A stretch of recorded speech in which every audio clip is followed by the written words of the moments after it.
girls with their nails done now.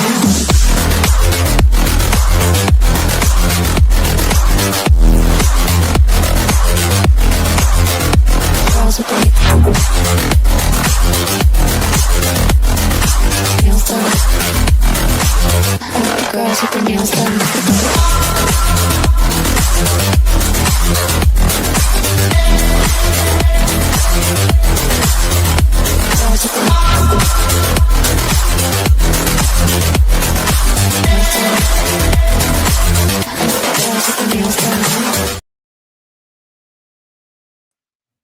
What's up, everybody? Welcome to the Jetstream TV, Yankees Twins Game 1.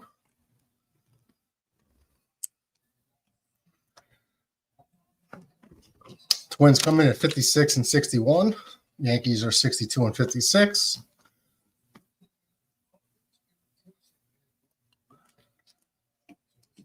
Oh, wow. Byron Buxton's back in the lineup coming off the injured list, hitting leadoff, too. Will Warren on the mound coming in with a 4.44 ERA. Let's see what version we get, the really good pitcher or the minor league pitcher.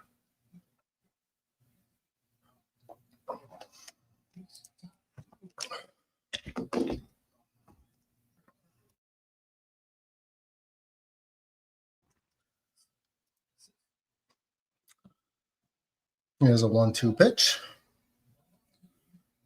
Ooh, inside 2-2.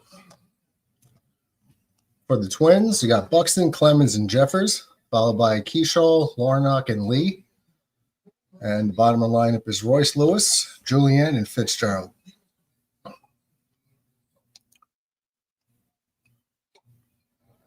There it goes, strike three. Foul tip held on to by the catcher.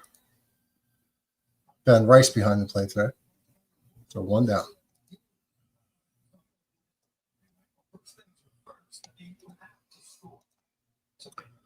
Let's see, what do we got here?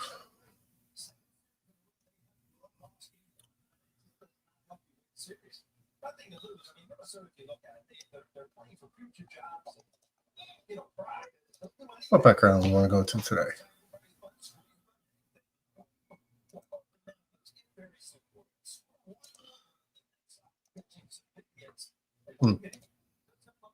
Which one do you guys like better? We'll go with that one. Go with that one. There's a lightly hit ground ball. Volpe's going to get it. Fires the first, 2 down. That's pretty cool. Chris now. What's up, Krispy Kreme? Hey, Murdo. Go Jets. Yankees. Love you all. A+ content always. Hope all is well. Like, support, and subscribe. Hell yeah, brother. The Jets look good. You know, in the limited usage from the starters, I still liked what I saw. Give me a little bit more confidence. That's the type of offense I thought they were going to run the whole time. Here's Ryan Jeffers, catcher, hitting .271 with 8 homers, 40 RBIs. It's always nice to have a catcher who could at least hit a little bit. Unlike the Yankees, who have catchers who can't hit. I mean, they could run into 20, 25 homers a year, but they're going to hit 210. Crispy Scream says, Murdoch, our Jets brother, what a preseason performance. We will see going forward. Love seeing it for New York Jets. Yeah. I mean, like it's preseason, but it was just a glimpse of how we're going to operate. And we're going to be a run-heavy team. Braylon Allen looked real good. He looked real good. I mean, untouched. And the offensive line was making holes up the gut for him. I mean, not getting touched like 7 yards on multiple carries. That was great to see. Jeffers down on strikes, so that'll do it for the first inning. Pretty effective, efficient first inning for Warren. 12 pitches, 9 of them were strikes, and 2 strikeouts. So good start.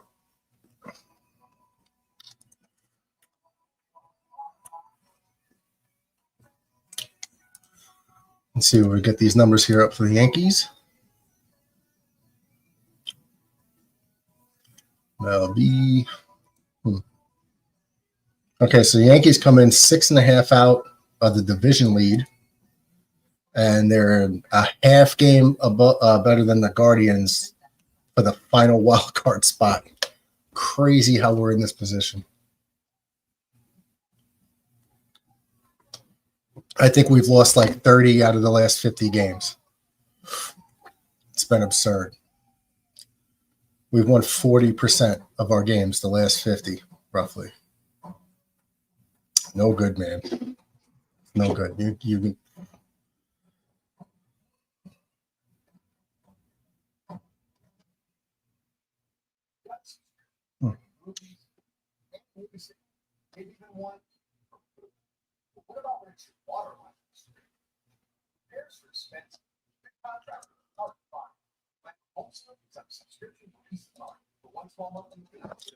Let's put this up.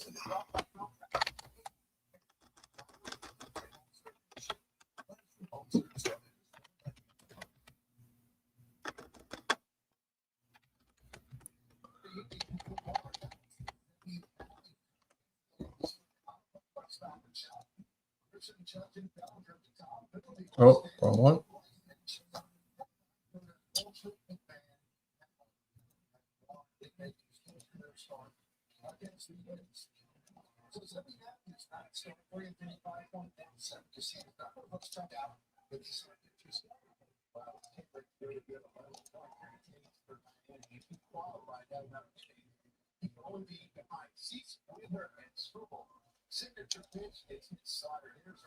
Okay. Zebby Matthews on the mound for the Twins. First start ever against the Yankees. He's got a pretty good K rate.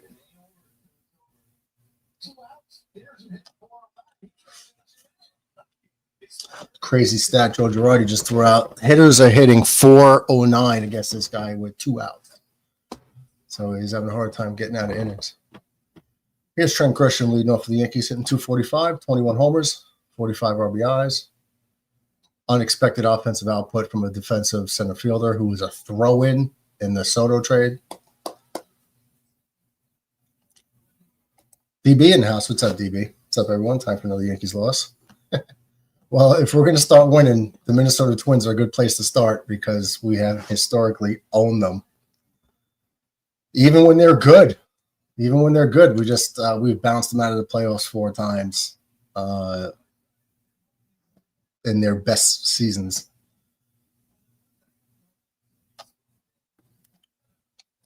The Yankees always just find a way to beat these guys. How much of a grace period should Judge get after his injury? What kind of question is that, DB? There is no grace period for him. He'd be in the lineup if he was hitting 200 or 190. He'd still be in the lineup. There's no grace period. You take 2 weeks off, come back. It's going to take a few games usually. Grace period. DJ in the house. What's up, Uncle DJ? Murdoch stopped in and hit the like button. Tell us to do the same. And if you're a new subscriber, I'll be back later. Nice. Oh, strike 3 looking. Grisham down on strikes. Grace period. I still can't believe you said this. Grace period. Yeah.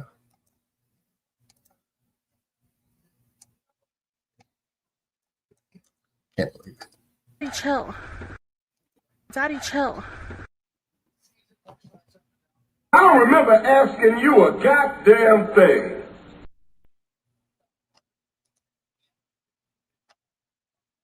Here's Aaron Judge, 3 for 15 since the coming back from the injured list. 4 walks, 4 strikeouts, no extra base hits. Let's hope today the grace period ends, DB. Let's hope.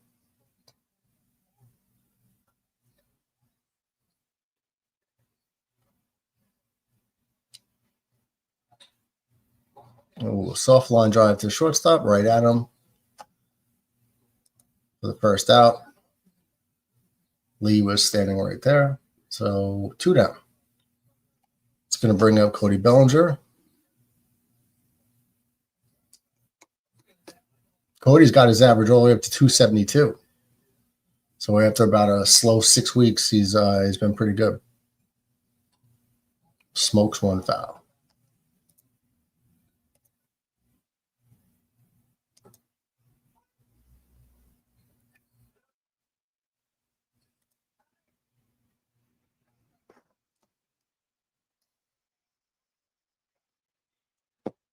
98 upstairs. Goes for ball. So Bell just hitting 272 with 20 homers, 66 RBIs. Take it. Swing and a miss.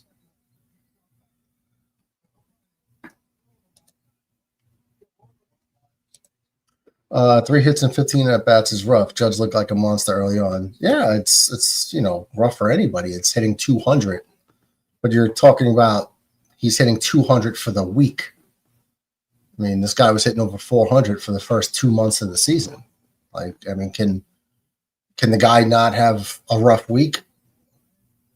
And there's only 4 strikeouts, that's the other part. It's not like he has like 12 strikeouts in 5 games. That would be like, all right, dude.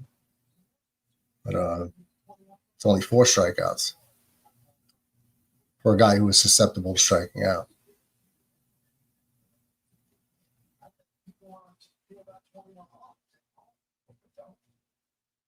Did I just see a guy pick up a chicken finger off the floor and eat it at Yankee Stadium? I don't know, but Bellinger hits one high and deep to right field. That ball is gone. It is high. It is far. It is gone. That one's driven deep to left field. There it goes. See ya. It's ripped into right. Back at the wall. See ya. Schmidt swings at the first pitch and launches it to left center field and deep. Mitchell back, track, ball. See ya.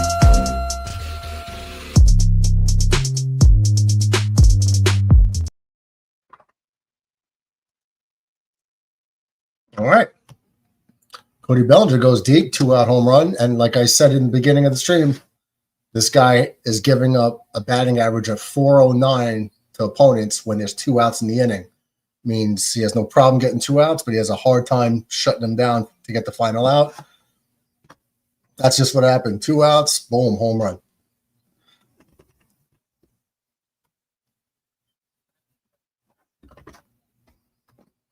Take it. I'll take it.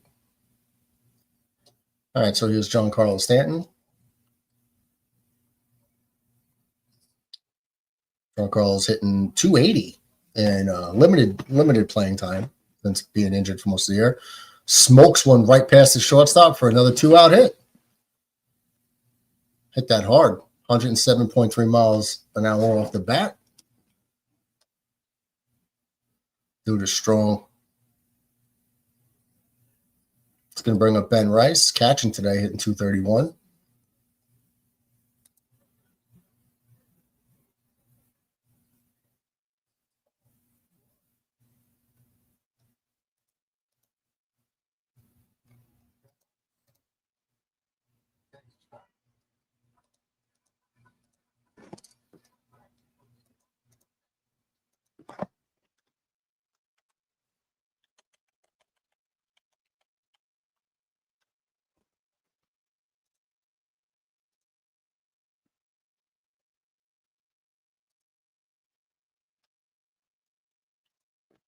DJ says if the Yankees keep losing and fall out of contention, then sit Judge for the rest of the year.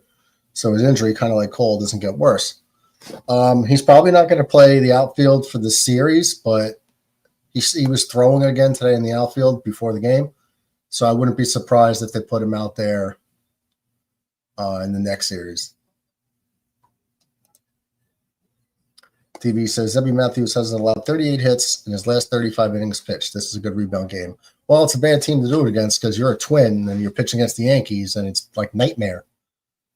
Ben Rice smokes one past the second baseman for a base hit. Giancarlo Stanton goes from first to third on a hit to right center field. I'm waiting to see if there's an ambulance coming onto the field to get Stanton because he ran 180 feet. Oh, he's trotting this. Wow, he was trotting the whole way, too. Slight bobble by Buxton. John, he wasn't even running hard. Oh, my God, this is bad. Giancarlo Stanton is trotting around the bases like he hit a home run. And he still made it to third base. Judge is sitting there like, what are you doing? That is crazy. Now, here's guest hitter extraordinaire, Jazz Chisholm, hitting 237, 19 homers, 51 RBIs, and 294 strikeouts on the year. to go along with 82 errors. So swings right through another one, guessing again. Chris Nass, what's up, Chris? Buffalo Bill fan. I feel compelled.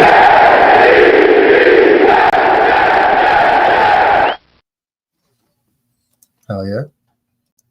Krispy Kreme says DB, DJ, Chris, hope you're doing well today, my friends. Hell yeah. King of positivity is Krispy Kreme. Quickly 0-2 to Jazz. And swings right over the third pitch in a row. So a shit at bat from a shit player. Strands 2 runners, but the Yankees get 1 run on 3 hits. Cody Bellinger's 2-out homer and take a 1-0 lead. I like it. 25 pitches thrown by Zebby. You guys know how I like to get into the bullpen, especially early in a series.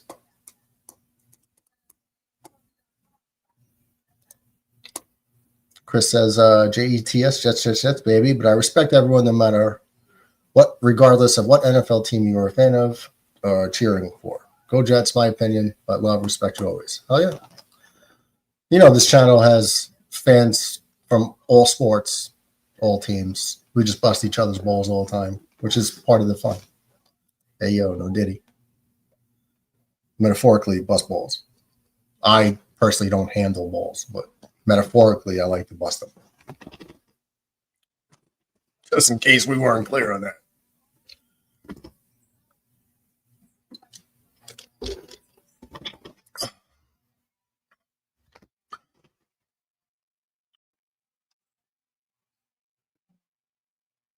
It was up for Minnesota. Keyshaw, the DH, hitting .415, so he's probably got limited at bats. Larnach and then Lee. This lineup is kind of looking like the Yankees lineup as far as batting averages.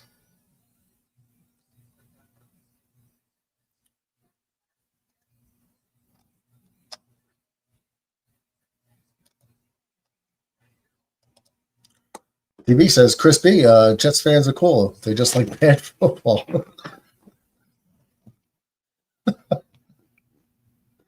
We're gluttons for punishment. You know, it is what it is.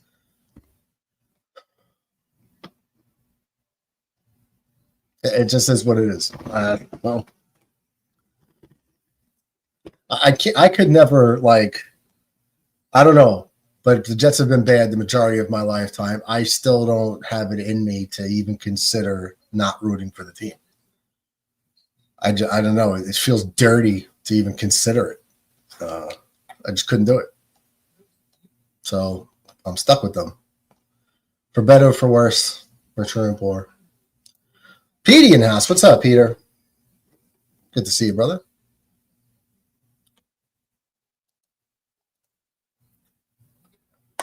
TB says, what's up, Chris? What's up, Peter? Chris says, Peter, go Jets, love you, etc. Yankees, we'll be doing good. Pleasantries all around here in Jetstream TV.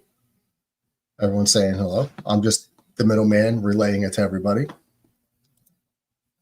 Been a Jets fan my whole life, says Chris. We'll be a New York Jets fan for life always, yeah. I guess the people who bounce around fandom, depending on the success, you know, they call them bandwagoners, but the Yankees were bad until I was old enough to vote. You know what I mean? From birth, right after birth, they were bad until I could vote, and then they went on their run. So my whole childhood was futility and pinstripes. Bad Yankee teams, like really bad. Like 75 win seasons, 70 win seasons. Like they were just bad teams.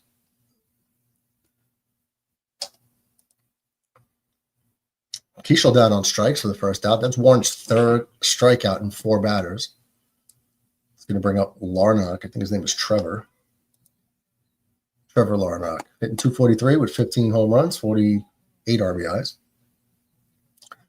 DB says, at least by the time the Yankees are eliminated from playoff contention, it will be football time. DB, you hush your butt. You hush your butt, sir. He's a Boston Red Sox fan. For those of you who don't know.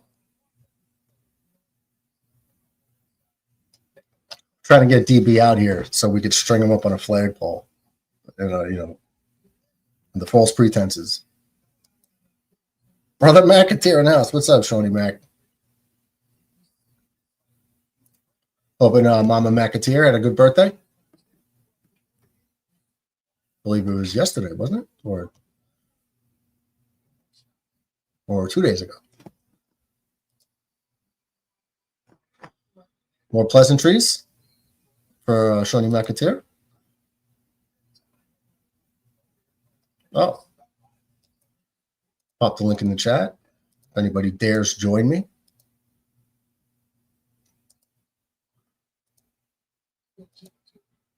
Maybe besides the trolls that come in most streams to try to get my channel banned. Sent by the douche himself. Let's see.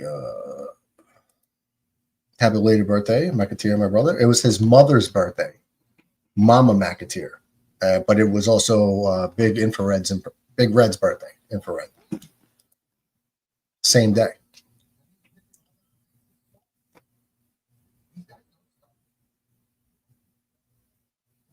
3-2 count to Larnock. McAteer says, my mom's birthday went great. I cooked everything and we just hung with her. Yeah, when we get older, my birthday personally, it's just another day on the calendar. Just like every holiday really for me. I don't want to celebrate it. We could have a couple beers, like do something food-wise together, like as a group, but there's no big parties, celebrations, presents. It's just like, 1 year close to the grave for me. Chris says, happy belated, Sean McAteer's mom. I said to Infrared Jets, my brother, happy birthday the other day. Hell yeah. They share a birthday. Larnock down on strikes. Wow.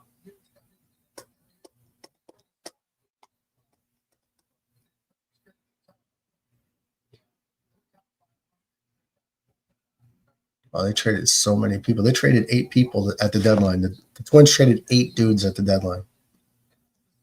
8 dudes. That's a lot. And they're only 5 games under 500. Ace in the house. What's up, Ace? Yeah. I'm still trying to figure out how to pronounce that. I think I say it wrong every time. What's up, man? McAteer says, Chris B, what's up? Happy belated to Mama Mac. It was a good day. Sean McAteer, shout out to Ace Avenue. Hell yeah. Oh, brother in pinstripes. And what's up to my little brother here? What's up, Mets? How much? I got nothing better to do tonight other than scoreboard watch the Red Philly game, because that game for me is a double-edged sword. On the one hand, do I root for the Reds to win and cost the Mets half a game in the wild card? Or on the other hand, do I root for the Phillies to win and lose half a game in the division? It's a case of damn if I do and damn if I don't. Hey, so how do you feel about Will Warren striking out 5 of the first 6 batters? Well, for him at least, so far so good. 28 pitches. And you guys got another belly bomb? We did. A belly bomb. So I don't know if I should be offended by that. Would you be offended? I don't know. Am I offended? By what? You said, I came in here because I'm bored. Nothing else to watch. So you only hang out with your buddy because you're bored? I had a bit of a rough game. Mets, you hurt my feelings. Sorry. It's okay. I'm just busting your chops. Of course, you always be busting my balls. You're breaking my balls, dude. That's what I do. But it's out of love. Yeah, but it was pretty funny. Because you have no filter. So you're like, yeah, I'm here because I'm bored. Okay. Well, that's probably the best thing about you is that you're completely honest all the time. That's awesome. Never change, Mets. Never change. Chris says, Mets, hope you're doing well today, my friend. Love you, buddy. Next thing you know, there'll be a bunch of lying scumbags on the internet who'll come here and try to kill me like in Ragnarok. Who will? Any scumbag YouTube content creator who builds himself up on being nothing but bullshit, where I tend to cut through it. Yeah, I mean, you're the genuine article. You know, like what you see is what you get. So, And I take it you Don't never worry about played God of War Ragnarok, right? I didn't know that was a game. Basically, the second game in basically a soft God of War reboot. Years have passed since Kratos wiped out the Olympian pantheon, and now he's moved into the lands of the Norse pantheon. You know, did I ever tell you what I do with some of those games? I mean, I like to play games, but I also like to be a viewer. Like if somebody does a YouTube video and just does like the cut scenes of a game, and I did watch a couple of the God of Wars that, you know, took like 12 hours, 8 to 12 hours, something like that. But it went through the whole game. So I got to basically see the whole game without playing it, which I highly recommend you do for the Mortal Kombat series. Especially the reboots. But Yeah, as but far as I'm concerned, with the way MK1 underperformed, MK is dead to me. No, but just for like the cinematic side of it, Paul Goldschmidt's up, by the way, hitting 279, leading up to second. They start from the first game and they go all the way to the current one. And it is so awesome to watch. I suggest, and the graphics I've get done better. that, and I've actually played every game up to 11, except for the DLC in it. Okay. What console do you have? I played all the second timeline Mortal Kombat games on Xbox consoles. Okay, so you're still on Xbox? I have a Switch OLED now, but I'm considering getting a Switch 2, but I'm not sure if I want to. Maybe get a PlayStation. I don't even know if we'll even get a PlayStation 6. Yeah, I got a 5.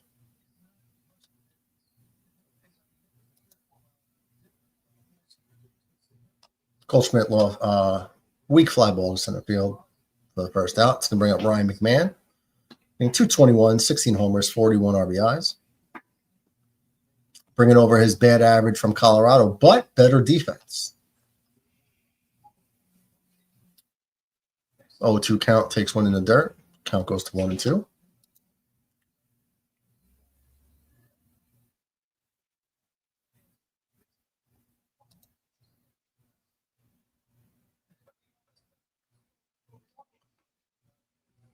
Strike 3. Low and inside fastball, swings over it. So this kid Matthews has a pretty good strikeout rate.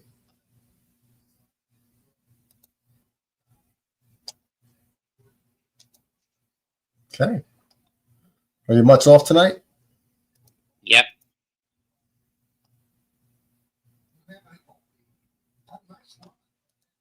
Okay.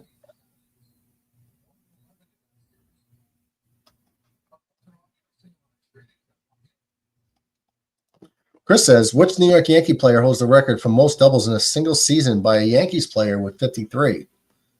I would like to say Don Mattingly.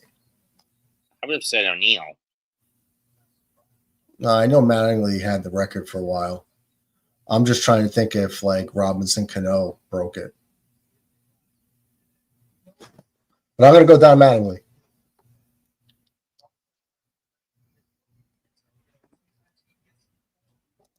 Peter says, McMahon, get it together, bro. As Volpe laces another 2-out hit to right field. So that stat was crazy. They said that this pitcher the hitters are hitting 409 or 429 against them with 2 outs. And they got 3 hits with 2 outs in the first inning, and now with 2 outs they get a hit here. So that's 4 hits, all with 2 outs. Chris says, correct, more dog. Nice job. 1986, 53 doubles. Yep. Donnie Baseball. Bringing up Trent Grisham, so we're back to the top of the lineup. Takes a strike over the middle of the plate, 97 miles per hour. Right there. That was a very drivable ball. Peter says, do you think it's a coincidence or just pressure? Oh, wow. That's a good question, thinking about it. I think it's coincidence. Weekly hit to second base, on the first to the third out. So no runs, 1 hit, 1 left on at the end of 2. Yankees up for 1-0. And here's the fungus that grows under your ball sack, John Ratcliffe, that says Twins suck. Yankees suck. What's up, fungus? Oh, goddamn Red Sox fans. Jesus. John Ratcliffe is in our fantasy football league, Mets. Oh, God. You see what he said? He said, oh, God. Crispy says, John Ratcliffe, hope you're doing well today, my friend. Love you, buddy, always. Ratcliffe says, just downloading a bunch of intimate situations to send to Mets. You happy about that, Mets? Mm-hmm. Ratcliffe says he's sending stuff to you. I'll kill him if he does. I think he might be starring in them as well. Peter says that was very Jeter-like, already running to first right into the swing. Are you talking about Grisham?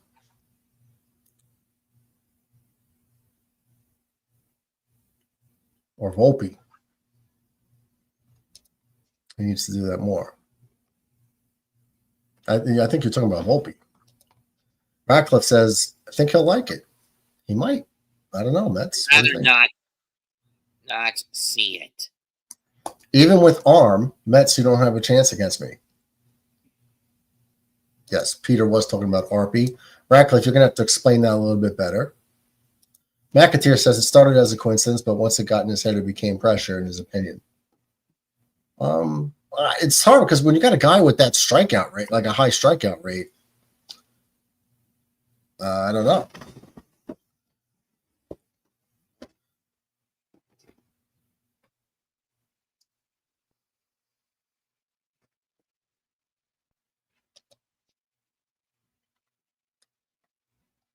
McAteer cheers, beers, and salutes and flexes to Ratcliffe. DB says if the Yankees can't score runs tonight, it's time to throw in the towel. I think they're going to have they're going to put up some runs tonight. Mets doesn't like big booty Latinas. Mets, are you a fan of big booty Latinas? No. Why not? I guess not, okay? Well, there you go, Ratcliffe. He says he's not, okay? That's the ones you should send. If you're going to send anything. If you want to chase those bimbos, Ratcliffe, that's on you, not me. Matt, you excited for the fantasy football season? Sure, give me something to do. Are you worried about the punishment? Whatever it is. There you go. I like that attitude. Bring it on. I think the answer to this, John, is no.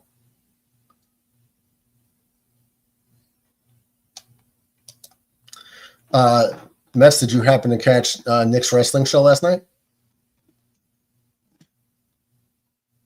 Nick's? Yeah, Nick T. Nope. Royce Lewis with a base hit to center field, so they get the leadoff runner on. We did a wrestling draft. I was doing that baseball podcast episode last night. Remember you hopped in on briefly? Yeah, because I hopped in between picks. I made my pick, and then I jumped into your stream, and then I had to go back. And guess what? I got back too late. They skipped my turn because I was in your stream. I got back late. Ouch. Yeah. So I didn't get everybody I wanted to get.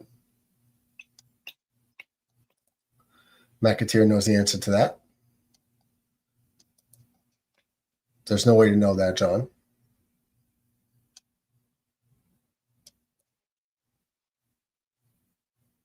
Mets, how would you feel if you had to move to Themyscira? I'd be apathetic to it. Really? I think that would be paradise.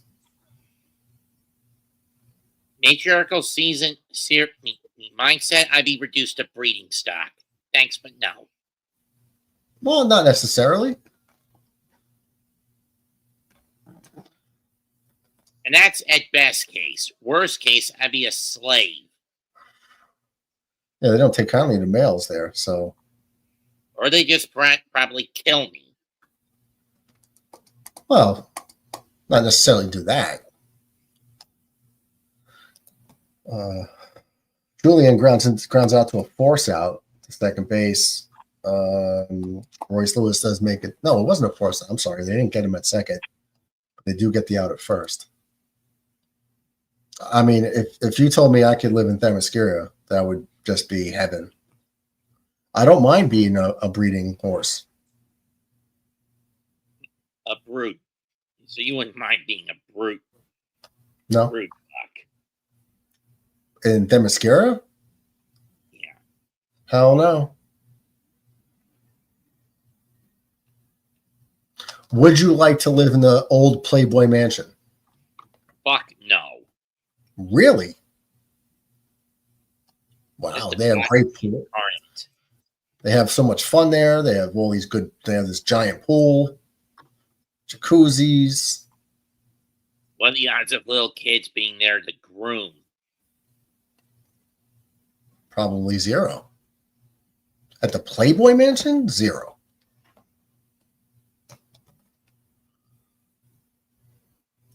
Ground ball. Warren fields it, throws to first for the second out. Royce Lewis advances to third, so be nice here to get out of this inning without giving up the tying run. Ratcliffe wants to know, are you a Power Rangers fan? Not really. Me neither. I never was. I mean, I've met a few of the Rangers outside of the costumes in recent years, but never really cared for the show all that much. Did you meet the one that took himself out? No, I never met JDF. Do you know why he did it? Got depressed after a bit of a dispute between him and his second wife, and the second wife filing a separation that would have eventually led to a divorce. Ratcliffe says you're a fibber. You always wanted to be the Blue Ranger. Is that true? Any truth to that rumor? No, I didn't want to be any Ranger. But would you like to be a lantern? Well, yeah. A lantern. What color lantern would you want to be? If you go by me logically, it could be either red, yellow, or indigo. Most the latter, because I come on here basically with no filter and no empathy. No, but if you had your choice, like if you had your choice of, hey, listen, you're going to be a lantern, you're going in the Lantern Corps, take your pick. Where do you want to be? Where are you going? Guess I would want green, but more than likely I would end up either with red, yellow, or indigo. Strike 3 got him. Bucks him down on strikes. 6 strikeout of the game. Yankees get out of a little bit of trouble. So 6 strikeouts through 3 innings and only 42 pitches thrown. So he's on pace to get through 7 if it does the way it is. Ratcliffe says it was due to depression. That's just my guess on where I end up. McAteer liked the show, thought the movie sucked. Ratcliffe thinks the Green Lantern sucks. And McAteer says, not going to lie, I wanted to be the Green Ranger when he was a kid. I mean, my other option for a Lantern Corps would have been the blue, but I'm not the most hopeful individual. If you and I went to Hogwarts right now, where would the Sorting Hat put you? For me, Ravenclaw. Ravenclaw. Okay. Where do you think I would go?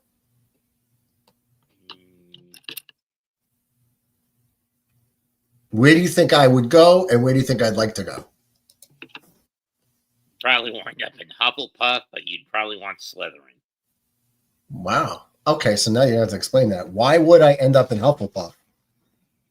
But like me, you have no filter, which would also put me in Hufflepuff. But I'm not modest, humble, or someone who likes to play by the rules. But if you were in Hufflepuff with me, we could be bunkmates. True. But again, my biggest asset is my wit and intelligence, which would get me sorted into Ravenclaw.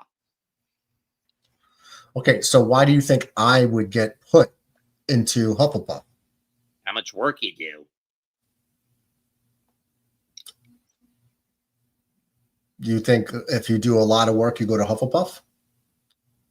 The qualities for a Hufflepuff are modesty, honesty, hard work, good work ethic, diligence, humility, and loyalty.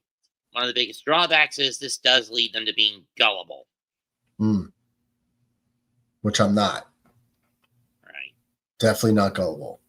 But the other things I like to think I am. Why do you think I would like to go to Slytherin? Ambition, your tenacity, I mean, the talent. Granted, I know you don't give a damn for blood purity. Well, no, not that, like, as far as like muggles and stuff, like whatever. And really, that never bothered me in movies. But if I had to give an answer, if I had to choose, I would probably pick Gryffindor. But if where I belonged, it would be somewhere between. If they had a house that was in between Gryffindor and Slytherin, I could probably go somewhere in there. Again, for me, it's clear cut. I'd probably end up in Ravenclaw, no matter which way I go. 0-2 count to Aaron Judge. 0 for 1 on the day. Let's see what he does here. Strike 3. Build myself up as someone who's very logical. Radcliffe wants to know, Mets, are you a Resident Evil fan? No. Okay. Never played a single one of the games. I mean, I know some of the lore, but still, never played the games. Here's Cody Bellinger. Fouls the first pitch off. Max here wants to know, does anybody watch Thundercats when they were young? That was a good one, too. I did watch Thundercats. The OG or the reboots? The OG. I watched a bit of that. I mean, the reboot was fine, but then Roar comes around and I want to shoot that thing full of lead. Mets, how do you think you would have done in the military? Pretty bad. Any reason? Probably shoot my own COs in the ass. Why would you do that? Because they yell at you? Because I'm not that good with a gun. Well, a lot of people go there not having any experience with a gun.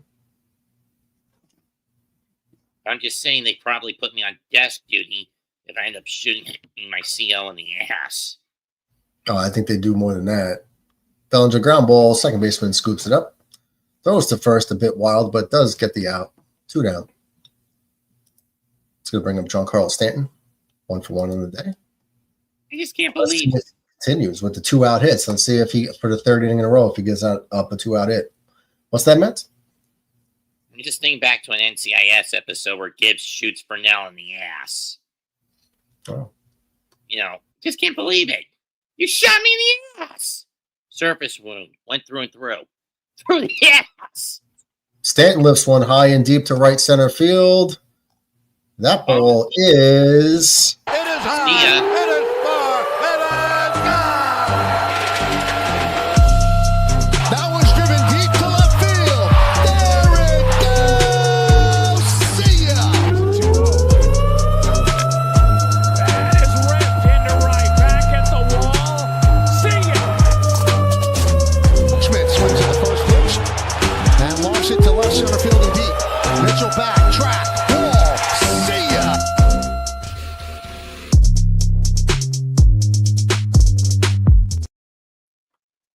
Okay. So, talking about trying to make up for lost time. Well, Belly hit his 21st. Stanton hits his 11th. I'm saying for Stan, that's I call it making up for lost time. Yeah. Well, it's, you know, come back and stay hot. It's a bomb to right center field. I mean, that was probably a 400-foot homer, a 410. Did you hear that certain? About 400. Did you hear that certain theaters are starting this weekend? They're gonna re-air the original Ninja Turtles live action film. I would not be interested in that, but okay. I didn't hear that. No, wasn't a fan of them. I mean, I watched the cartoon, but when I was a kid, but I didn't really. Yeah. So it looked like it still happened. 3 innings in a row, 2 outs. The Yankees get hits. That's their. Oh, I'm sorry. Wait, I'm sorry. It was Oh, Ben Rice drills one down the line. Uh-oh. It is high. It is far. It is gone. That one's driven deep to left field. There it goes. See ya. That is ripped into right. Back at the wall. See ya. Schmidt swings at the first pitch and launches it to left center field and deep. Mitchell back, track, wall. See ya.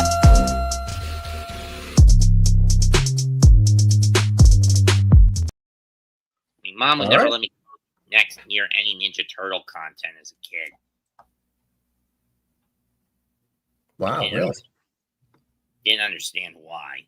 I mean, Yeah. not mysticism. It's just based on it's sci-fi shit, right? Ninja Turtles? Yeah.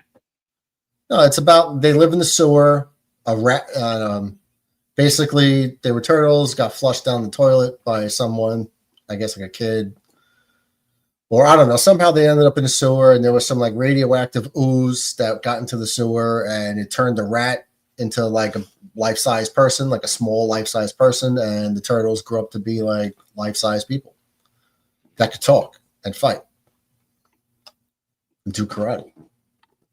Technically, it's ninjutsu. I don't know if it was jujitsu back then, but Ninjutsu, not ninjutsu. mm-hmm. Jazz Chisholm strikes out for the 300th time this year. But at least we get 12. 2. So, I mean, they've thrown 7 pitches to him, and 6 of them have been strikes. But like I said before it even started, let's see it when Stanton was up. Let's see if the Yankees can get these 2 out hits, and sure enough, they did 2 back-to-back dingers. So the Yankees have 6 hits, and they've all come with 2 outs. I'm not finished with you.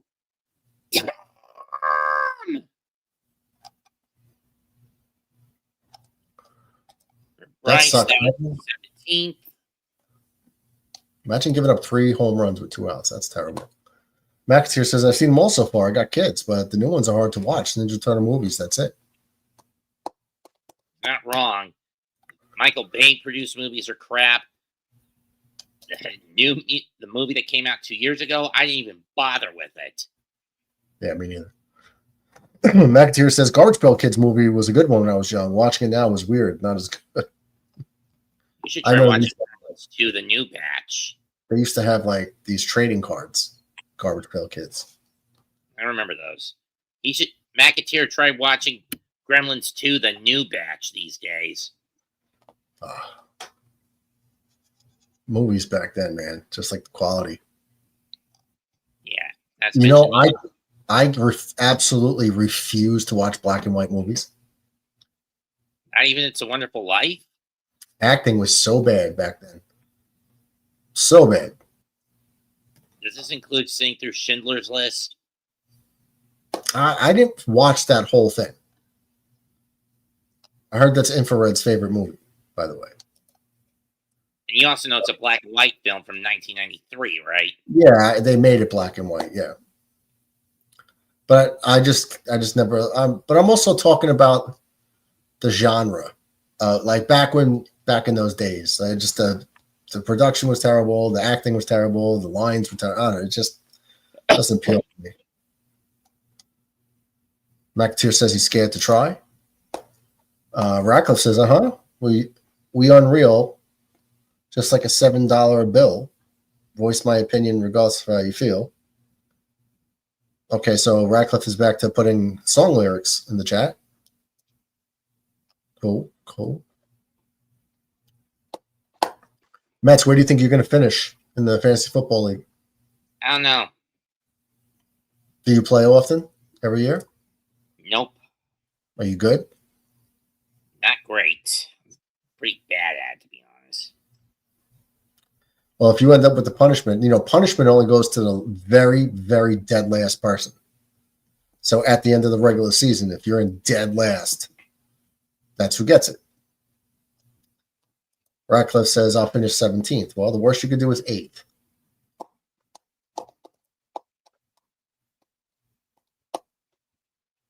I just don't want to finish in last and leave my fate up to you, knuckleheads. That would be scary.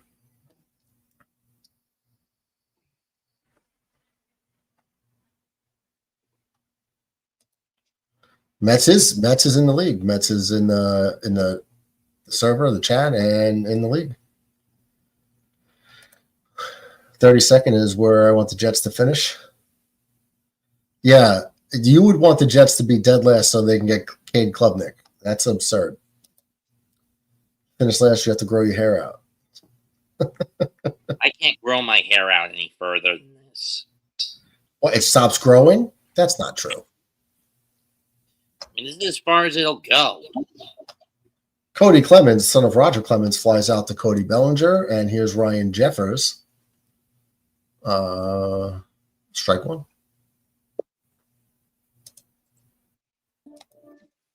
What's up, Nick? What's up, Murdog? What's up, Mets? What's up, McAteer says, awesome. I was just talking to Mets about your draft last night. It was a fun time, hopefully, for everybody. Something different. I told him, I think your wife, when did your wife pick Charlotte? No, the second round, because she got Braun, right? She got Braun. Yeah, in she had first. the 3rd overall pick.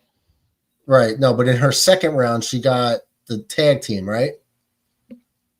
I think she got the tag team, Alexa and Charlotte. And I was telling Mets, she only got that pick because I popped over to his stream to say hello. And by the time I got back, you guys had already passed me. And your wife got to jump the line and take my spot on the snake draft on the back end.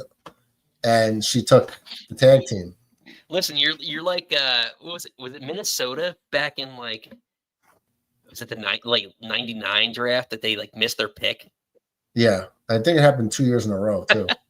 But I think they did that strategically because they didn't want to pay that slot. Like if they had the 8th pick, they didn't want to pay them 8th pick money. They wanted to pay 12th pick money. Well, that's the narrative that we're gonna spin to the audience, is that you just didn't want to pay for the tag. I didn't want the 4th slot. Yeah, I wanted to drop down. John Ratcliffe says, "Got to go. I got a Skype date. Say hello to him. Tell what's his name. Tell the guy we said hi." McAteer says, "What's up, Nick T?" What's up, Sean? Krispy Kreme says, "Nick Teodoro, hope you're doing well today, my friend. Go Jets, etc. Love you. Phenomenal YouTube content channel."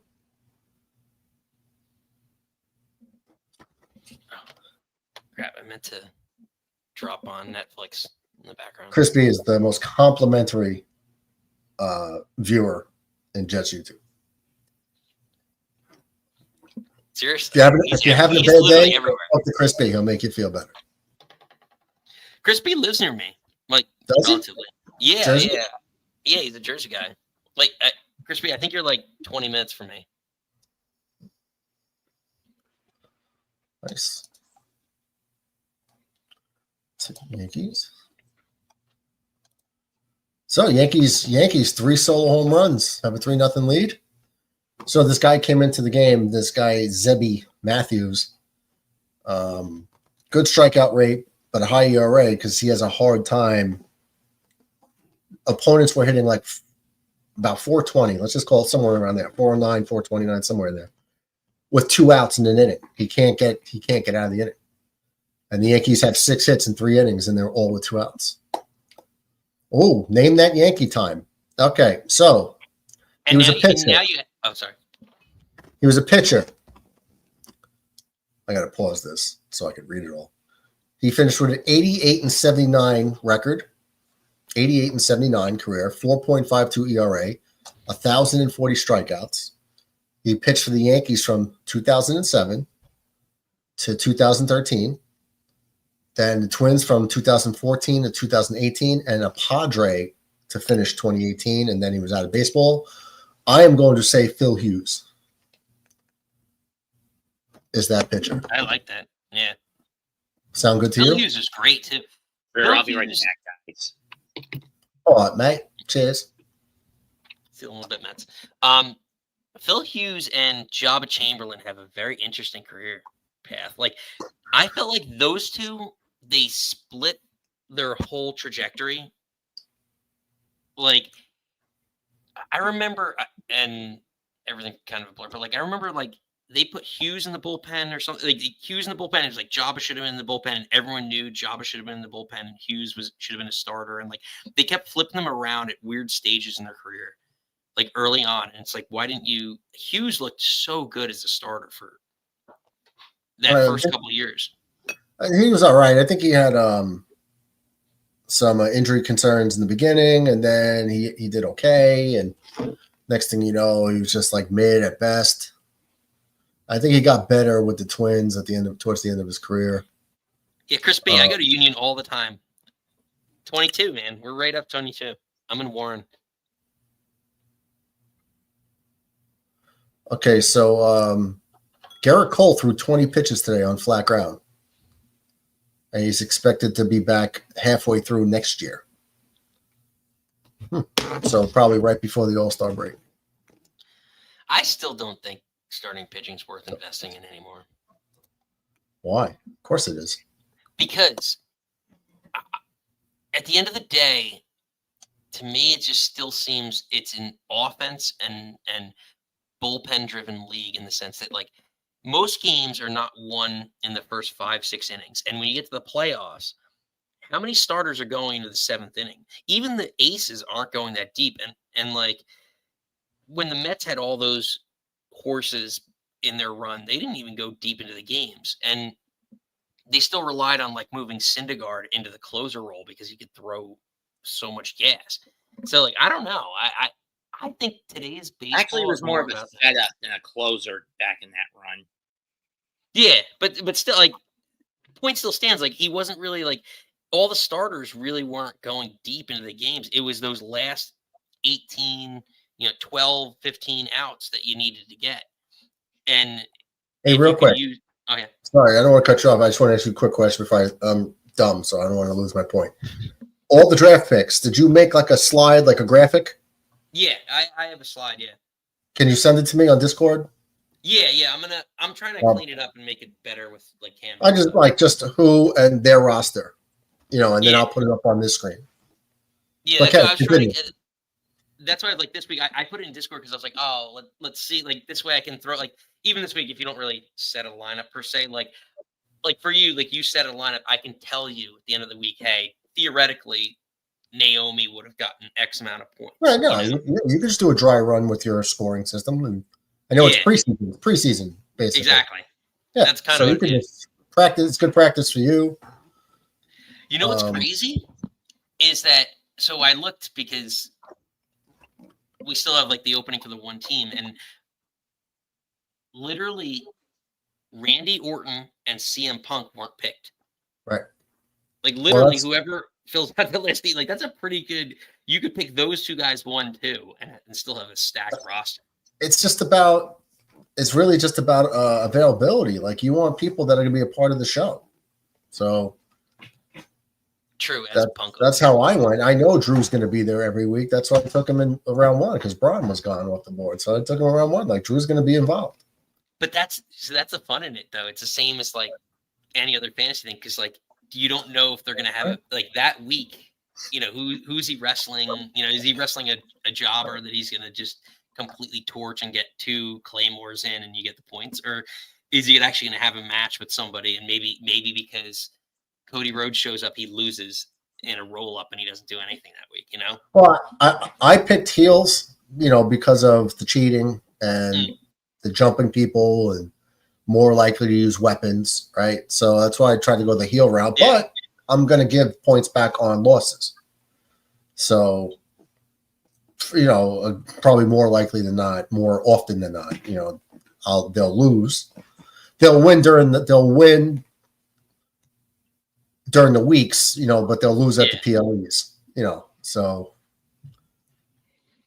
just trying to get as many points as possible. But I was definitely going to go the girls tag team in the second round. And since I went to Mets show and got skipped.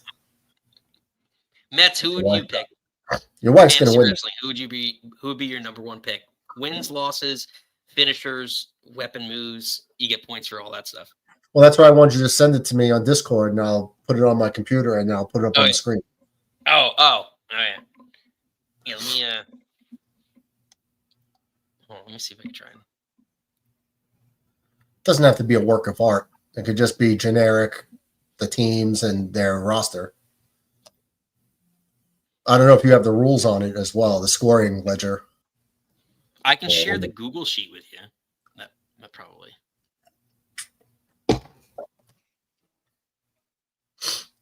Mets is lost in space right now. You want to message me your email? I'll share the Google sheet with you via Google, and then you can just share it that way.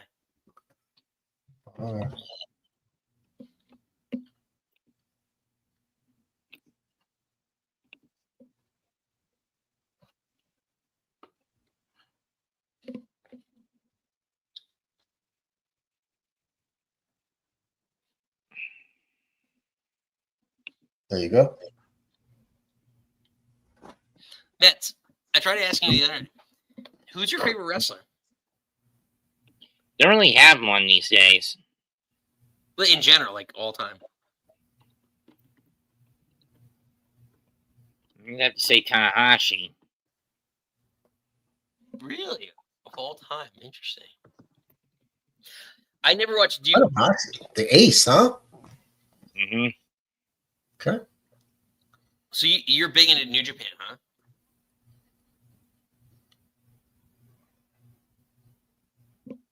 That's the answer to your question. Mm-hmm. Well, are you big into New Japan? Yeah, I'm kind of big on it.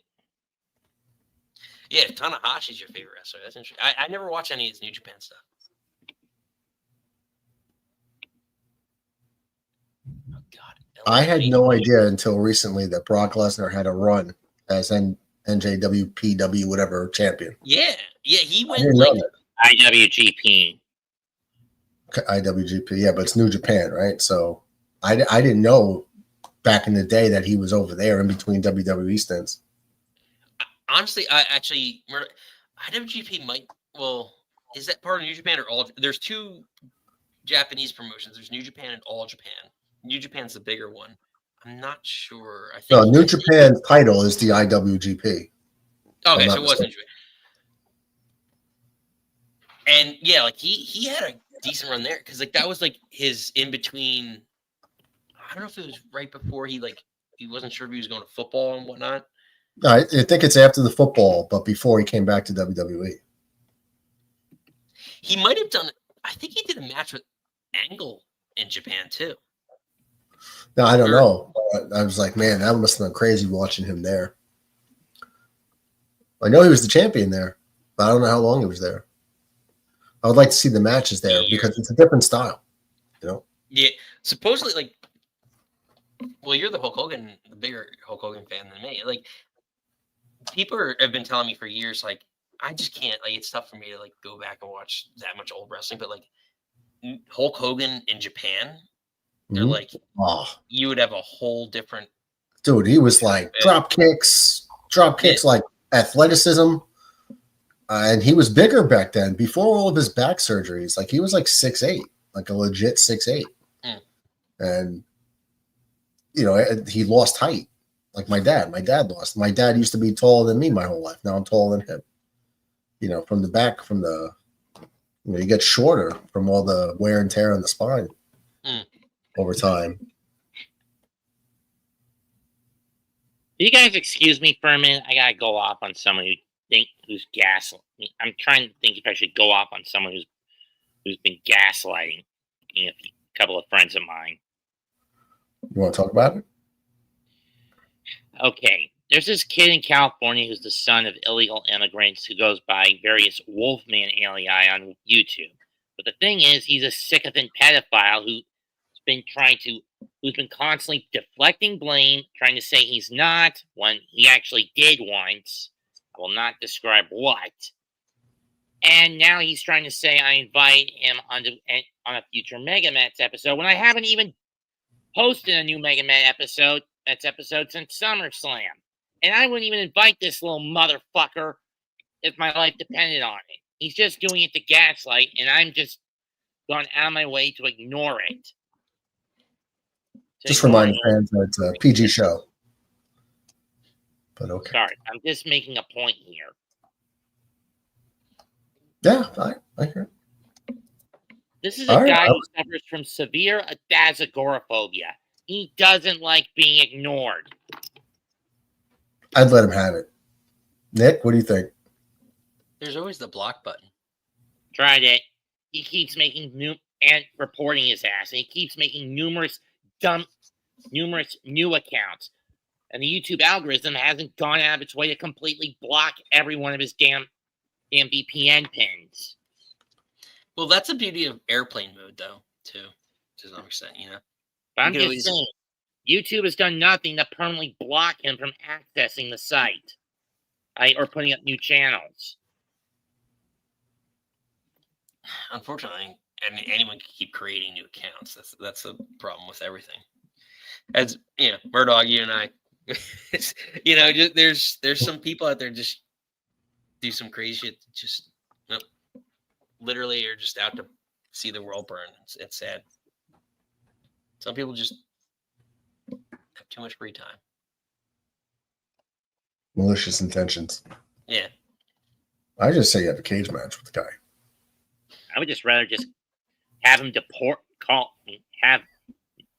have the National Guard basically raid California, override Newsom's authority, have ICE move in and ship his ass back to Mexico. That's an option. I would love to be on the other end of that call. We gotta get ICE Mets 2128.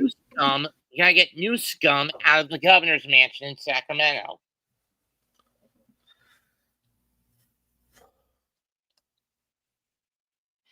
Hey, Mets, who's your favorite Mets player? Of all time? Yeah. Piazza.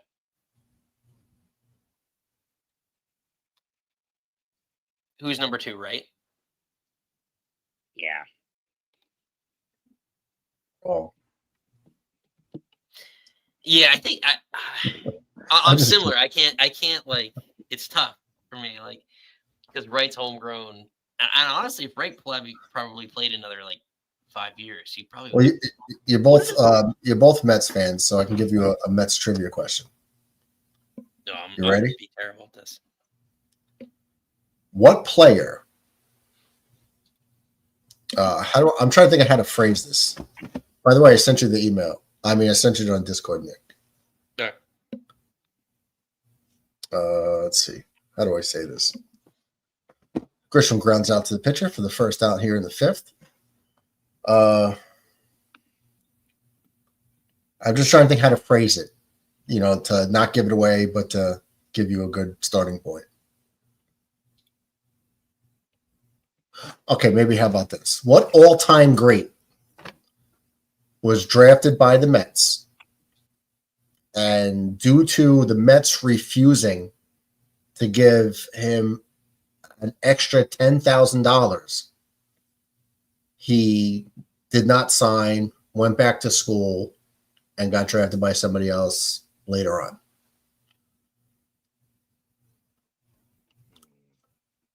Over $10,000. He asked for $10,000 more to sign with the Mets. Don't look it up, Mets. No, I'm trying to remember the spelling of a fear I know about. I'm going to call this little bastard that shot me out when I didn't want him to. Admittedly, with years, I can't remember any of this. I've heard this story. I'll give you a hint. In the 80s, Aaron Judge strikes out again. He's 0 for 3 on the day with 2 strikeouts. 8 strikeout for Matthews. So, told you, high strikeout rate. But he didn't sign with the Mets, and he went somewhere else. An all-time great from the 80s, or let's just say started in the 80s. That's not Bonds, is it? Is that an answer? I feel like it's kind of telling if you say it's. I don't know. Bonds is probably the only one. The only person I can think, because like. I'll phrase it again. 80s, I can't really. I honestly like.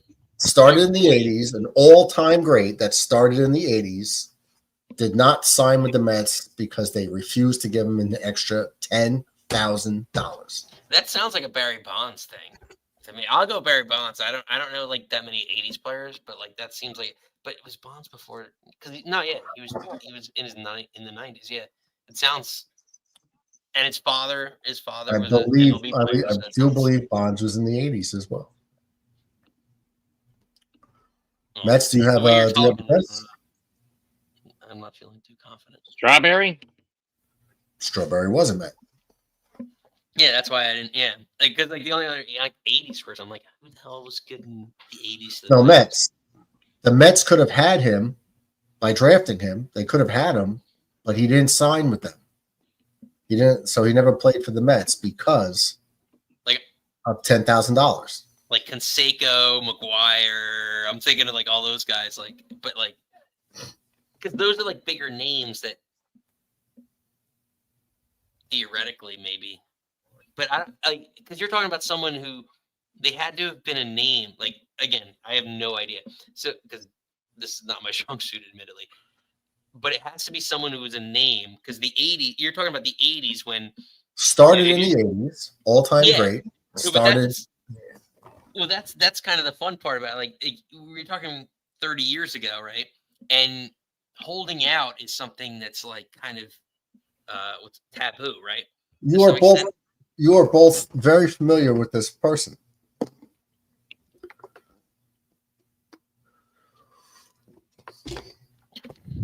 You want me to give you another hint? I don't know. Those are the answer I'm going with. It's fun. It's fun to me because like it has to be someone that had. Is it someone who's the son of an like a former major league? No. Oh. So then my Bonds thing is wrong. Let me see if I can give you guys another hint. I'm surprised you're not throwing out names. I know for a fact he's played for 4 teams. I don't know if there's a 5th.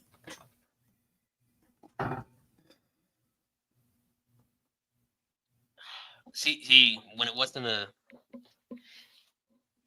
I'm so hell bent that it was the son of an ex-major leaguer because to hold out for a signing bonus in the 80s. Hold the phone. Zach. All I heard was hold the phone. What? Be right back. Just a friend of mine just posted something on Discord. Okay, go get him, Tiger. It was the answer to the question. You want the answer to the question? It was the answer to your trivia question. What was? The post on Discord. No. Matt's going to come back in with the answer.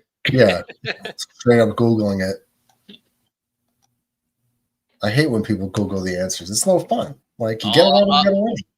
There they are. Your girls are on right now. Judgment Day? Yeah. Backstage segment. Yeah, but if they hit somebody with a chair backstage, I get points, right? Yeah, but they're not doing anything right now. They're just talking to El Grande, one of the 7 El Grande Americanos. Line drive right at Jazz. 1 hopper on the first for the second out of the inning. Will Warren, 2 outs in the 6th, only 63 pitches. So he's been very economical, very efficient. Again, that goes back to my point. Like I wouldn't like a soft tossing starting pitcher that can give me 5 to 6 good innings. He is not a soft tossing pitcher. No, but that's what I'm saying. Like I would build a team around a soft tosser that could just get ground outs. Like the old like Mike Hampton of the world, like just sinker ballers that just get ground outs. Give me 5-6 innings, and then I'll find 4 stud relievers with my offense. That's what I think wins in Major League Baseball. Buxton hits a homer, 2-out homer.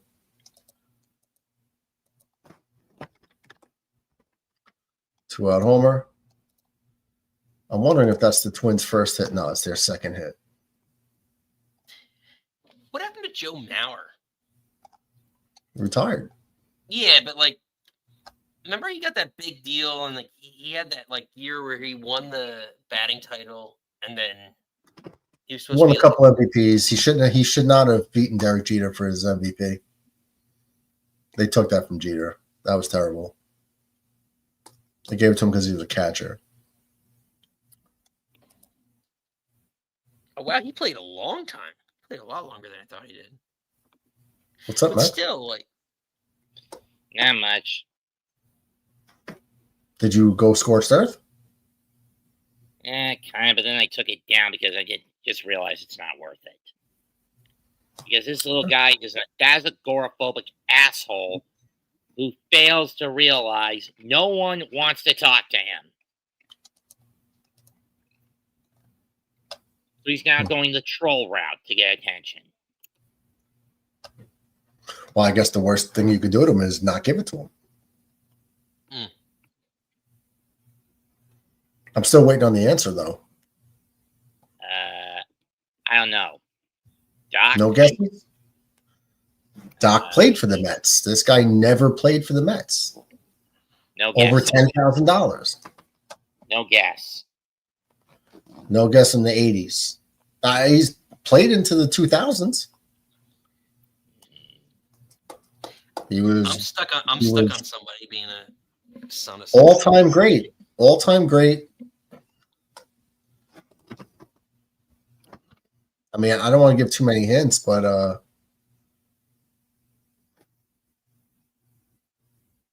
because then it'll just give it away.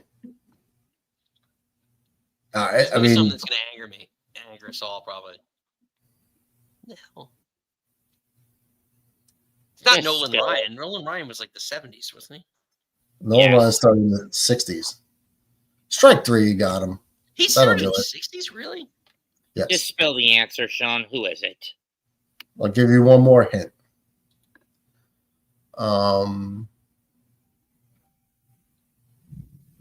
Power pitcher. Maddox? Was not a power pitcher, but no. Randy Johnson? No. That's a good guess, though. I haven't played with him. Smoltz? Nope. Nagel? Which, by the way, Randy Johnson's someone, if I was starting a team, got to be one of my top 2 starting pitchers. When you talk about lefties that were like dominant. 6'10". Yeah.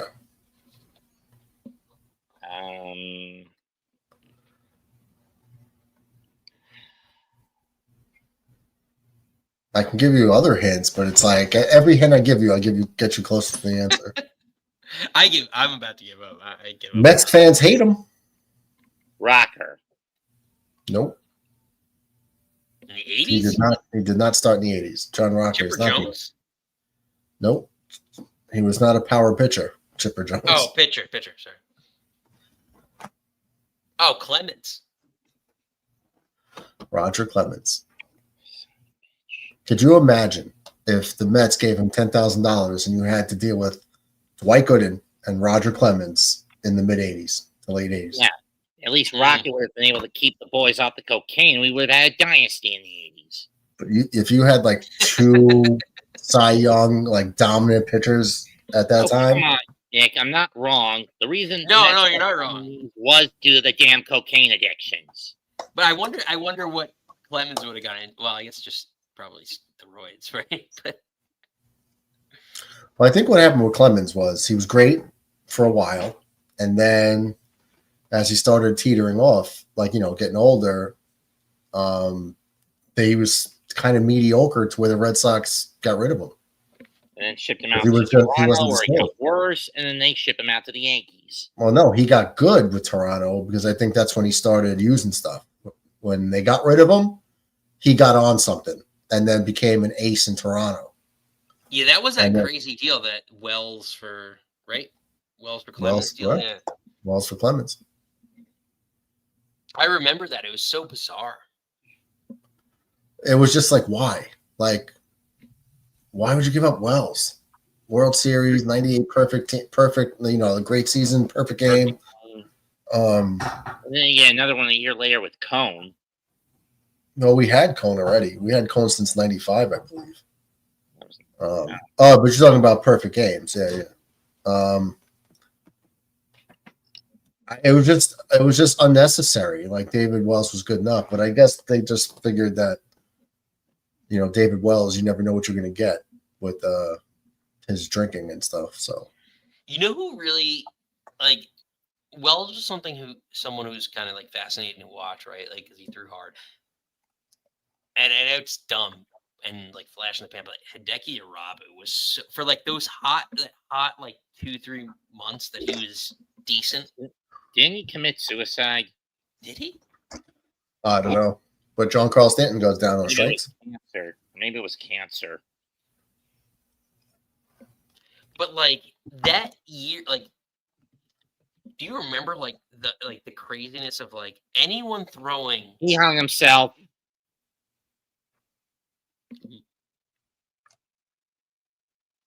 That's sad. But do you remember how like he was the first, like, to me, like growing up, like he was the first guy everyone was like, because like mid 90s throwers were kind of average, right? Like, or like that was the high end, and then all of a sudden, like it was like closers started throwing like 96, 97, and then everyone's like, this guy's coming in from Japan who could throw 102, and he's gonna throw a slider that's 98 or whatever it was, like 95. And he had like his first like 3 or 4 starts were, I remember, like pretty decent. And you're like, holy crap! Like watching like all the movement on his pitches were pretty nuts. I was at one of those starts against the Mets at the first Shea Subway game.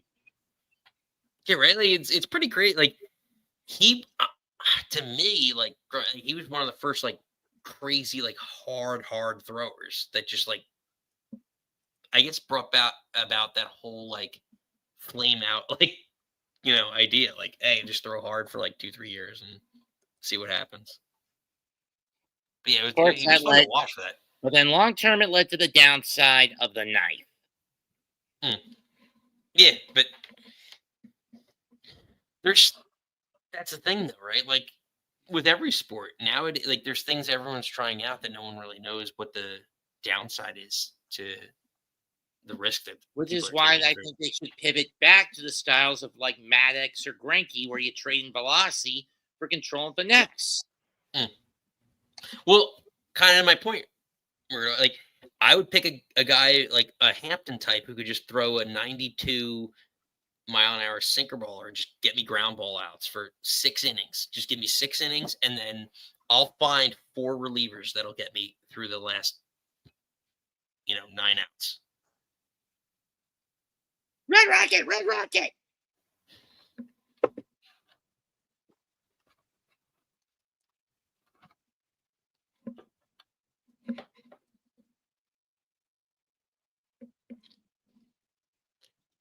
So far through Raw, I haven't seen any actual moves performed. Wrestling. Yeah.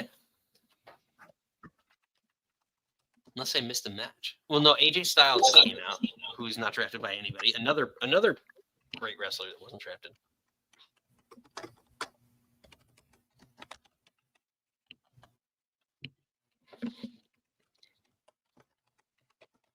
Oh, so Murdoch. So Joe Mauer, I'm looking at his stats. He never had a 100 RBI season. What was the highest he ever got? 96 in 2009. And The that last probably was, year. that was his MVP. That was year. the He had last 3 year in the Metrodome for the Twins, right? Wasn't it? I don't know. Because then a year later, they didn't start playing target field until 10, right, Sean? What's that? The Twins didn't start playing in target field until 2010, right? Well, I don't know the year.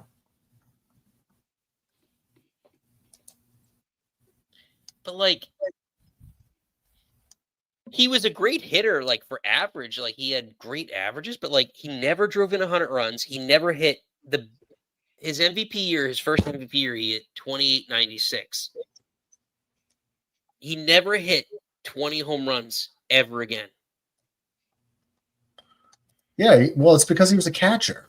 You know, it's like first pick in the draft. He was a catcher. They get him through the bone. But so was Piazza, so was Pudge. They hit 20, 30 home runs a year. What's his name? The guy from, is he Detroit this year? That was in the Derby. Like, he's hitting 25 home runs. Like, I don't know. I just feel like. Oh, he shouldn't have gotten it. They robbed Jeter. I think Jeter hit like 349 that year or something crazy like that. Totally robbed them. That's why I really get, like, because every year it feels like there's always a prospect, like, at least for the years that I watched the MLB draft, there's like, oh, so-and-so is like the top catching prospect. It's always a catcher that's like top 5 that goes. And it's just like, to me, I mean, maybe it's the managing of the pitching staff that matters more, like the intangibles, but you're going to use a first-round pick on a catcher, like, statistically, they're not going to produce as much as any other position. You know, it's like, it's almost like a defensive tackle in football right now, to some extent. Well, defensive tackle's job is to stop the run and apply pressure, clog up the middle. You're not looking for 15 sacks from a DT. Yeah, but like it's also a passing league, right? So like a defensive tackle probably plays on first, maybe second down, and they're not going to play as much as someone who's going to play like in a passing league. They're an edge rusher is probably going to play a lot more than a defensive tackle. Josh Chisholm's still second base, so 2 outs here, runner in scoring position. Let's see if Goldschmidt could drive him in. Yeah, you're just asking for like disruption from a DT and clog that middle. But you got to frame pitches, call a good game, throw runners out. The captain of the infield, basically. Yeah, I mean, he was good at the catcher spot, but I think he made it to. Didn't he make it to the Hall of Fame? It's like Matthews coming out. Matthews is out. Kriski's in there. But it's like today's NFL, right? Like if you have a top 10 pick in the draft, I'm not picking a defensive tackle for the most part. I'm not picking a middle linebacker. Right? Like I'm probably picking a quarterback, a wide receiver, maybe an offensive tackle because it protects the quarterback for the pass, and maybe a corner. Yeah, like edge corner, like those 5 positions. So like, I don't know. Like, but I get it. It's maybe there's like the intangibles that I'm not thinking about, like of managing a pitching staff that like, all these guys that hit 220, like Yadier Molina for how many years? Look what happened to the Jets last year. They got rid of a couple of guys on the defensive line that made more of a difference than they thought, and we couldn't stop the run last year. I mean, we wouldn't win games. If we could stop the run a little bit better, we would have won a lot more games. We had a field goal kicker. We would have probably. By the way, that kid looks good. That my buddy called me up. He's like, "Is he in the bloodline?" Who, the thicker kicker? No, the defensive tackle. Tufelli? Yeah, he looked phenomenal. And he was blowing everybody up. But I don't know. He's a rookie, right? No, I think we got him from Cincinnati in free agency. It was Cincinnati or Arizona. Like Tufelli or something, right? Tufelli, yeah. A Hawaiian kid. It looks like one. Yeah, he looks like a Samoan. Classic, like BYU, USC kid.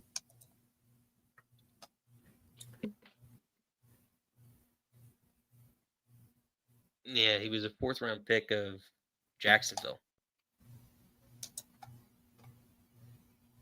Jacksonville. Okay. 2021. Yeah, 2021.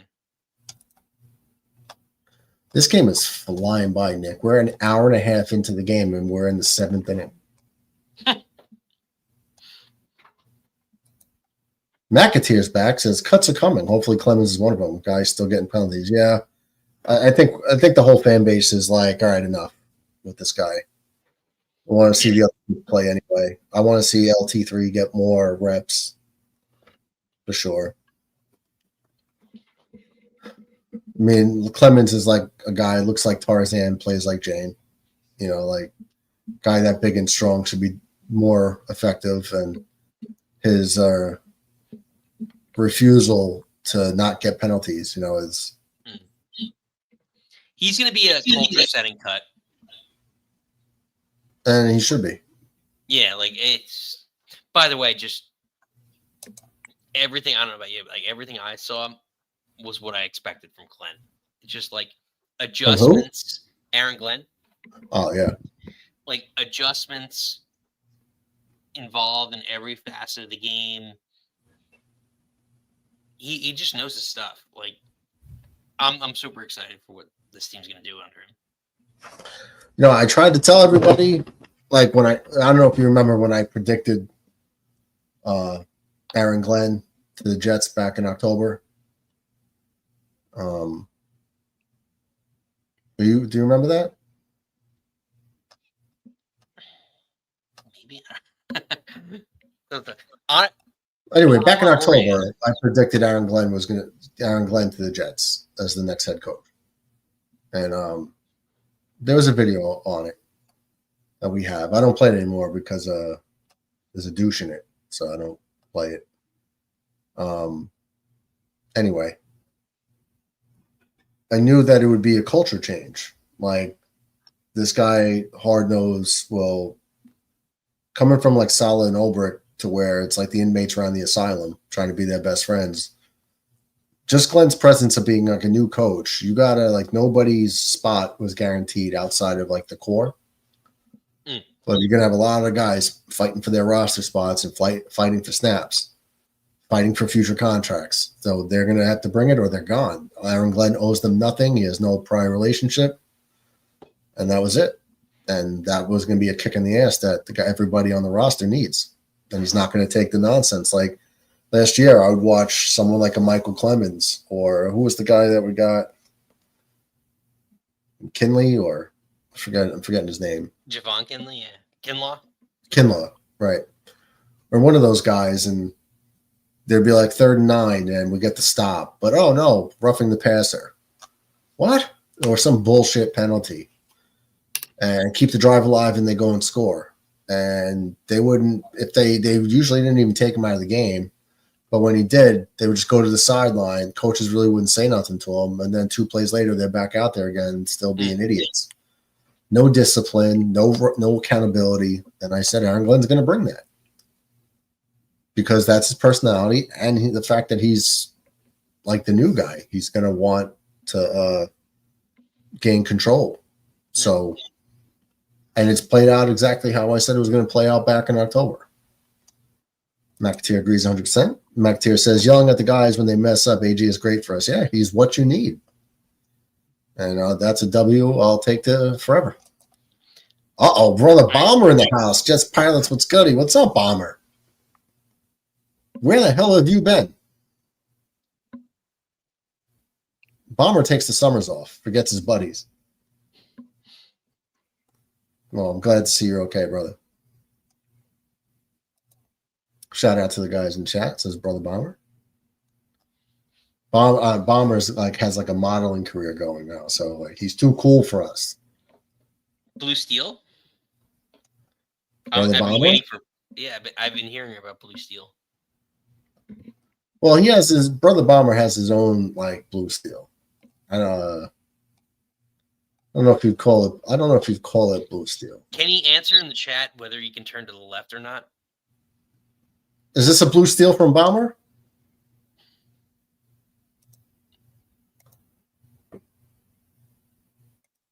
What do you think?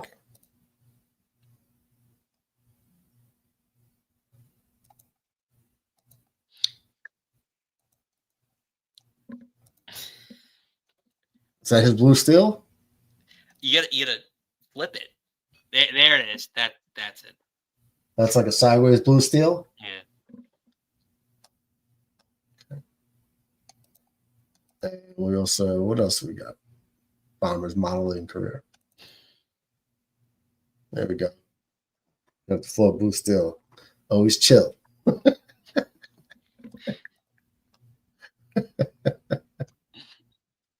Yo, our buddy's a model. I love it.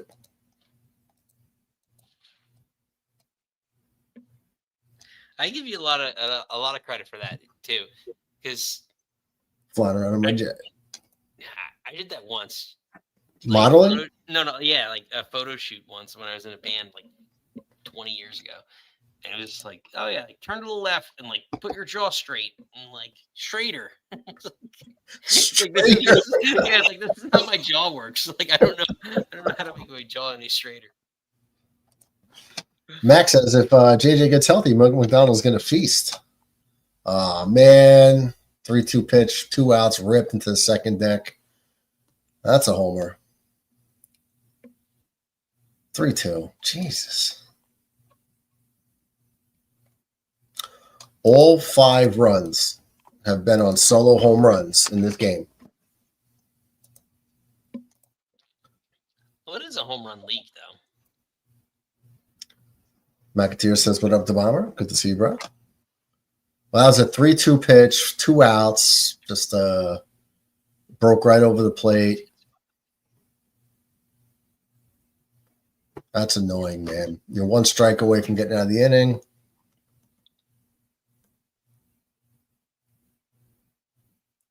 And they take him out at 84 pitches.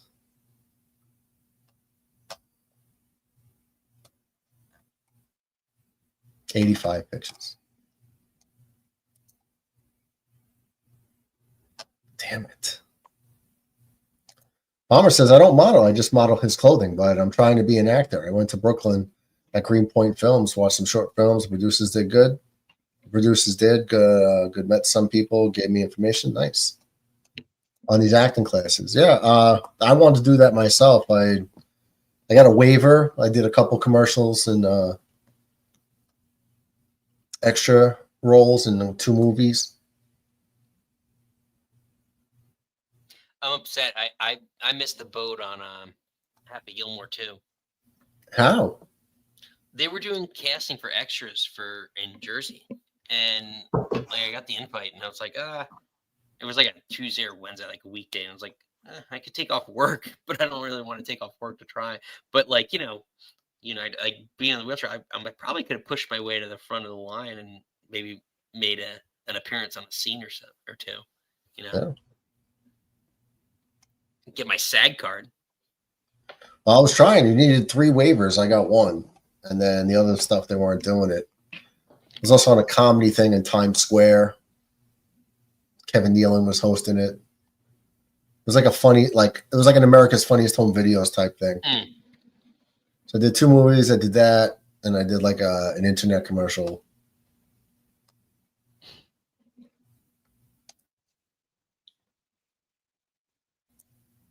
Max says, now that you're famous, Bomber, when can you send us some free merch? Just kidding. Glad to see you doing good. Stay fly, big dog. Ellie. Who says what's up? So, just for Did you? fun. Well, I can just tell you until you could. Huh? Oh no, go ahead. Did you see the movie? What was the movie called? The Bounty, with Gerard Butler and Jennifer Aniston. Mm-mm.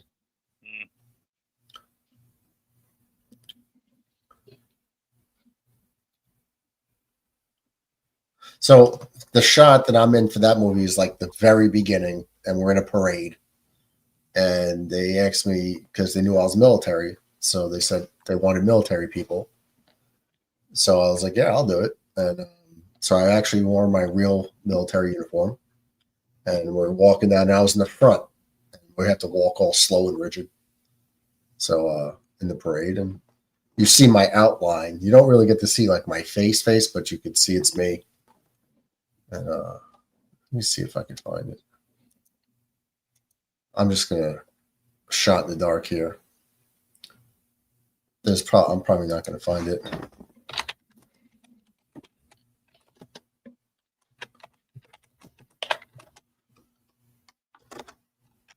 Are you gonna say something? No. So, for argument's sake, if we were doing starting lineups, which he wouldn't have, but Reese drafted Dom Mysterio just won, so Dom Mysterio would have got. I guess they won by pinfall, so 100 points.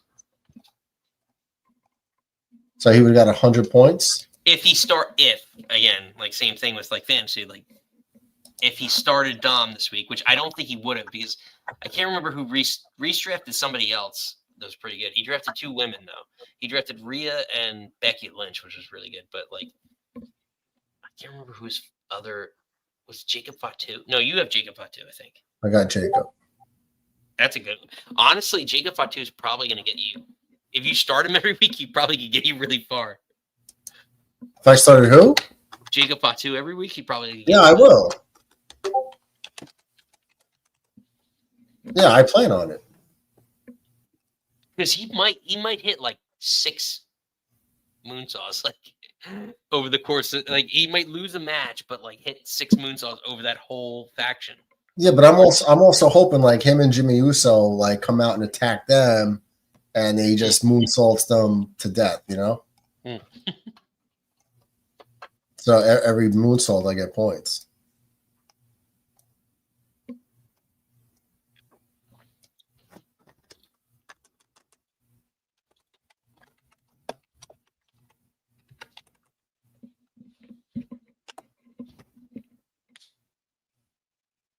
We did so one year we did like it was a pain in the ass too.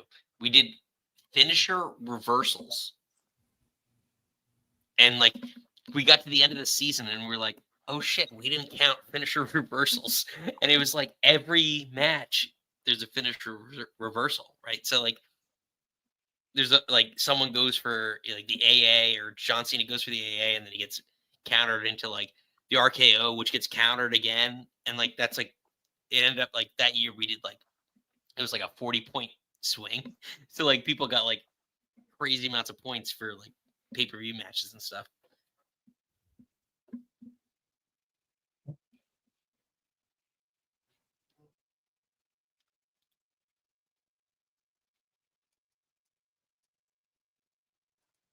Damn it. They don't have it here.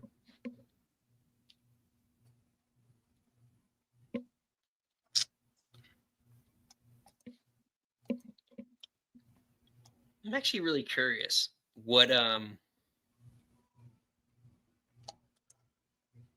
like oh wow. Johan Santana only had 4 years with the Mets after the Twins. Yeah, I don't think he had much of a long career. I thought he had such a.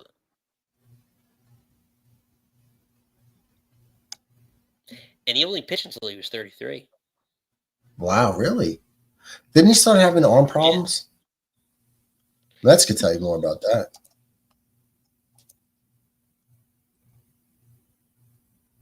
Man, like, because I was curious, like, if he had a better, like, not likely, but like, the 3 years after he joined the Mets, if he was as good as, at least ERA wise, as what he was in Minnesota. But he only had like 4 years. I thought he played like 5-6 years with the Mets, but he didn't. Yeah, I don't know. If Mets is paying attention, maybe he could tell you. Huh? If Mets is paying attention, he could tell you. What do you ask? Santana. Johan Santana.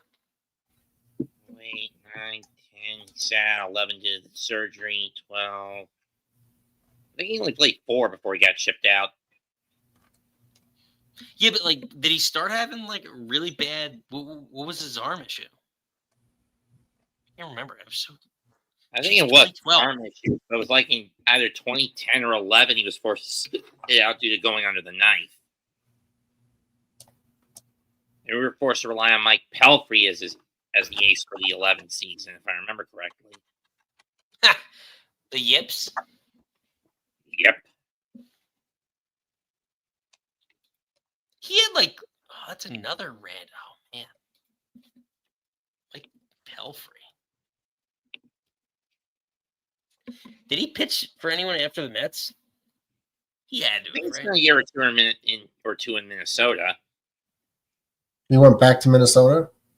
No, he started with Oh the Mets wow. in Minnesota. So you're right, Mets. You're right. So he went to Minnesota when he was 29, and then he had. Let's see. Wait, that's right. Plus, yeah, he was terrible. Went to Minnesota for 3 years, was god awful, and then went to Detroit for a year, and then Chicago. But he just basically just bounced around. White Sox or Cubs? White Sox.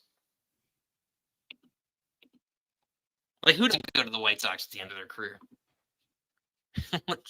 From like 2015 to now, the White Sox are the place to go to just get like a paycheck and lose.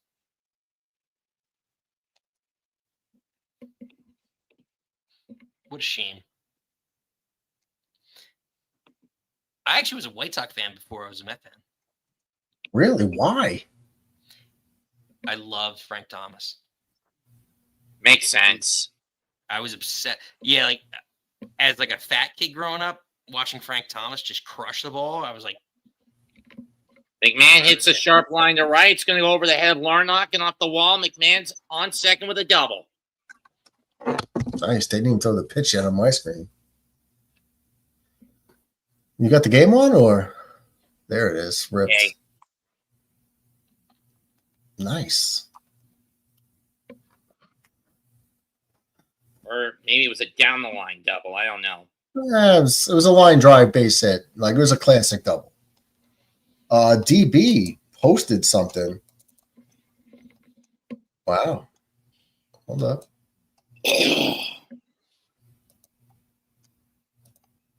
See what you guys think about this.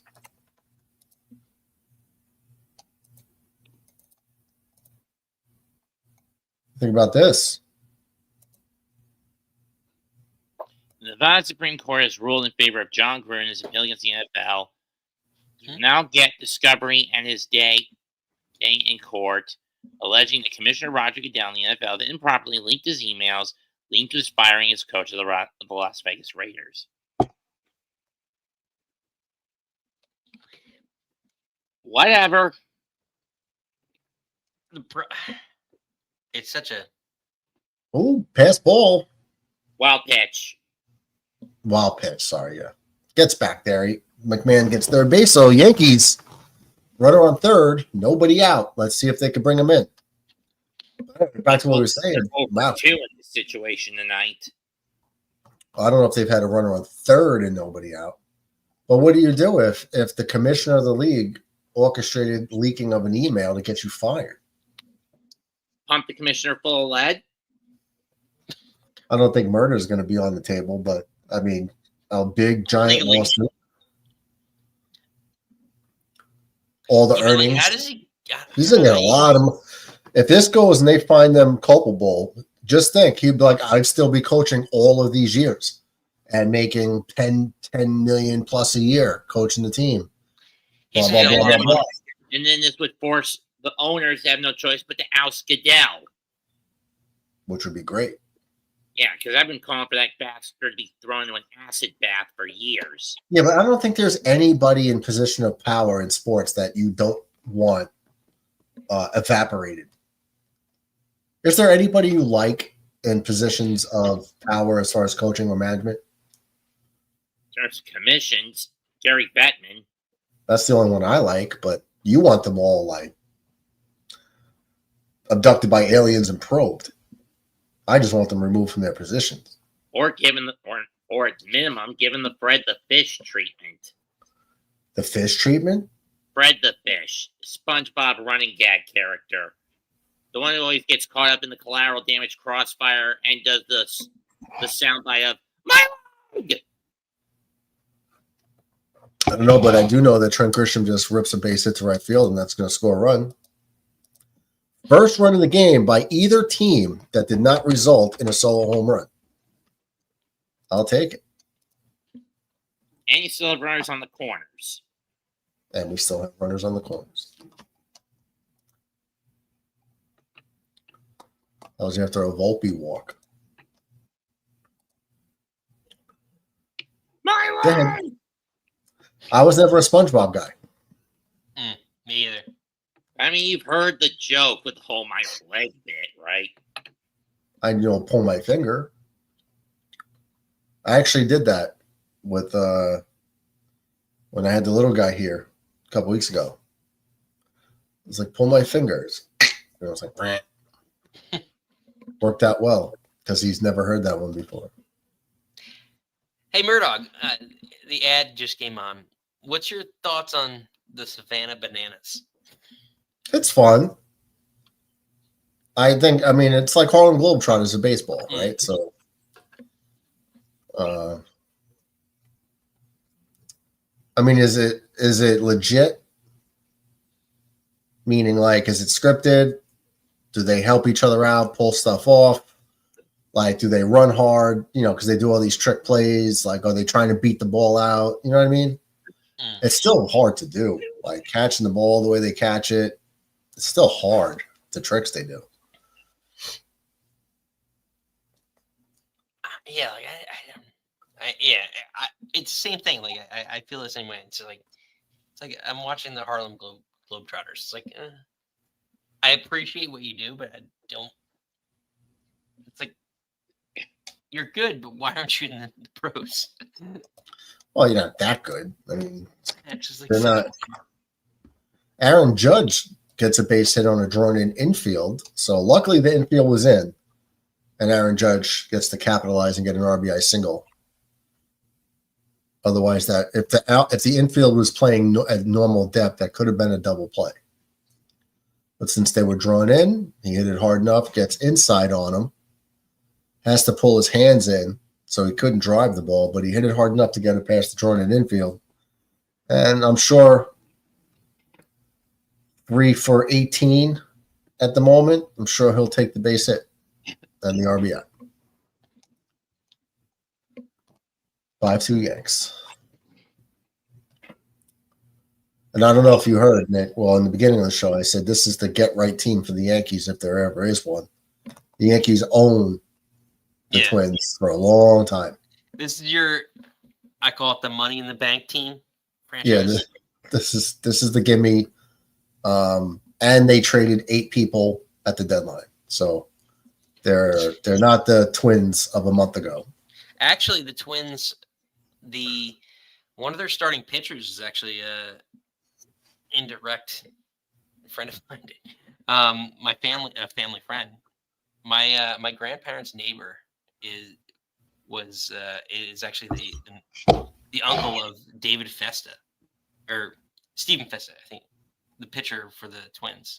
Festa. Is it David Festa? I think it's David Festa. Well, there's no Fesser on the Festa. Festa.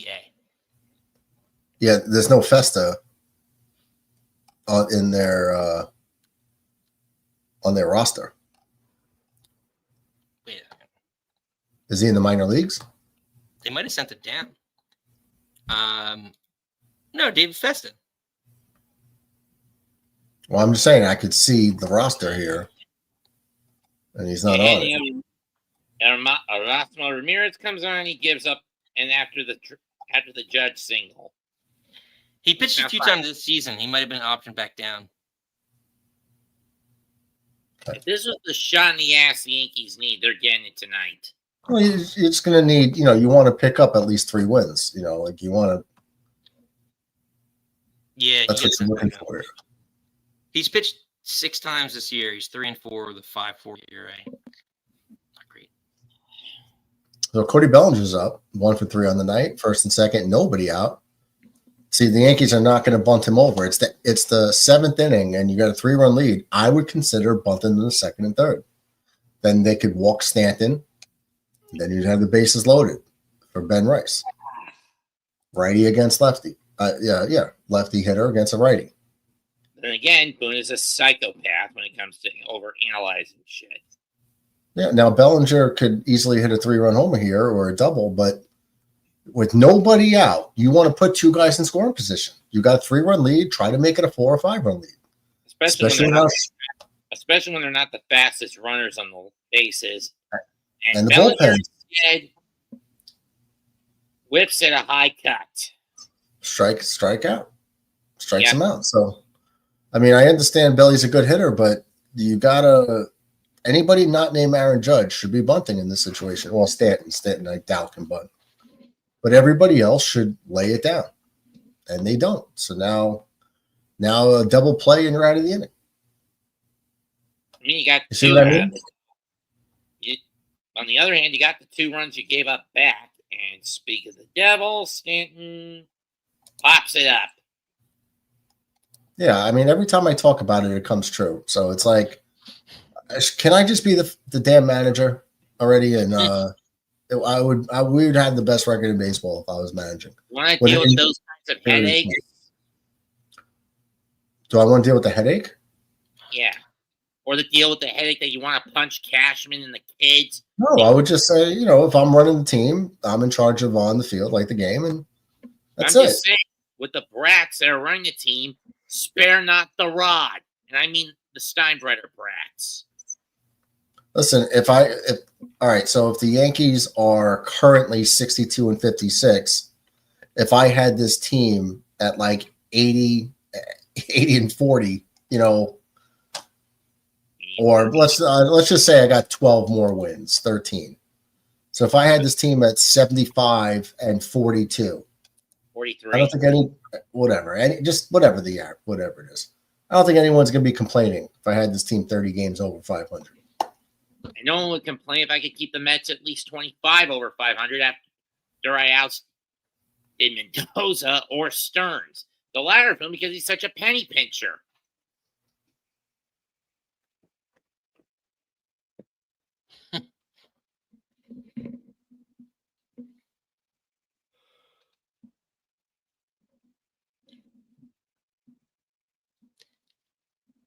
We'll see.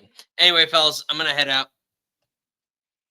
All right, Nick, send me the thing. I looked. You didn't send it yet. Yeah, you didn't send me your email. Yes, I did. You sent me the Discord, but I don't know how to. Yeah, you said send me the email. It's very simple. You could just look at it and then remember it. It's very, very easy. See, I'm not taking all your stuff. There's a no-hitter going on in St. Louis. Top 6 there. Brewers on their way to their 10th straight win. Milwaukee. All right, I'll send it over. But anyway, I'll catch up with you guys later. Mets, pleasure. Dog, pleasure as always. Mets, he said goodbye. Wait. Cheers, buddy. See you later. Mets, are you preoccupied? No. Okay.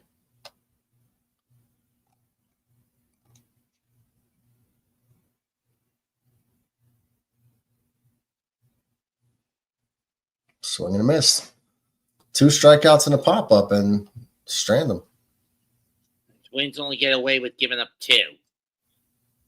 Should have been worse, but, it's Aaron Boone we're talking about. What do you do? Throw him and there goes the no-hitter for the Cardinals. You jinxed them. Tyler Freeman, single down the right field line. Line drive to right. So Miles Mikolas's no is gone after 5 1/3. Houston's beating Boston 3-2 in the 3rd. Not that really matters. It's early. Yeah, just giving an update. Just saying.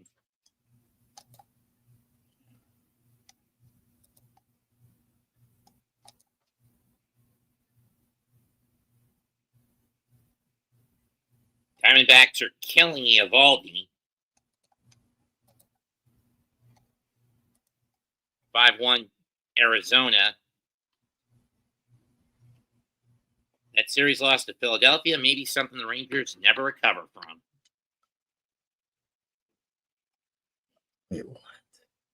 So Jose Caballero is coming in as a defensive replacement for Stanton. And you got Dominguez on the bench. What's up, Caputo? What's going on? Long time no see, bud. Yeah, well, you haven't streamed in a while. I was on vacation. I told everyone Yeah. I'd be gone for a few weeks. That's good. Well, it looks like we're going to, for the first time in a while, the Yankees and Mets are both not going to make it to the playoffs this year. So That's possible, man. I mean, if you remember what I was saying, I said, let's see what they do with the deadline. And for me, they didn't do well enough. So they didn't make that splashy move like that big. I wanted them to trade for a starter. They desperately needed a starting pitcher. And bullpen arms, I like Dovell and Bednar, but the other guy they traded for, that guy sucks. Bird. They already optioned him. This is what drove me crazy. I did not want them to trade Spencer Jones, Lombard, or Rock Riggio, second baseman with a good bat. Right. And they traded Riggio for Bird. I could care less about their prospects being traded. I just want to see this team win. But once again, they hogged their prospects. Riggio, he wasn't really like a big time prospect. I mean, A second baseman with a good bat. but Highly rated bat tools. well, and another thing too, the Yankees could potentially miss the playoffs again next year because if Judge gets surgery, which a lot of people are saying he's going to probably want to get surgery in the offseason, say by the next season too. So they're going to miss it both years, this year and next year. What do you mean if it's like Tommy John? Well, yeah, because they're saying that injury that he has with his elbow, they're saying it could lead to an ACL, Tommy John surgery. So, to an ACL. You know, UCL. Yeah, UCL, I meant to say. Yeah.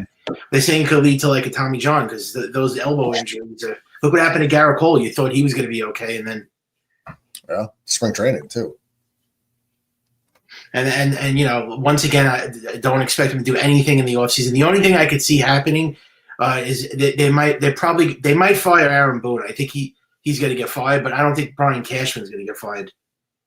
Aaron Boone could get fired, but that's all I see happening. They're going to probably use him as an scapegoat, but I don't see them firing Brian Cashman. But Well, he's not a scapegoat. He deserves it. We were just talking about it before you called in. First and second, nobody out. Why you're not bunting them over to second and third? And what happens? Strikeout, pop-up, strikeout. yeah, that's what they always do. Like, come on. Like, it doesn't take a rocket science. This is simple shit. They don't do it. So it's like, yeah, whatever. You know, like I told you I gave them to the deadline to make impact moves. They got 3 closers. Yeah. And they optioned one after 2 appearances. I'm not impressed with the other guy they got. He was absolutely horrible, Bird. You look at his numbers. He has a 5 ERA. He's like Mark Leiter 2.0, basically. He's the same exact thing as Mark Leiter. Oh, they say his numbers are only bad because he pitches in Colorado, but he still sucks. I'm not going by that stupid statistic because he pitched in Colorado. That's why his ERA is so high. He's garbage. Why did they option him? Why did they send him down to the minors? It must be terrible. They sent him down to the minors. I mean, he already pitched terrible already. And yeah, Yankees and Mets are both not making the playoffs, so it's bad New York. You know, it's bad for New York sports right now. Really, really bad. I mean, my confidence level is at an all-time low with this team. Yeah. Krispy Kreme says, Caputo, hope you're doing well today, my friend. Love you. Yeah, I'm all right. But what does Mets fan think? Does he think the Mets are missing the playoffs? It looks pretty bad right now. I think he's watching some anime porn. No, I'm watching Raw over on Playback. But how do you feel about the Mets' chances of making a wild card? Do you think they're going to get a wild card, or do you think it's over? Perhaps they'll make a wild card. But I still want Mendoza to quit the damn gambling habit. Yeah. Well, Mendoza's been terrible. They're going to have to axe him too. They're going to have to fire Mendoza. He's just not doing good. I mean, since June, he's been doing nothing but gambling. Yeah, that's not good. But I think both teams are missing the playoffs. The Mets are like barely holding on. They're like tied for a third wild card. I mean, the Cubs and the Padres hold. They're not catching the Cubs and the Padres in the wild card. So I mean, and the Reds are only a game out of the third wild card. They just lost to Philadelphia tonight. All right, so then that gives the Mets a little bit of breathing room, but the Yankees are the Cleveland's only a half game out. They got to win this game tonight. This is you got to sweep Minnesota. You have to win every game now. This is the right team because we own Minnesota, and they traded 8 people at the deadline. Yeah, so you're facing a watered down version of this team. And 8 did absolutely nothing. Do you know that 3 guys that they traded for already are on the injured list? Austin Slade is on the IL. Ahmed Rosario is on the IL, and Jake Bird got optioned. What a joke! They were mid to like kind of low moves. Like I don't know how to say it. And then after this series, it's a travel day for the Yankees, and then you go to St. Louis. Yeah, and they don't play the Cardinals well, by the way. Whereas the Mets, they got Atlanta this week. Yeah, I see this. They don't have an easy schedule, the Yankees. I don't know what people are talking about. They got a hard schedule for the rest of the way. Look at the teams they have to play. They don't have an easy schedule at all. I thought I was fucking the booger and negative Nancy.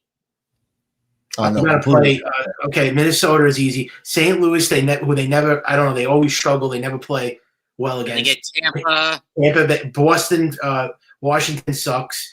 White Sox suck. Okay, then you got Houston, Toronto, Detroit. Yikes! And then Boston. Yikes! Yeah, and then the West from September 15th on, it gets better. So like Minnesota. I know, but you can't underestimate these bad teams. They're playing spoilers. The Yankees play down to their competition. They could lose all those games. Baltimore is do. Well, 13 games. They don't guarantee wins. They could lose those games. The White Sox could beat the Orioles. The Yankees can't beat anybody this year. They lose to everybody now. They can't even beat bad teams. Have you seen all the bad teams that they lost to this whole season? Yeah. They got swept by Miami. They lost to Colorado when they had like 9 wins. They lost to Angels. They lost to the Reds. They lost to everybody. Yeah, but then they go take 2 out of 3 in Atlanta. That's like I don't know what that was all about. Like what the hell's going on? The Braves are terrible this year, but I don't know. That's because Atlanta's been riddled with injuries. Yeah, and not for nothing, but we did take 3 out of 4 from Tampa. That was a fluke, I think. You took 3 out of 4, but then you get swept by Miami. It's like, wait, what? Yeah, and they lost to Texas, and then they lost to the Astros. You knew they were losing to the Astros. The Astros should have won. The Astros are a great team. Should have won, but the Astros are like a World Series caliber team. They weren't beating the Astros. Oh, really? What would you say about Milwaukee at the moment? The Mets are in a world of hurt, man. The Mets' schedule is the hardest schedule of all the teams for the remainder of the whole season. Got a hard schedule. I know. This is why I want to pump Mendoza so full of lead for how much gambling he's done. I mean, I don't know how they're going to survive the Yankees and Mets. The Yankees schedule is a little bit easier, but it's not saying that much. But the Mets schedule, if you look at the Mets schedule, that's like they got to run the gauntlet. I mean, I don't know how they're going to. Atlanta, Seattle, then they go to Washington. Yep. You got to play the Padres. And back to Atlanta, then they host Philadelphia, then they go to Detroit. Oh my God. Good luck. Then we get I think at one point, then we go back to Philadelphia, then we go to Texas, and then we get Texas, San Diego, Miami. Yeah, it's the hardest schedule in baseball. I don't know how you get. That's why I was saying. I don't think the Mets be a damn pessimist, Mike. What? You always have to be a damn pessimist. Well, I mean, it's the truth, though. It's both the Yankees and Mets. I mean, but look at their remaining schedule. I can't really say anything positive about. I don't mean to down your Mets. It's just I said both New York teams are terrible. I'm not playing Yankee biased here. The Mets are terrible, man. The Mets are a terrible team this year. Since June 13th, they've been mid. Again, blame the damn gambling blame Adam Mendoza's boneheaded gambling. I'm going to blame actually David Stearns for not doing anything at the deadline. Or doing anything for the rotation in the offseason. Yeah. Didn't they get a guy from Minnesota? They got Ryan Hazley. I like that move. But the other 2 guys, man, not so much. Home run. Gregory Soto sucks. And Rogers is Tyler Rogers, guy's like 38 years old. Here's Jazz. That's gone. Chisholm. It is high. It is far. It is gone. That one's driven deep to left field. There it goes. See ya. That is ripped into right. Back at the wall. See ya. Schmidt swings at the first pitch and launches it to left center field and deep. Mitchell back, track, wall. See ya.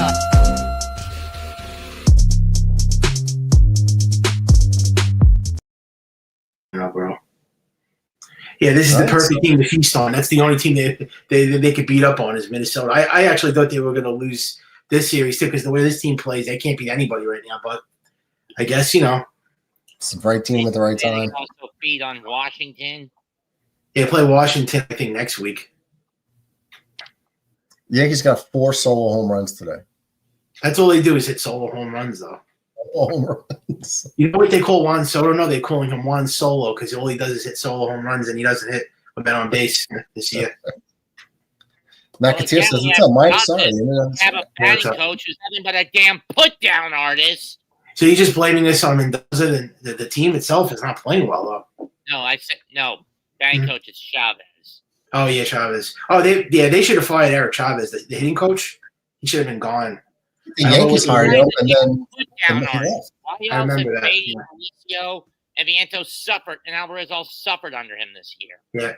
Well, I mean, you knew the Milwaukee Brewers were going to be hard. They're like the best team in baseball, the Milwaukee Brewers. Yeah, but you know they're going to screw it up in the playoffs. they won They 24 to always do. 28. They always do. McMahon smokes one up the middle, but right at I don't know. I'm second not crazy. The McMahon move is another mid move. He's a good defensive player, but base.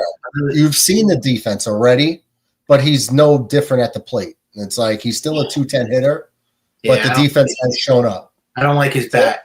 He's not a great offensive hitter. Yeah, right. It's just a defensive upgrade is really all it is. Yeah, don't expect him to get a third baseman now next year. They're gonna leave that out. But they have to get a lot of other things. The Yankees next year, tons of, but they never do. So Let's see. Let's look at something here. And I don't think firing Aaron Boone is going to change the whole. It's not going to change anything because the team is terrible. The roster is horrible. The roster construction. Cashman is still going to. How about the Steinbrenner kids sell the team as someone who knows a damn thing about the game because they just view it as a damn profit, as a damn. That's what I've been saying for a long time. They should sell the team, but I mean, who are they going to sell to right now? I mean, they should. I mean, I guess like a multi-billionaire, like The only somebody. other guys I can think that could fit that bill: James Dolan and Donald Trump. Yeah, I don't want James Dolan. Yeah, given how he basically is trying to sabotage the New York Knicks again, it wouldn't surprise me. You need somebody who's a Yankee fan, somebody who loves the team, not like a businessman. Hal Steinbrenner is not a fan of the team. That's the problem. He's not a baseball fan. He's not a Yankee fan. They need somebody like Cohen is a Mets fan. That's why it fit well. He loves the Mets. So Too bad he keeps picking GMs who are either have corrupt business dealings or skinflints. I feel like with Stearns, it's the ghost of Fred Wilpon all over again. you think so? Well, I mean, Think Cohen about always it. plays Skinflints. The starting pitchers he picks, reclamation projects.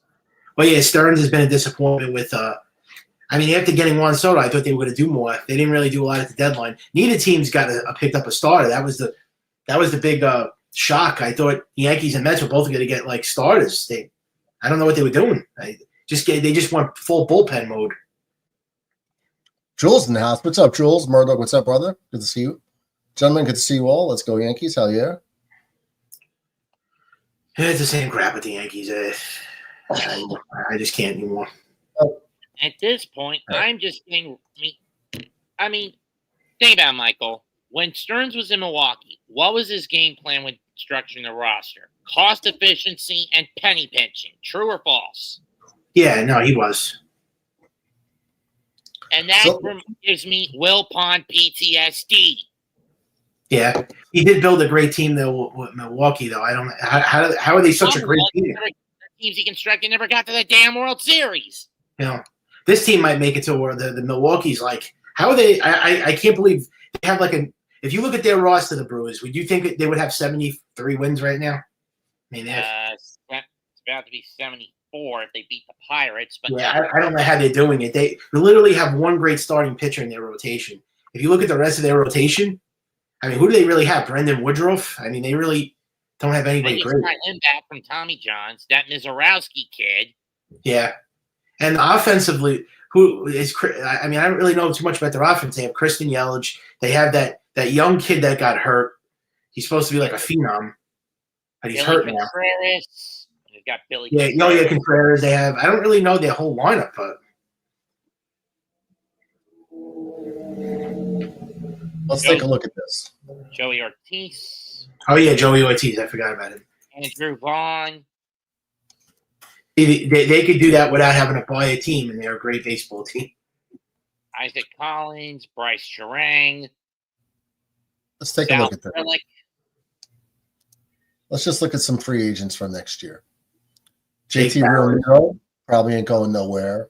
Perez ain't going nowhere. Garver probably not. Sanchez, Jansen, Murray, Barnes. Really, Christian Vasquez. Now I don't think there's Kyle Tucker. Kyle Tucker's a free agent, which I don't think the Yankees are going to get. We'll go through it. Pete Alonso probably won't opt out. Who knows? I mean, it's a 2-year contract with an option on the second year. There's nobody here at first base that really. Josh Naylor, I wouldn't mind Josh Naylor. He's pretty good. I would mind getting him for the Goldschmidt's not coming back, so it's either that or Ben. I don't want Ben Rice being the first baseman.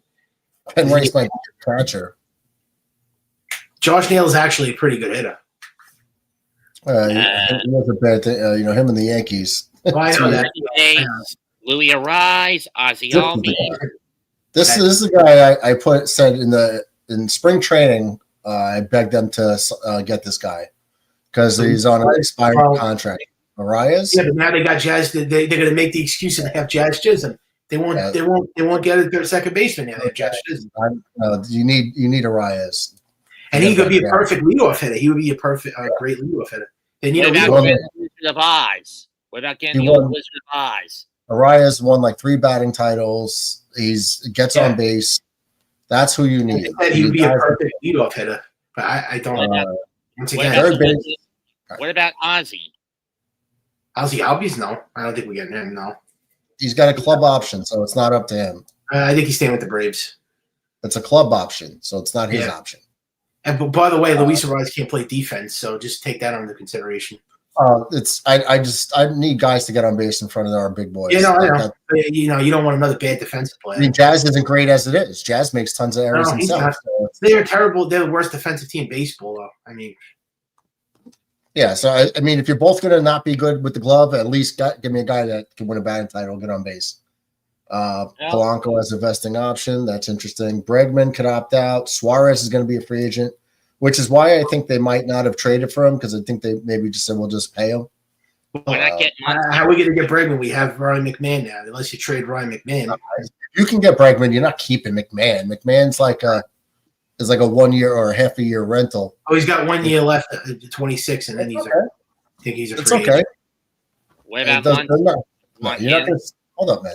You're not going to significantly not upgrade your team because of Ryan McMahon. I know that. But the Yankees never do upgrade their team. That's the problem. What about Muncy? Would he be a good third base option? Or is he not leaving Los Angeles? Muncy's not. It's a club option. Yeah, Bo Bichette. No. I wouldn't mind him, but no. And so we got Schwarber. Cody has an opt-out. After that, it's slim pickings in the outfield. I don't like any of these outfielders except Kyle Tucker. That's it. Yeah, and Schwarber. Like he's leaving the Cubs. Like he's going to leave the Cubs. You never know. The Cubs, these guys, they're going to get paid no matter where they go. Wouldn't you just want to win? Yes. I guarantee that the Yankees won't make any upgrades next year. Not one. Dylan Cease, free agent. Zach Gallen, free agent. Framber Valdez. Michael or whatever. Chris Jordan Sale, Montgomery. don't get him. Not interested in any of these options, except for maybe Zach Allen. Shota Imanaga has been good for the Cubs. Dylan Cease has been terrible. He's horrible this year. No, I said Imanaga has been good Oh for the yeah, Cubs. he's been really good. I think the Cubs are Woodruff? going to Woodruff, man, he's mediocre. Ranger Suarez. Walker Buehler is probably on his way out of Boston. Don't want him. Yeah. Look, one, they're of our, terrible, man. one of our Boston friends said the Red Sox are ready to cut Buehler. Strike 3, Yankees win. Nice. Yeah, so I mean, slim pickings in free agency, but there are people out Not there. a great list. Edwin That's when Diaz trades. has an opt out. Imagine Edwin Diaz opts out and Devin Williams is a free agent. Helsley is a free agent. Well, Devin Williams is gone. We're not going to re-sign him back. He sucks. Mm-hmm. I like it, Andreas Munoz, but Yes. I'm going to pump both your guts full of lead. Luke Weaver's a free agent. yeah, he's a free Why agent. does it go? Yankees have to stick to trades, but I don't expect them to do anything great. There's rumors that Sandy Alcantara might be traded, but next year. Uncle BJ, what's up? What's up? The score is blocking my face. Hey, Michael Just your neck. Caputo and Max, what's going on? Here you go, Uncle BJ. There you go. There you go. The Yankees win. No, Yankees win. Yeah. But they always beat the Twinkies. Yeah. Where's the cream filling? Where's what? The cream filling. DJ said Twinkies. Oh, the Minnesota Twinkies. You know, those commercials from the That's what they 90s call where them, man. a current character would mistake what's being put in front of them as a Hostess product, and then they have it put in their face or try to bite into it and say, hey, where's the cream filling? Hey, so the Yankees hit 4 solo home runs. Does anybody know how many times they struck out? Let me see. A lot. Enough. Wow. Well, Wow. yeah, I know. Yeah, you're looking at Walked. it. All strikeouts. I didn't see the game. None of the Twins walked, and they struck out 11 times. But that's all they do is hit home runs. That's all they. The Yankees got like 4 guys with 20 home runs or more. And what's his Only face? about Ben 30 Rice. to 50 RBIs at best to show for it. This still doesn't. This is still not getting me. Like selling me that they're gonna make a wild card. Still think they're gonna miss the playoffs. Oh, not at all. Not at all. You know what I'm really hoping for, Mike, is that I just at least finish over 500. I don't want that streak broken. But man, what if that's what it takes to get rid of Boone and Cashman? What do you do? It's like if you guarantee that they're fired if we finish under 500, it's something to consider. But I kind of like that. How about this?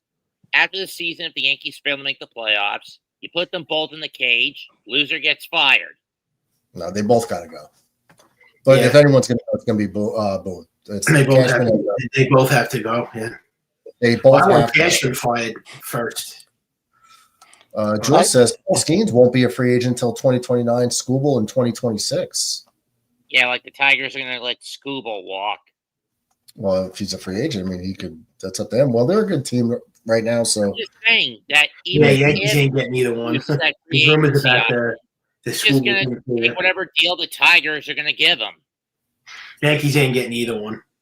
They don't have the balls to sign Skubal. First of all, they'll make an excuse that their luxury tax is too high, and they won't do it. I'm just going to hop out, guys. All right. So that admits. And Paul Skeens, you ain't seeing here. There's rumors about him getting traded next year, which isn't going to happen. So he might force his way out and say, "Listen, I don't want to be on the last place team. I pitch great, and I got losses and no decisions." But the Yankees are the last team he's going to want to go to. That game was 2 hours and 20 minutes. Fast game.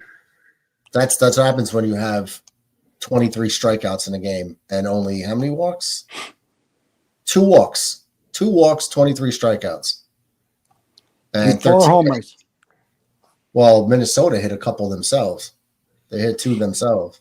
Oh, So 6 solo home runs were hit in the game. A total of 13 hits and 23 strikeouts and 2 walks. So that was a little crazy. DJ, how you feeling about fantasy football? Do you play Caputo? Nah. DJ is I'm about to rip get roaring, smoked. ready to go. I think I take you on the first week, huh? First week, you and me. I guess I better get my Bills team together. Well, at least it ain't going to be like week 2 because then the Jets will be playing your whole lineup. So let me ask you, let me just say something. Say, for instance, the Yankees fall out of contention, out of the playoffs. Would you rest Judge? I mean, remember last year, Cole had the same kind of problem. Yeah. And he tried to come back this year, and he ended up with Tommy John surgery. I think Caputo brought that up. If they fall out of it, way out of it, they should probably put Judge on the injured list. That's what I would do. If they're out of it, you should find out if he needs the surgery. Yeah. Yep. There's no sense of they're playing basically for nothing right now. They're tied for the 3rd wild card. This team is. I don't know who's going to fall harder, the Yankees or the Mets. So they're both like terrible. They're both going to miss the playoffs. But Mets fan actually thinks the Mets are going to make the playoffs. I'm sorry, but if he's been watching, they lost 8 in a row.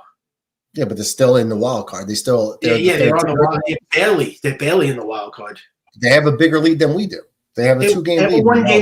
They have a 1-game lead. That's it. Sure. 2 games. Wow, big whoop. 2 games. That could diminish in a couple of days. Yankees have now that they won, they have a full game, and if it can go back down to a half game by the end of the night. So I don't think 2 games is a big lead. Get a 5-game lead and then come back to me. I'm going to send you something about the strength of schedule for remaining year for the team. Look at the Mets schedule. It's terrible. I mean, it's just hard. We looked at the schedule. Yeah. The last 13 games against – so you got 7 out of the last 13 against Baltimore. You got a couple against the White Sox. Those are games they can win. This team is lucky if they get 80 wins. They're like a 73 win team. Do you know who has the strongest, the toughest schedule? Oh, the Mets Take do. a guess. The Mets? Nope. Boston? The Colorado Rockies. No. Doesn't shock. Yeah. I'll send it to you, Murdoch. They haven't had it bad enough. I actually think the Mets have the hardest schedule. Look at their schedule. Theirs is pretty tough. I think theirs is number 7. The Rockies have been terrible the whole season. I mean, they have a hard schedule. These teams they're playing against, so. Yeah, the Rockies have been in last place since April. Houston extended their 5-2 over Boston. Colorado's beating St. Louis in St. Louis in the 7th. Is the Blue Jays losing? Because you need the Blue Jays to lose also. Well, that's for the division. Yeah, the Blue Jays. That division's over. The division's over. I think Toronto's off today. I think Toronto has a tough schedule down the road, too. I'll send it to you, Murdoch. Oh, for them to get a wild card, they need 88 wins. I know that. So I don't know if they get I can just bring it up, DJ. I can just bring up the schedule for the Rockies, if that's what you want to see. No, this is for every team. Yeah, I could look at it. I got ESPN. Okay. Let's see. Let's check out Toronto. Not including today's games, obviously. Yeah, Toronto's off today, though. All right, so what's today? Monday the 11th. The 11th. Okay, here we go. Got it.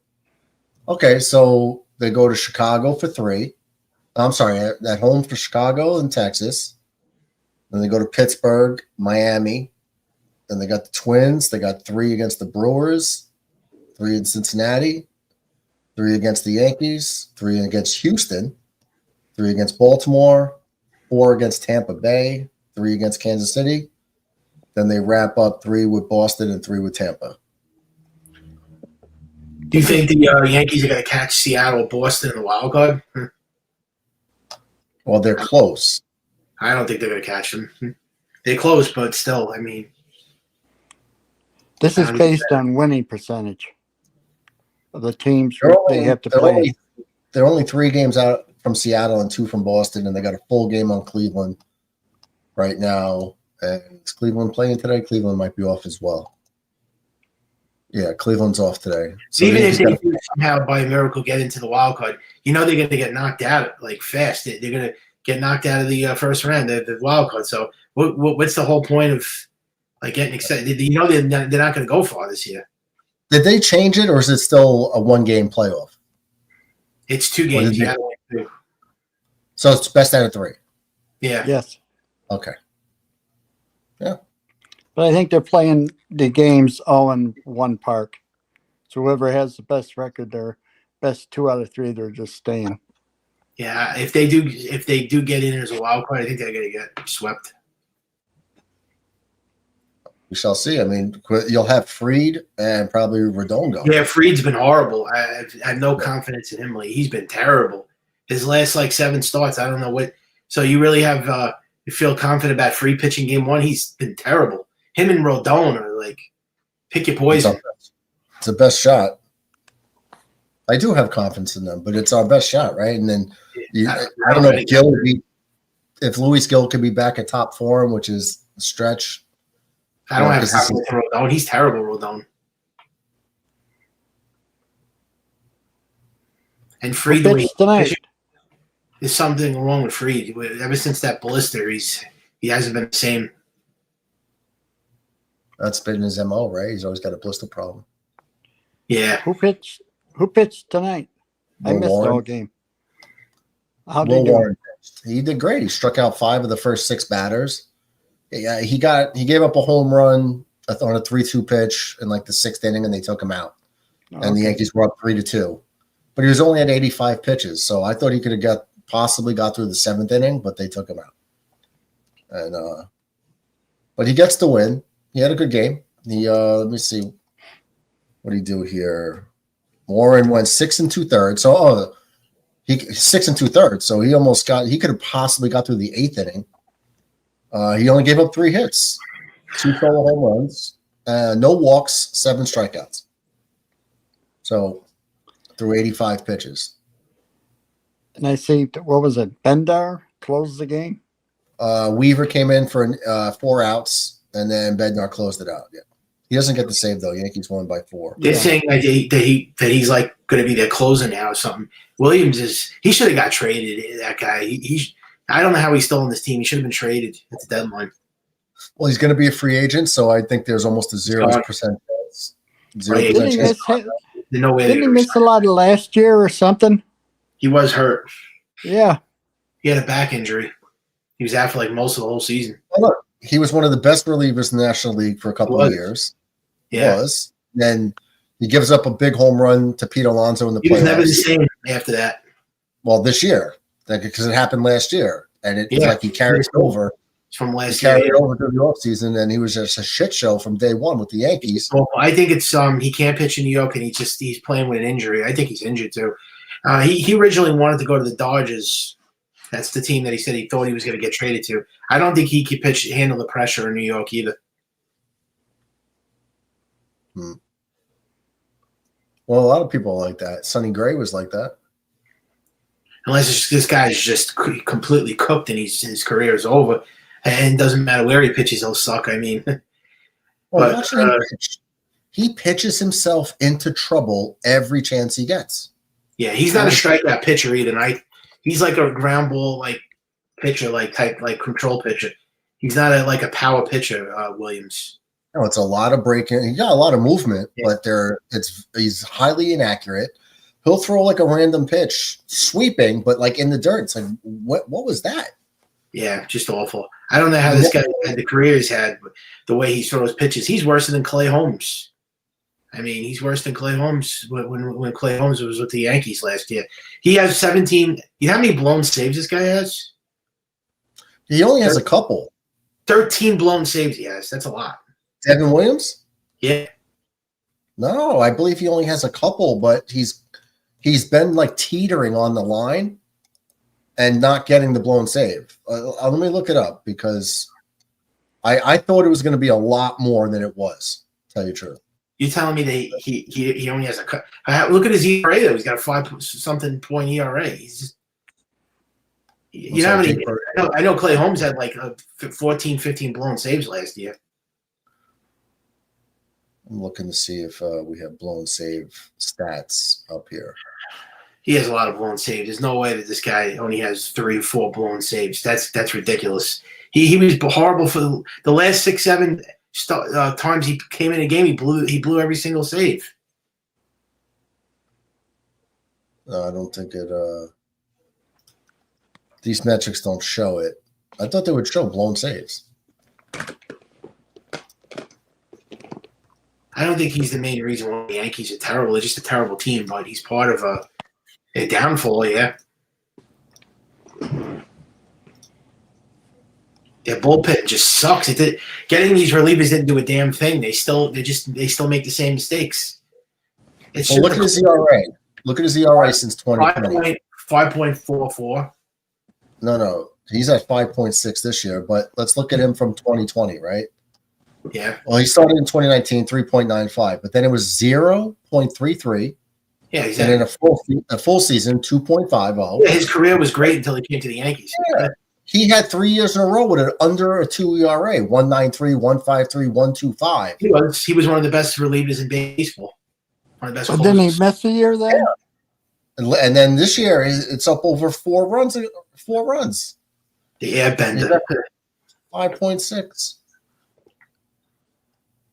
Either the backbreaker, they should call him.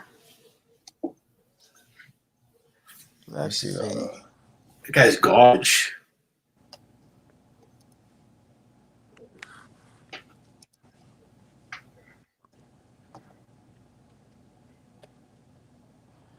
See, it's 3-5 this year, 5.60. Let's see.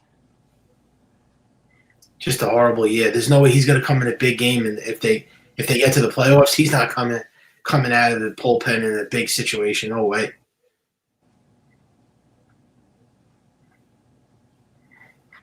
And Aaron Boone's excuse to keep him as the closer. What's his excuse? Why didn't they trade him? I still don't understand it. Jake Bird is number 9 on the list in blown saves with 6. He's terrible, Jake Bird. Why did they trade for him? God, I mean, I think he was just available. I think they just wanted another reliever that was available that did not involve like Spencer Jones or Lumbo. Just another terrible Brian Cash move. He just loves getting these pitchers with high ERAs. Camilo Duvall had 5. He was never good, Jake Bird. Yeah, see, that's what I'm saying. Like, he's not even in the top 20.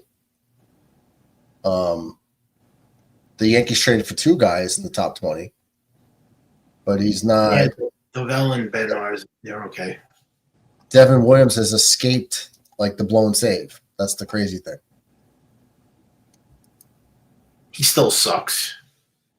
He's got 3 blown saves so far this year. 3. Yeah, 3. That's what I thought. It's like it's not as much as you think. But he always He's got 17 saves, 7 holds, and 3 blown saves.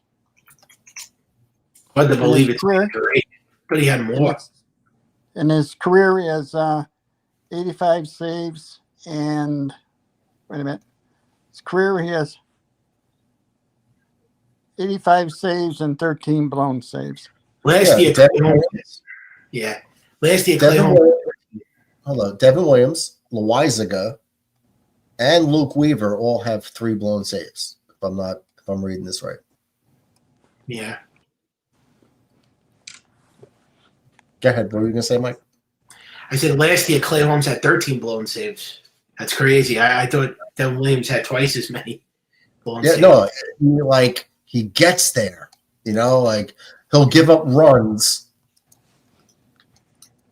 He'll give up runs and hits and put guys on, but the Yankees hold on. Yeah. Like if it was like a 1-run lead, he would have blown the save.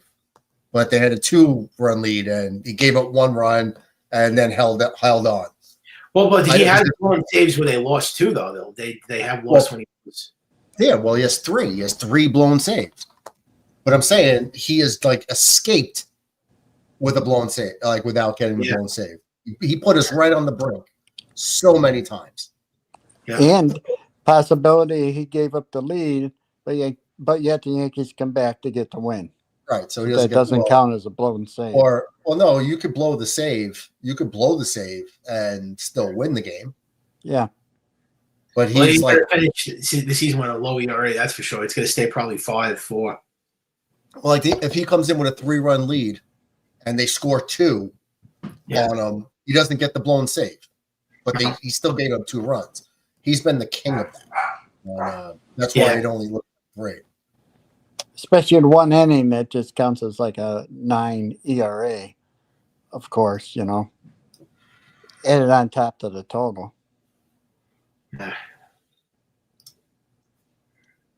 Unbelievable.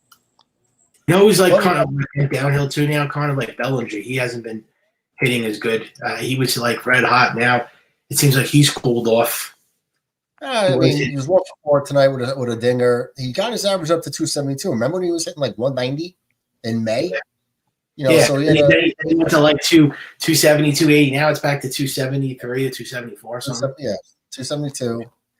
He had his 21st homer, 67 RBIs. He's having a good season, but I don't know. Yeah, it's okay.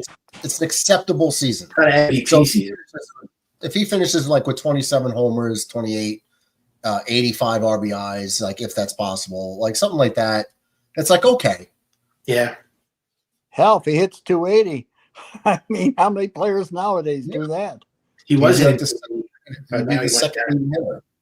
Well, I mean, he might have been hitting 280, and if he's hitting 273 now, I mean, that's just a 7-point drop in how many games? Yeah, about a month. He's been. But I mean, the slump that Judge has been in, I mean, that's a slump. Yeah, Judge is. I don't know what's wrong with Judge. He's hasn't been the same. I don't know what's going on with him. That's why I'm thinking if he's hurt, shut him down. If that's part of the problem why he's slumping. It probably is. If they fall out of it. If next year you'll hear in the offseason he needs surgery, I'll be surprised. So we're hoping that doesn't happen. And then they'll miss him. They'll miss him for like 6 months or something because I heard UCL is like that's like a season-ending like surgery or something. He'd have to DH, but you know what? He was throwing in the outfield today, and they said that he's not going to play the field this series, but the next series he'll probably be back in right field. So I guess we're going to find out. But I mean, that injury you have to heal. You need like at least 2 months of healing, and he hasn't really healed. All he got was 10 days, a 10-day DL thing, and that was it. Now he's playing. I know they're DHing him, but the more you keep playing with that elbow and he keeps throwing, that's going to re-injure his elbow. So it's not good. That's what Tony had last year. Yeah. He didn't pitch, but he came back to hit. Yeah. He's also a pitcher. And the problem is you could DH Judge, but you're going to have to sit Stanton or put Stanton out in the field, and he's going to get hurt. But still, DJ, Tony came back. Oh, I'm sorry. Go ahead. You didn't see it today because you didn't watch the game. I don't know if you saw it, Mike, but there was Stanton was on first base, and there was a base hit to right field, and he was almost trotting like a home run trot to second base, and he ended up getting to third. He just trotted from second to third and got there on a base hit to right. Buxton, right center. Buxton bobbled it a little bit, but Aaron Judge. They showed Aaron Judge. He was like, what are you doing? Like, how did you make it to third base trotting? Yeah, he's not running hard on the base paths. So you got a guy that can't even sprint on the base paths. That's a problem, man.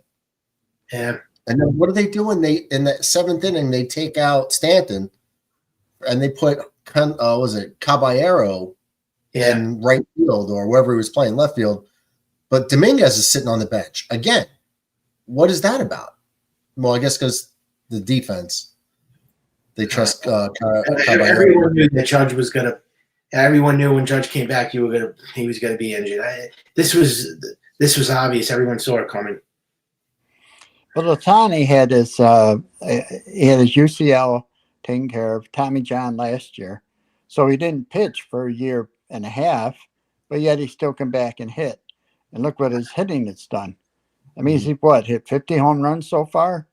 No. So Yeah. I mean, it could be the same thing with Judge. He could have a surgery, but yet he can come back and maybe DH, but still hit. But he doesn't have to worry about pitching. There's a whole different motion between pitching and hitting. Yeah, it's not good. And then plus he has that foot injury that he's been dealing with. Well, that seems like it's fine now, but it's his elbow. They said the elbow when he throws, he can't throw like Judge now. He can't really throw. He can't really throw like he used to throw now. Sean McAteer's back. What's up, TJ? What's up, Sean? Yeah, I don't know. I'm just playing this season out, man. See what happens. No confidence, but No, I got to ride with my team, man. I told you they weren't as good as last year. It's not even close. Not even close. That wasn't even a question. Like, I knew that in spring training. Yeah, but yet all these fans on social media saying this was a better team, and like they are so, it just literally backfired in everybody's face. Now they're just using the excuse that, oh, well, we were good the first 2 months. Well, that was the first 2 months. What about the last 3 months, 4 months of the year? And they're using the excuse too that, oh, Garrett Cole's hurt. See how they always have to use excuses for their season failure? We'd be better. We'd be better with Cole, and we'd be better if Gil was there healthy. That doesn't take away our deficiencies on offense and defense. But they're still a bad team with Cole, without Cole. When they had Garrett Cole, did they ever win the World Series? No. Even with if Cole was healthy and Gil was healthy, we'd still probably not win the World Series because we can't hit. It would still be the worst defensive team in baseball too. Yeah, we can't field the ball and we can't hit. And they're horrible offensively, and their bullpens would still be terrible. Their bullpen still sucks. They would still have a bullpen problem. And Aaron Boone's terrible. Nothing would change. It's a cultural. I told you, it's a culture problem. It's a managerial problem. And defensively, they're the worst fielding team in baseball. So none of that would just change. That's why I said they should fire Cashman before they fire Aaron Boone. They both got to go. Oh, yeah, definitely. But I think Cashman's safer than Boone every day of the week. I think Cashman tells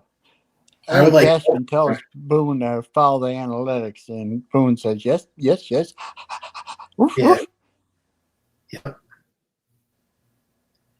that's what he's got to do to keep his job, is do whatever they tell him. Yep. But I was trying to inform people about things that not the average person knows, is that Brian Cashman's father had some horse dealings with George. And, they have a whole horse racing thing going in Florida. And I think he helped them buy some, horses or whatever, train them and buy them, acquire them. And they have, a business and, became a friendship. So that's how they got Brian Cashman as an intern in the Yankee, as the GM for the Yankees. He had him in the 80s. Cashman was he was an intern in the 80s. So but he was a kid. But he was interning because of the father's connection with the horses. And then they promoted him because George liked the family. Cashman and George's father were best friends. That's why he's so he'll never get fired. That's why they say he'll never get fired. Right. That's why he doesn't care. He's just he's not worried about his job. No. He knows doesn't talk about it, but he knows he's safe. And it's the kids. He grew up with the kids, basically.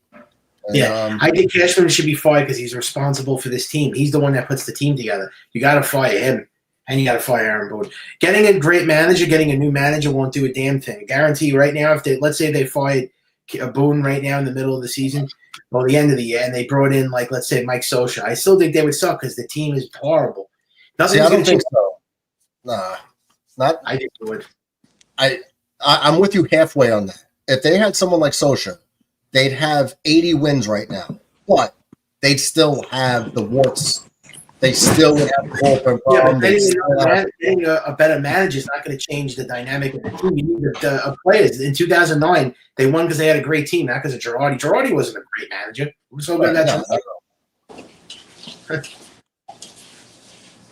Not at all. Cashman has to be gone. I mean, I've been saying this for the last 25 years. He's the worst general manager in sports. But they'll fire Boone because they'll use that as an excuse. Like, oh yeah, Boone had to go. We had to kick the rap. Why don't you fire Cashman too? My puppy. Oh, that's nice. And the prospect hugging is disgusting. How they just always keep their prospects. The excuse they don't want to trade prospects to win. It's such a joke. I think regardless of what happens, McAteer wants to know how's your mouth, DJ. I'll find out more tomorrow. It's still pretty swollen. So tomorrow I got to go back to the dentist. And hopefully they can make me a mold for my lower part. And put that in. Stitches all in your mouth? What's that? Still got stitches all across your gum line? Yep. Oh, it's rough. And, I've lost about 10 pounds because it's hard to eat anything. So tonight I made myself some scrambled eggs and I had them and they were pretty good. Had to let them cool off though. Yesterday they had a cookout and of course I had to sit there and drool over the steak and hamburgers and hot dogs. Bastards. That's right. Hamburger and a hot dog you probably could have had. No. All I got is an upper teeth, and the bottom gums are all just, even if I touch them a little bit with my tongue. And it feels like there's hair in my mouth because the stitches are all long, and they're so long, so when I move my tongue, I can feel them. Yeah. Feels like a big spider in there crawling around. Oh. That's right, Sean. Dogs are first. Yep. I think the free agent list that we brought up earlier, I still think that they're going to try to sign a couple of them. I think they're going to try to get Suarez. And I hope they try to get Arias instead of Jazz. But I don't think they're going to get Jazz. They're not going to move off the Jazz, which bothers me. But Suarez for sure. I don't know how they're going to do that when they have Ryan McMahon, though. It's like doesn't make sense. He's not somebody that you say we can't make that move because we got McMahon. They already pretty much made that clear that that's what it was. They are going to say that he's not that player, but they took on $16 million. That's a lot of money for a guy that's not even good. I mean, they shouldn't have made that trade. I don't know why they did that. Well, why they made it. Too. Players necessary for Suarez. They didn't want to do that. They probably don't have the confidence in this team. It's like, why? All right. If we both know what this team is right now, right? Yeah. We agree Yeah. what this team really is. They know it. So Suarez is going to be a free agent. So you're going to give up the prime prospects that you have for 2 months of Suarez, and he might walk next year. Well, they won because he was a rental. I do everything I can to win a World Series. I don't give a shit about that prospect. But Suarez, if you get Suarez, you're not guaranteed a title with how the rest of his team's built. It wouldn't have made a difference either. He's not even doing good with Seattle. Look at his numbers. He's terrible with the Mariners right now. But it's better. Anything you get is better than what we have at third base. Yeah. So what did Cashman give up for Soto? Because there's no guarantee they were going to get him back. Soto was a free agent. And he left after a year. Yeah, there was it was Michael King, Peralta. They gave up that young kid Johnny Burrito. They gave up Higashioka and one more prospect. They gave up 5 prospects, and they didn't even sign him back. That's the thing. And all we ended up with was Grissom, right? Grissom. Well, Grissom, we got. Yeah, we got. He was the throw-in, and now Soto's gone, so that's all we have. They gave up five prospects, and they didn't even sign Soto back. I understand they weren't great prospects, but you gave up all those prospects to get him, and you don't even sign him back. It's a joke. That's Suarez, I understand what you're saying, Murdoch, and I agree with it. If you're going to just get him for half a year, and he's going to be a free agent, so try to get him at the end of the year. And isn't that other guy you mentioned? Doesn't he have a deficiency in defense? Who's that? The other guy you mentioned was Suarez. Oh yeah, he's not really that great defensively. Eduardo Suarez, whatever his name is. No, he means Arias?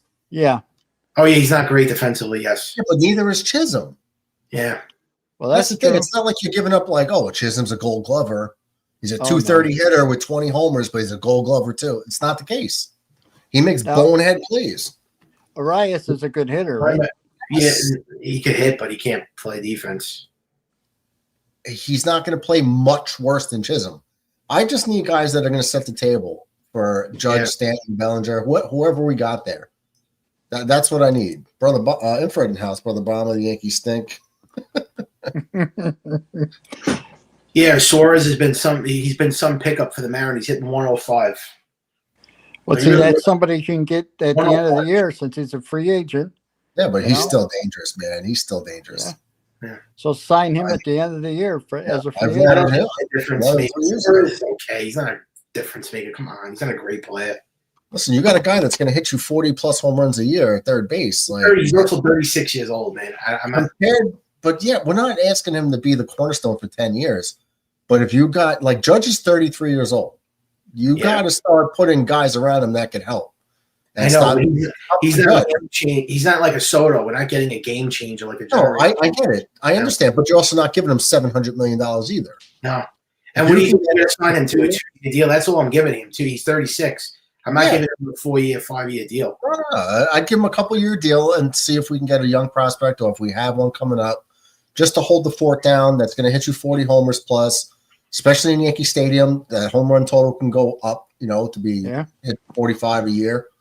Why not? The guy's been hitting 40 home runs like how many times in his career? 3 to 5? He's a home run, and it's not even in Yankee Stadium. So it's better than a lefty, right? He hits left-handed? No, he's a right-hander. He's righty. Okay. He hit 4 home runs in a game this year. Like, he's a home run hitter. So it's better than what we got. He's decent defensively also, right? To make them like a World Series contender, he's not even moving the needle, Suarez. Well, we got guys littered throughout this lineup that are hitting 210 to 230, that strike out 30% of their at-bats, that don't come up with clutch hits, that make errors in the field. We're just littered throughout the lineup. I understand it. I will put my money on it that they're not going to sign him. I want like somebody that hits 300. Hey, back in the day, everybody hit 300. No, I mean, but not anymore. Now you hit 300, you're a Hall of Fame. Defenses. At least 270, 280. But there's no free agents that really catch my attention except for Kyle Tucker. And I know the Yankees aren't going to sign Bellinger and Kyle Tucker. I know they're not doing that. So, well, does Cody might have like an opt out. So he could opt in. If he doesn't opt out, then they don't have to worry about re-signing him. But they might want to. But they don't have to worry about re-signing him next year because he has another year left. So you don't have to re-sign him right away. If he opts out, you have to. So if you sign, let's just say you sign Cody Bellinger anyway, right? I'm sorry, Tucker, right? And you got Judge, Tucker, and Bellinger. Yeah. You think that they could swing a deal with for Skeens with throwing in a Jason Dominguez because there's no room in the outfield? I don't know if the Skeens thing is even possible. Just saying, don't be all right. So here's things to take into account. He's dating Livy Dunn, who wants the spotlight, right? So where better than be like a Yankee wife type thing? Skeens is awesome, and his career is being wasted in Pittsburgh. Yeah. That's why they all ask out. That's why Garrett Cole wanted out. Tyon wanted out. Every good pitcher because they're always drafting in the top 3. Yeah. These guys, they draft well, apparently, but nobody wants to have their career die in Pittsburgh because they don't do nothing to help them. Mm-hmm. So if Luke would be like, get me out of here. I'm not staying here no matter what. Trade me now, please. He can make a big stink, and the Yankees can give him some of their best prospects, and that could be like a Dominguez and Spencer Jones right there. Headlined by those 2 guys to where Pittsburgh's getting 2 major league ready players and they're giving up Skeens. And it might help the Yankees because if they sign a Kyle Tucker, there's no room in the outfield for these guys. That's something I could see happening. Mm-hmm. Yeah, the Yankees would do that. They already said that they would trade Spencer Jones and Lombard for him or Skeens. I wouldn't want to get rid of Lombard because Volpe is not that guy.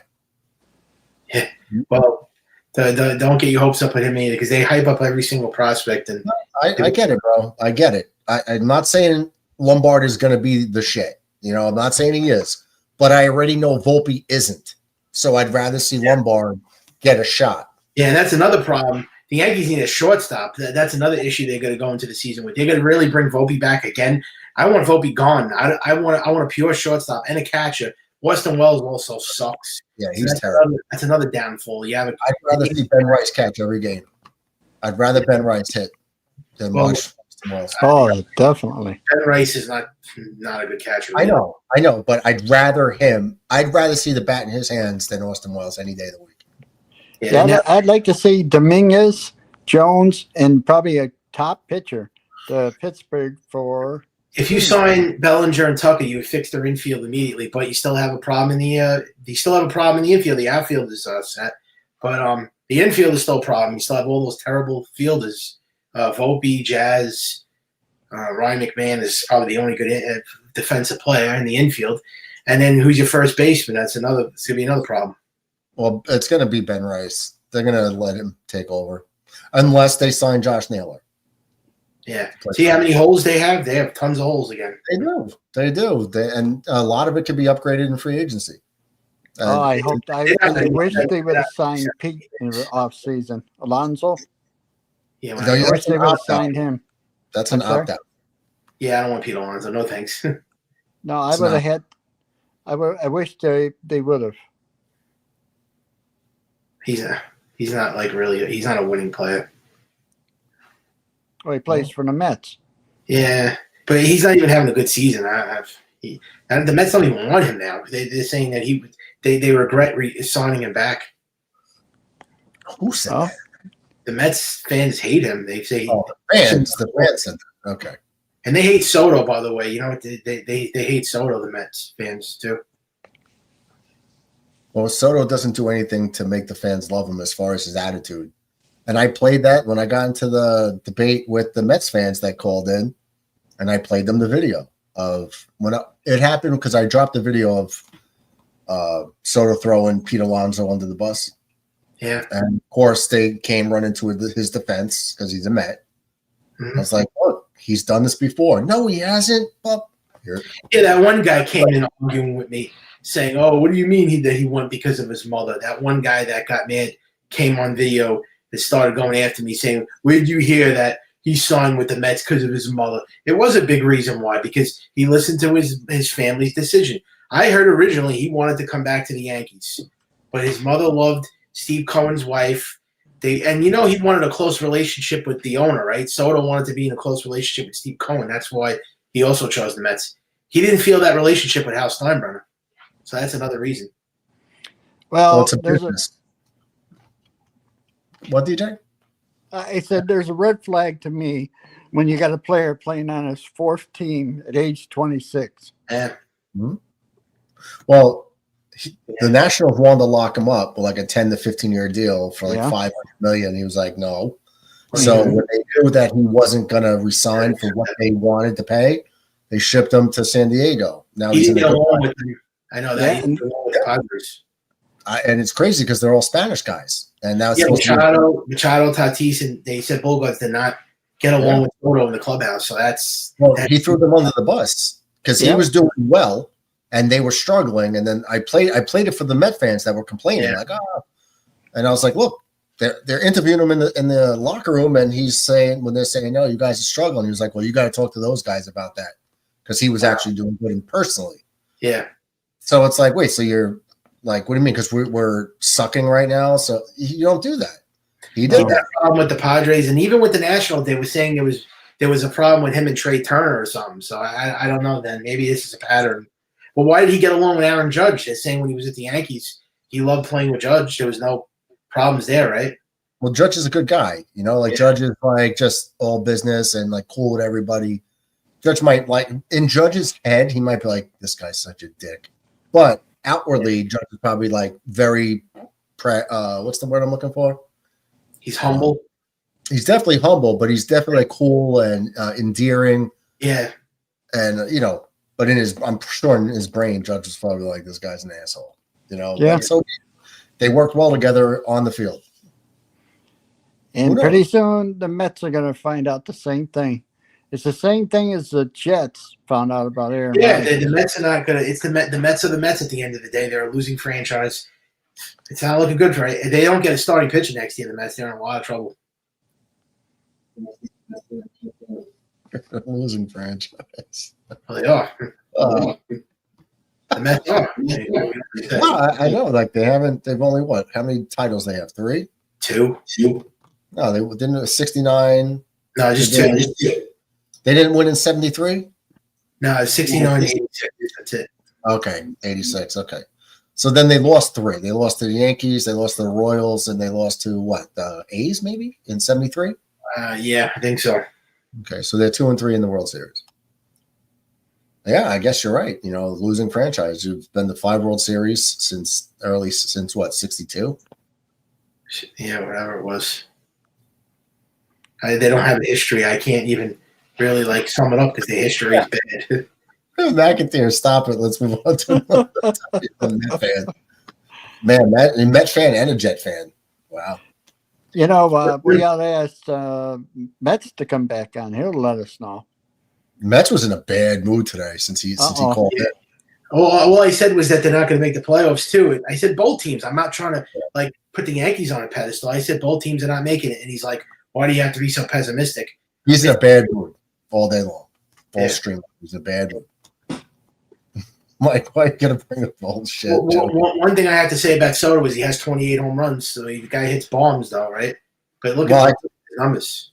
I said in the videos that I put in the spring training, I said, well, when Soto signed with the Mets, and I said, you see the 41, 42 homers here with the Yankees, don't expect that at Citi Field. He might hit 35. Yeah. He might get 38, whatever. And even his on-base percentage is a little disappointing this year. It's not going to be the same. You take Aaron Judge away. Why was he so good with the Yankees and now he's so bad with the Mets? Because he had Aaron Judge sitting behind him, so he got better pitches to hit, and he plays in Yankee Stadium where his line drives are home runs. Yeah. Once they're going to one-hop the wall, a one-hopper to the wall in Citi Field is going to be in the 3rd row in Yankee Stadium right there. And then he wanted a big payday. Yeah. He was getting it either way. The Yankees offered him over $700 million. Yeah, no. He was getting the money. But I will go to my grave thinking that Juan Soto did not want to be second fiddle to Aaron Judge. Yeah. If he would have sucked and hit 220 with 12 homers and so on, he wouldn't have got the payday. Yeah, the Yankees really wanted him back. They offered him. They offered him $760 million. It's not like it's not like they lowballed him.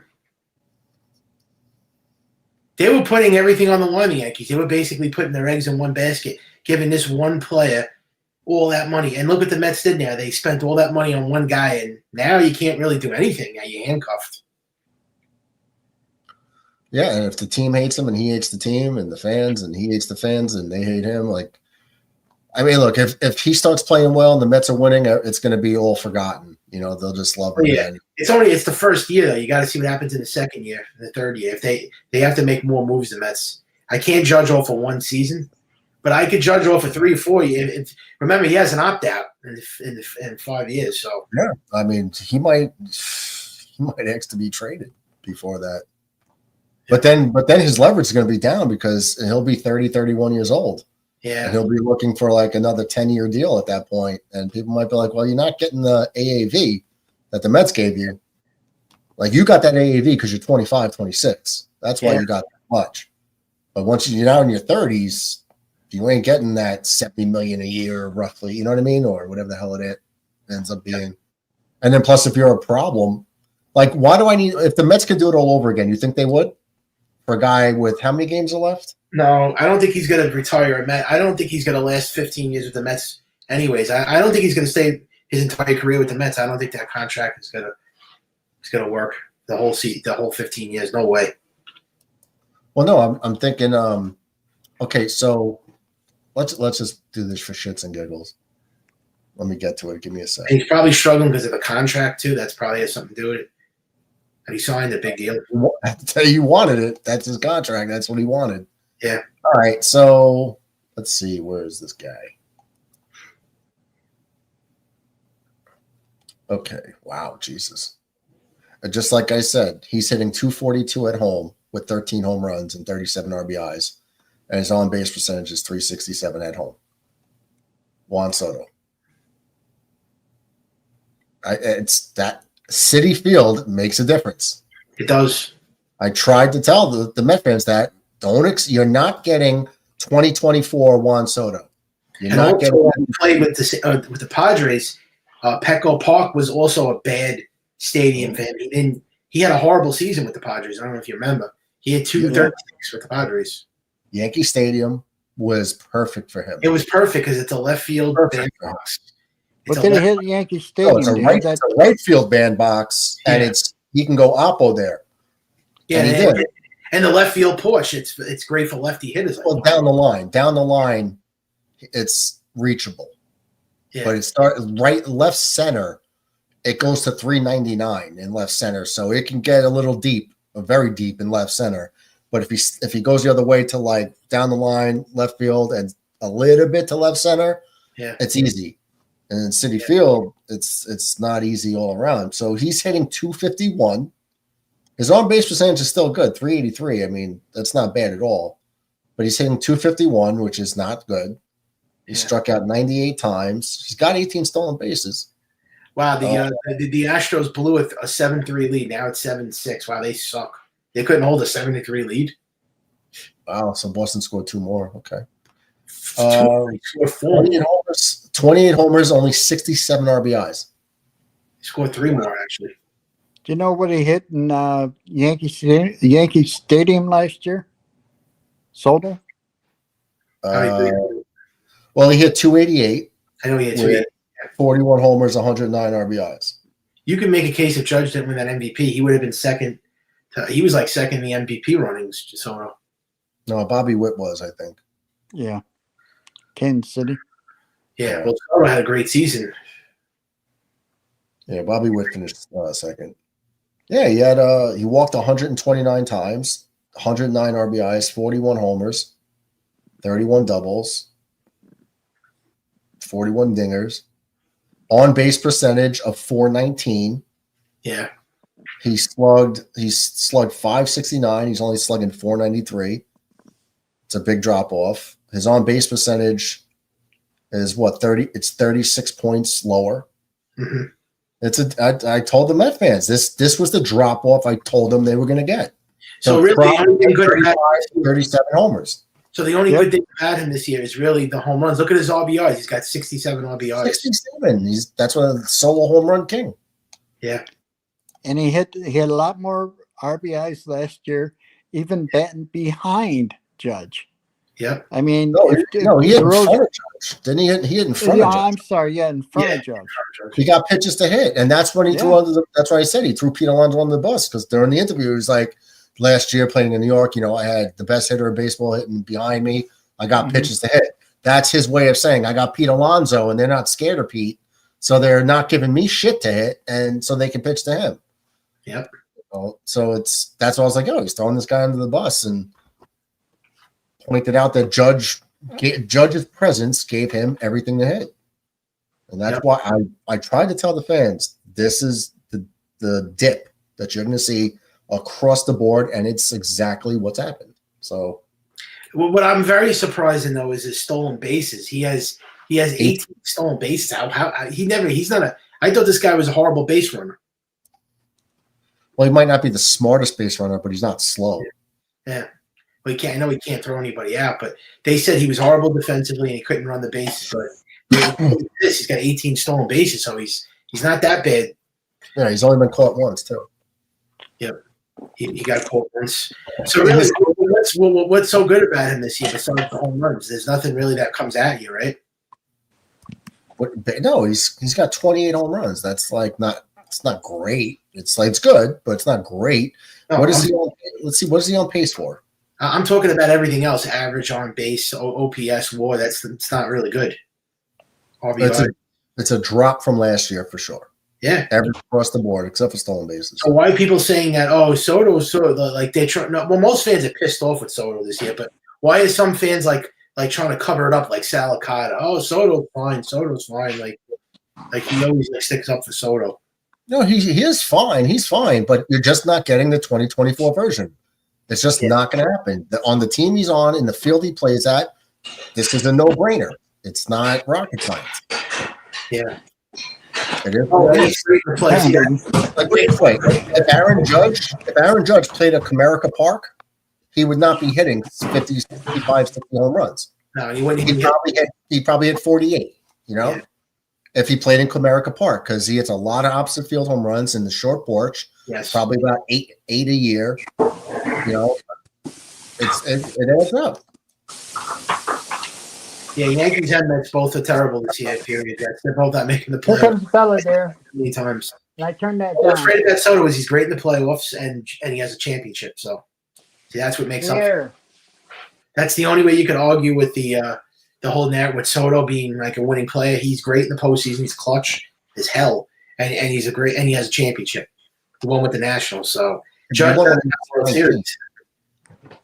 He's got one when he was 19. He was the MVP, wasn't he? He was great in that series. Or did Rendon get? He won when he was 19 years old. That's crazy. Yeah, no, he's How a old great. is Stanton? I wish Judge could hit like that in the playoffs. Stanton's in his like mid-30s, like 34. 35, 36. Stanton is. Stanton is on He's hitting like 280 this year, isn't he? Limited time. Yeah, I know, limited time, but He's right in the playoffs. I will give him that. He's better than Judge. Oh yeah. He's been postseason. Stanton has been awesome. Yeah. Stanton's 35 years old. He'll be 36 after the season. So how many He's only home got runs 2 does years he hit this year? left. That's the end of his contract. when is that's what I've been trying to think of. When is his contract up? 2028, I think. 2028. Jesus. He's got 440 home runs. You think he'll hit 500? Oh yeah. Yeah. I think it's 27, his last year, or 28. I'm not sure, but I think he's got 2 years or 3 years left after this year. So he doesn't have that many years left, Stanton. That's it. He's gonna retire, I guess, a Yankee, right? You don't think Stanton's gonna hit 61 home runs for the rest of his career? He's 35 years old. He never stays healthy though. I don't know. Yeah, but like how many home runs he's got this year? He'll probably He's get got 500. 500. Yeah, probably get close to 500. He's played He's got 440 career home runs now. Well, all right. He's So like here, borderline. He's like a borderline Hall of Famer. no, he'll make the Hall of Fame with the 500. I don't know about first ballot, but he'll get in eventually, I guess. I don't know about first ballot because of the average, the hits. His average is not good. Terrible.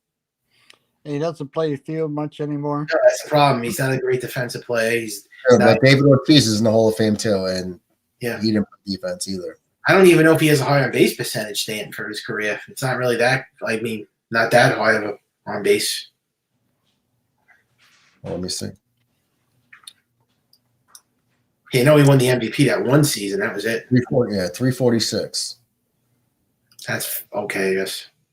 Yeah, it's mid. 258 hitter, 258, 346 OBP. But the RBIs, he's got over 1,100. So, he's a home run hitter. Yeah, he'll be like a CC Sabathia. He's a borderline type ball. Like CC shouldn't have. I'm sorry, but CC was not a first ballot Hall of Fame. I don't. He was like on like so. You want to know what's crazy? Yeah. Stanton only has 1 year of hitting 40 homers. Yeah.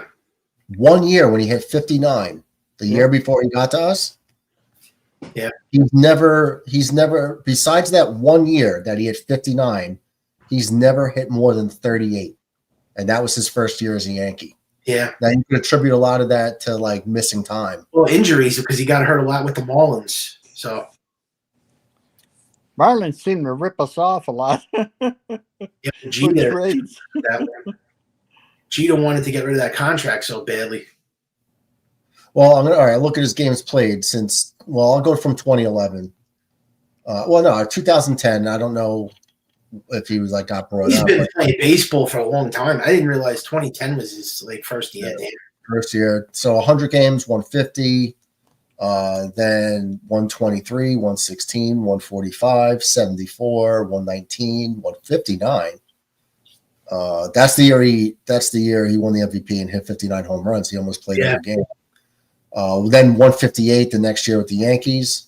He actually stayed healthy that year, yeah, when he came with the Yankees, yeah. His first year with the Yankees, he was healthy. Then the next year, he only played 18 games. Then 2020 was the COVID year. Yeah. The following year, 140. Then it drops down to 110, 100, 114. And this year is 41. So he averages 106 games a year. Well, that 2020 messes up the stats, because they count it as a full year.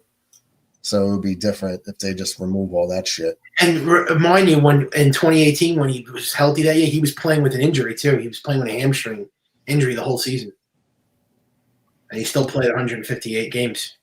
Yeah, I think that's why he never runs anything out, because if he does, he's about ready to pull a hamstring. Yeah. Well, that's his what do you call it? That's his famous injury, hamstring. He always gets hamstring injuries. He's more injury prone than Judge. Would you agree with that, Murdog? Oh yeah. Oh yeah, definitely. Judge's injuries are like freak accidents. Yeah. Like the toe in LA when he was having a career year. Yeah. That was oh my God, he just broke his toe. No. Yeah. Yeah, they're all freak injuries. They had the oblique injury. Remember the he always this gets year with a throw. Oblique, yeah. Now he has the elbow. Oh God, he never got surgery yet in his whole career. This will be the first time if he gets a surgery. This would be the first. And what year did he get hurt in LA? Was it 2023 or was 23. it 23? That's where he ran into the wall. He broke his foot. Yeah, that was 23. Yeah, and they padded that up since. Yeah. They're saying he's okay with his foot. It healed, I guess, but now he has the elbow now. And remember, he's getting old, Judge. He's 33, so.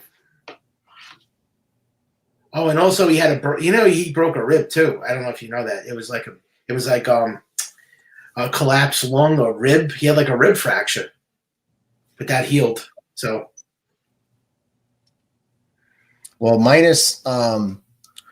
Well, even with the 28 games he played in the COVID year and the 27 games he played when they first brought him up, he still averages 35 homers a year with a 293 batting average.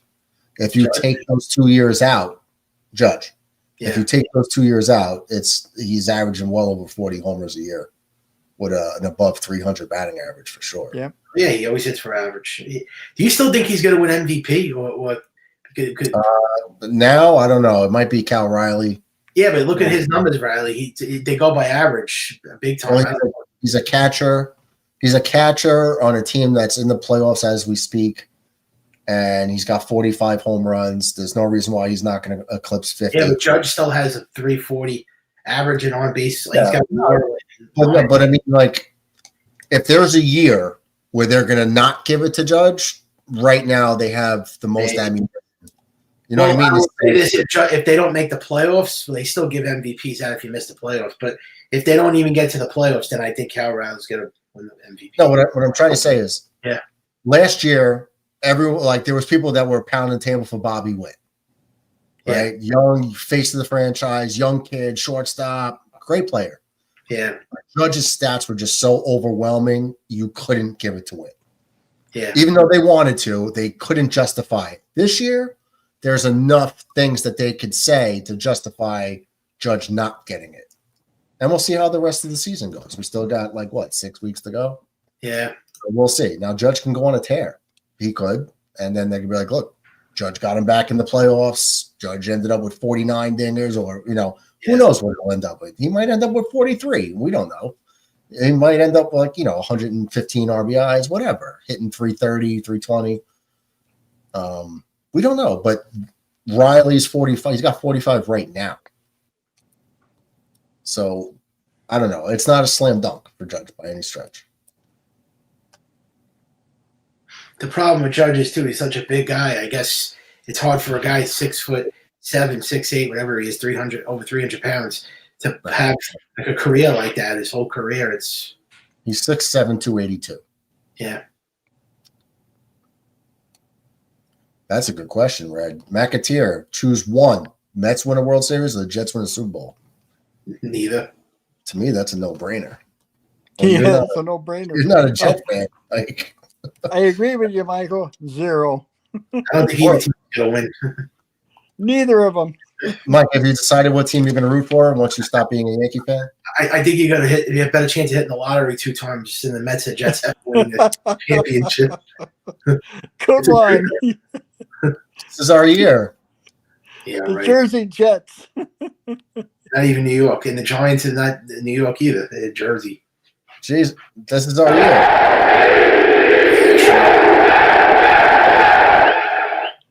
Finished 12-5, in man. last place again. Jets. Yeah, 12-5, man.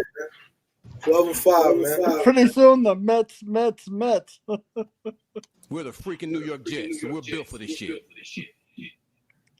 Yeah, they're built to lose every year. That's what I always say. We're Couldn't 5. even win Aaron Rodgers. Why the hell did they couldn't even make the playoffs in Aaron Rodgers, man? That's rough. Because if Aaron Rodgers never got hurt, that would have been a good shot because the defense is really good.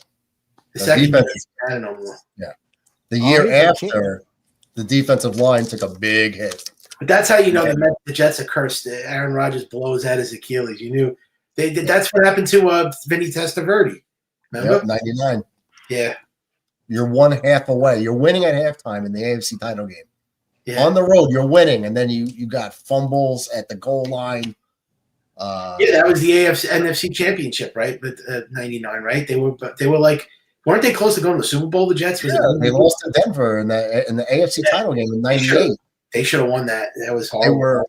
It was crazy. Like there was like something happened at halftime, right before halftime, like a big kick return or a big field goal or something with a penalty. It was something crazy, but they went in with the lead in Denver, and then the fumble at the goal line.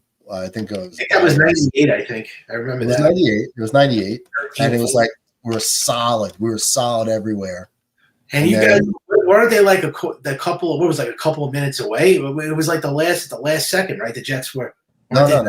No. After the fumble, we had the lead in halftime. Yeah, and then we fumbled on the goal line or the 1 yard line. I think it was Keith Byers fumbled, and then Denver just took it right down the field and scored and took the lead. And then they just packed on some more points with Terrell Davis. Yeah, but we had that game, man. If they didn't give up whatever happened right before halftime, I think there was like a big kick return or something like that. Oh, no, I'm sorry. They kicked the ball off, and the wind was so crazy in Denver that it like pushed the ball back to like the 40-yard line.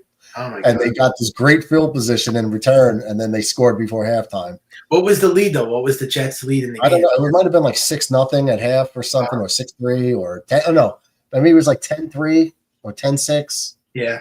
It was something like that. And then they had the ball. They drove down. Keith Byers fumbles. He might have fumbled twice that game in enemy territory. But one was at the goal line. He fumbled. Didn't they go to 2 straight AFC championships? They did. And I think it was 09 and 10. Yeah, with Mark Sanchez. Yeah, and they lost. Yeah, they haven't won an AFC championship. No. The only time they went to Super Bowl, that was the AFL championship. And what about Brett Favre? How you like it? Brett Favre was another disaster. Brett Favre. They were 10-3 with Brett Favre. I know they should have got to the playoffs that year. Oh, Brett Favre. They were 10-3, and then Brett Favre tears his bicep and tries to play through it, and they lose. They lose out. See, you get them Green Bay quarterbacks, and they all just get hurt when they come to the Jets. They haven't made it to the playoffs. How many years now? 15 years, right? They haven't made it to the playoffs. We're freaking doomed, bro. 14 years, but it will be 15, Mike. It's 14, yeah. That's like the Yankees not winning the World Series in 16. Well, it's just pretty bad. But I will give the Jets credit. They've got a new coach, new general manager, and it looks like new culture that the team is bought into. And when the new manager and coach come in, and they told Rodgers to hit the road, Jack, I think they showed the rest of the players that we mean business, and we don't care if you're a Hall of Fame player or not. This is a team sport, not an eye sport. I know. Apparently, I think the Giants have more of a shot, they say, this year to make the playoffs than the Jets do, I think. But I don't think they got better. I don't think so. Yeah. I think the Jets are going to be better than everyone thinks. Look, when we got Justin Fields, everyone was like, oh, he doesn't pass for much. He doesn't do this. And I said, it's going to be a run-heavy team. What about the Cowboys? I heard the Cowboys have a shot. Yeah, they got George Pickens and CeeDee Lamb now. I think the running back situation's not great. Well, they got that running. They got the wide receiver guy that traded. They got Pickens. So they got Pickens next to CeeDee Lamb. So that's going to help it's going to help Dak a bit. Mm-hmm. But they're I don't know. Red thinks the Giants have a way tougher schedule, possibly. Yeah. Oh yeah. See how it goes. I'm more optimistic than the average Jet fan. As far I have tempered expectations. Yep. I look at the schedule. I see a minimum of 4 wins, and I think they could max out at 8. I wouldn't be surprised if they have 8. I'd be like, yeah, no problem. If they do anything better than 8, then they exceeded expectations in my book based on that schedule. Because there's teams that you look on paper they shouldn't beat, but you know how football is, like baseball. Anybody can beat anybody. And you never know what's going to happen with injuries. Like I was telling DJ, you're like, yeah, Buffalo is much better, but if Josh Allen misses a game against the Jets, yeah, you don't think the Jets could beat Buffalo without Josh Allen? They beat him with Josh Allen. They could beat him without him. So you never know. You just have to see how it plays out. I feel the defense is better. The offensive line is complete. The wide receiver room is not very good, but that they're not going to be a slinging team. They're going to run. And if they better use Braylon Allen on short yardages. That's their best bet. Yep. And Justin Fields. So like I told everybody about Fields when a lot of people weren't happy with the signing. I was like, we've never had see you later, Caputo. We've never had a quarterback that could move like him and pick up first downs, and he will. And those scampers into the end zone. And what did he do yesterday? 15, 13-yard roll out right in the end zone. Like, that's what you're going to see. Where'd Michael go? Irish goodbye, Mike. I don't think one time he's ever said, "Okay, bye, guys, take it easy." Not once. Where's Sean? Where's Red? You're welcome, Infrared. Our Jets beat the Jills with Coach Salo. Let that sink in. Yeah, DJ, suck on that one. Coach Sala is apparently doing pretty good in San Francisco. Yeah, because he has no pressure anymore to be the guy. Uh-huh. Some guys, I've always said this about coaching staffs. Some guys are just better off as coordinators. Yep. I think Brian Dable's the same way. I mean, he won in New England Super Bowls. He won in Alabama as offensive coordinator. He won in Buffalo with Josh Allen, but he was the offensive coordinator. Then he went to the Giants and got lucky the 1 year, but as you see, he sucked. He should be a coordinator. What about Josh McDaniel? He got a couple of head coaching jobs. They keep bringing him back to New England to be the coordinator. That's his fallback. Yep. And so he wins as a coordinator, but can't be the head guy. And his team hates him everywhere he goes. Yeah. Broncos hated him. The Raiders hated him. It's like the guy's a douche. Yeah. He tried to be like. He didn't get invited to a wedding for one of the players, so Darren Waller or something like that. He didn't get invited to the wedding because he's an ass, and then he wanted to cut him or something like what? Mm-hmm. Crazy. Kind of like a Belichick. I think he's got the same mindset as a Belichick. You know, I can. He's trying to be. He's trying to be Belichick. Yeah. You don't do that. You're not that guy. Don't try to pretend something you're not. The last thing I would do is be a dick to my players. Yeah. You know, I wouldn't let them run all over me, but I'd be like the uncle, but with a firm hand as well, like when needed.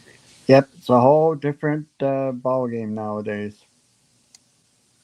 with coach and player relationships. Hell, look at training camps now. They only go one a day, and they have days off, and they're not in pads half the time. But yet, look at the first week of preseason and so on. How many players have gotten hurt? Well, I think that's what it's about. Like, why get them injured?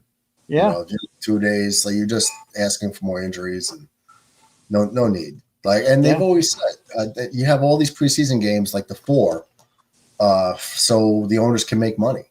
Yep. And because I think all that money goes right in their pockets. So that's why they had 4 preseason games. But the players are like, we don't need 4. Mm-hmm. 3 at most. I'm sure the players would be like, give us 2 and that's it, if they had their way. Well, I think they want to go 18 regular season. And then that's why a lot of teams aren't playing their stars. Josh isn't playing one single down in preseason. Why chance an injury? I mean, hell, why chance a Achilles tear on just a simple little play? Yeah, no, just minimize the injury risk. The players don't want to play preseason games because you don't play that much anyway if you're a starter. The preseason is just knock the rust off, get into the flow, little like wrinkles with the playbook, for the new guys to learn the playbook, guys to play next to each other, and the majority of it is to fill out your roster of guys who's going to make the team. Yep. What's your chart? That's what it's really for. You get some surprises. Let the other guys, second, third stringers play. You might open some eyes on your team. These guys are fighting for the spots, so yeah, that's where we're at. And they may do good during training camp, but let's see them when the real bullets fly and they get in their preseason games and hey, this kid might be something to hang on to. If not, it's just on a practice squad at least for.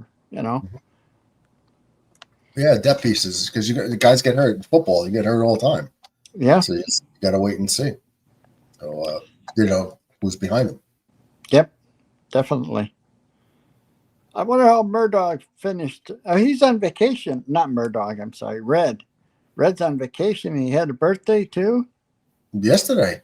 Or no, it was 2 days ago his birthday. 2 days ago. And we celebrated it on here. Yeah. And he was on vacation for a week, wasn't he? 2 weeks. DJ, we all sang happy birthday to him. You didn't sing happy birthday to him. You owe him one. Oh, happy birthday to you. Happy birthday to you. Happy birthday, dear Red. Happy birthday to the orangutan. Oh, it's bad enough you got those what do you call them? Those stripes on the top of your head. And then you got that number 3 trying to bounce the ball. What's number 3? Is he trying to be a basketball player or what? That's a football, DJ. No, it looks like he's ready to dribble. Who is number 3 anyways? I don't know. That was an AI generated thing. Oh, well, his hat looks like, one of those fag hats with those rainbow colors.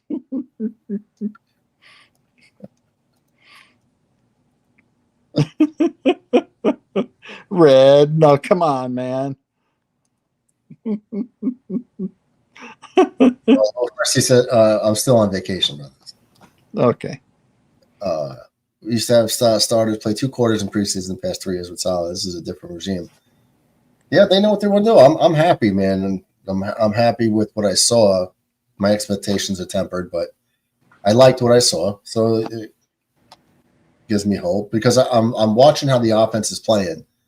Seeing Braylon Allen getting more involved. I want to see every short yardage attempt go to him. I don't want if it's anything less than 3rd and 3, like 3rd and 3, 3rd and 2, shorter.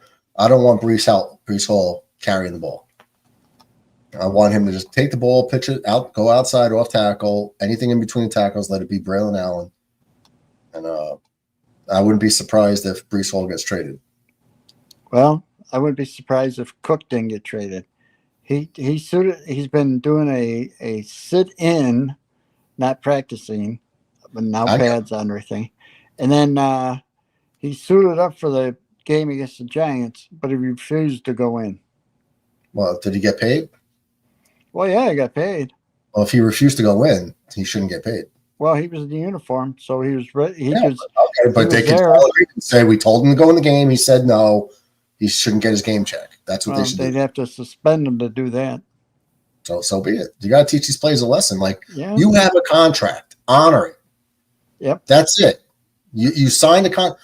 Here's my argument, DJ. With all these prima donna players, you're getting millions and millions of dollars a year to play kids' games. That's first off, right? But more power to you, right? Okay. Let's just say it's $10 million a year, just making up numbers. And they're like, oh, well, I outperform my contract. I want more. I'm not playing. Okay, cool.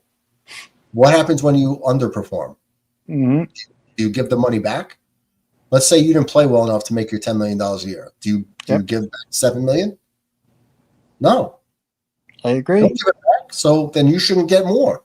You signed a contract, play it out. Yep. It's not like Cook's not going to get any money. I think he's getting at least $5.5 million this year. So, and he wants Henry's contract, and forget the name. Who's playing for Philly? The running back came from the Giants. Who? Barkley? Yeah, he wants Barkley money, and he wants King Henry money.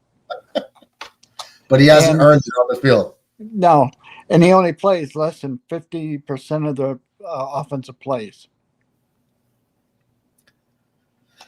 Like when you got a guy like that, that's a problem. Yep. I just get rid of him. Red says a lot of talk that Brees will be traded at the deadline in November. What do you gentlemen think about that? I think it's actually just a rumor for now. Just let me finish up on that. His middle name is Delvin, and he put his as his number or as his name on his uniform is Cook the Third. And you know how Delvin was. So I'm sure Delvin's in his ear and saying, "Get the money, get the money, get the money." You know. Well, it's the tough part for him is running back is the easiest position to replace. Oh yeah.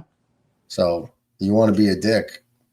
Like, yeah, strip them off to someone else. Get draft picks. Yep. Don't you have Ray Davis from Kentucky? Yeah. Yep. Roll with Ray Davis. Yep. And they got the Ty Johnson played for the Jets. Yeah, I like Ty Johnson. He was a good receiver in the backfield. Yep. Yeah. So Josh said he's the best third down running back he's ever had. So Ty Johnson. Yeah, he was good with the Jets. Yeah, and Cook dropped so many passes. Some of the passes he was wide open for the end zone. If you look at that game against Kansas City when they didn't get the first down, if you were to watch that, you'll see somebody go off to the left-hand side and was open. And that was Cook. And Josh didn't throw it to him.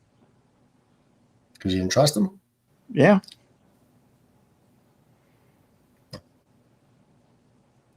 What we're going to talk about right before. We're going to talk about something. You finished your point. What was it? About the Brees Hall trade that Red brought up. Yeah. So if Braylon Allen, who's like 20 years old, 21, if this guy could be, we already know he could run in between the tackles, right? I was watching him. Now, credit to the offensive line, but I saw him make 2 runs in the first quarter where he didn't get touched till he was like 7 yards deep, and that was so nice to see. So, and he's a bulldozer, and he's only like 21 years old. Mm-hmm. So, you got a guy like Brees Hall who's had knee surgeries, multiple surgeries already, I believe. That is not good in between the tackles. He's always dancing in the backfield waiting for a hole. And now a lot of times he's going to get stuffed behind the line when he dances like that because he doesn't hit the hole hard. Yep. He doesn't commit right away to like power run. Now he could hit home runs. He could break off a 65-yarder, sure. But if you have someone that's on a low contract and you could get draft picks for Brees, you got to consider it. Otherwise, you just lose them next year or whenever and get a compensatory like 3rd or 4th round pick. But maybe you could trade him for a second and let Braylon Allen run it. Because you also got Isaiah Davis. And you also got Donovan Edwards. Donovan Edwards was great at Michigan. The reason why he didn't get drafted is because of his injury history. Yep. But when he played, he was nasty. And he did good with the Jets the other night. So. And when he got the run in the second half, so Jets are good at running back at the moment. Well, if I had my way, I'd say trade him, get some draft capital. I mean, Buffalo has like 9 draft picks next year. You're talking about Cook, right? Yeah, or no, I was talking about Brees Hall. Well, you trade both. if need to trade Cook, trade Cook. Mm-hmm. You know, he was second. He was a second choice in the draft, or not choice, second round pick in the draft. Mm-hmm. I mean, if he's going to be an ass, then maybe pick up a third, maybe a third and a seventh.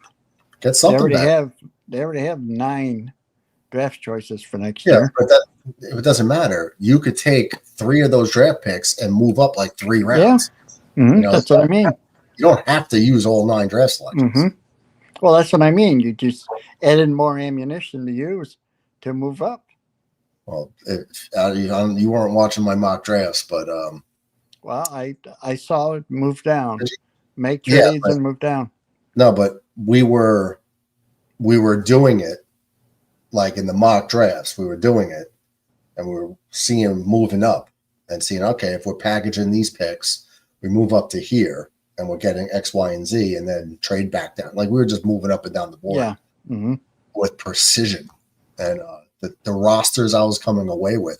And I was trying, at first we had fun with it, but then I was trying to do it as realistic as possible, you know? Yeah. And I was coming out with studs everywhere, plugging so many holes, no diddy. And still acquiring shit for next year too. Yep. And that, if I was the GM, that's what I would do. Mm-hmm. That's what Bean's done over the years. To answer the question, Red, yes, he's already in there. If you looked at the website, he's already in. And you're in the Discord, right? The football, right? For me? I have a separate server for the football league. I am, yes. Okay. Oh, look. Houston held on to beat the Red Sox. Where's John Ratcliffe now? Stuck at He's Ratcliffe. in the league too, right? Ratcliffe is in the league. Oh, I'd like to see his team.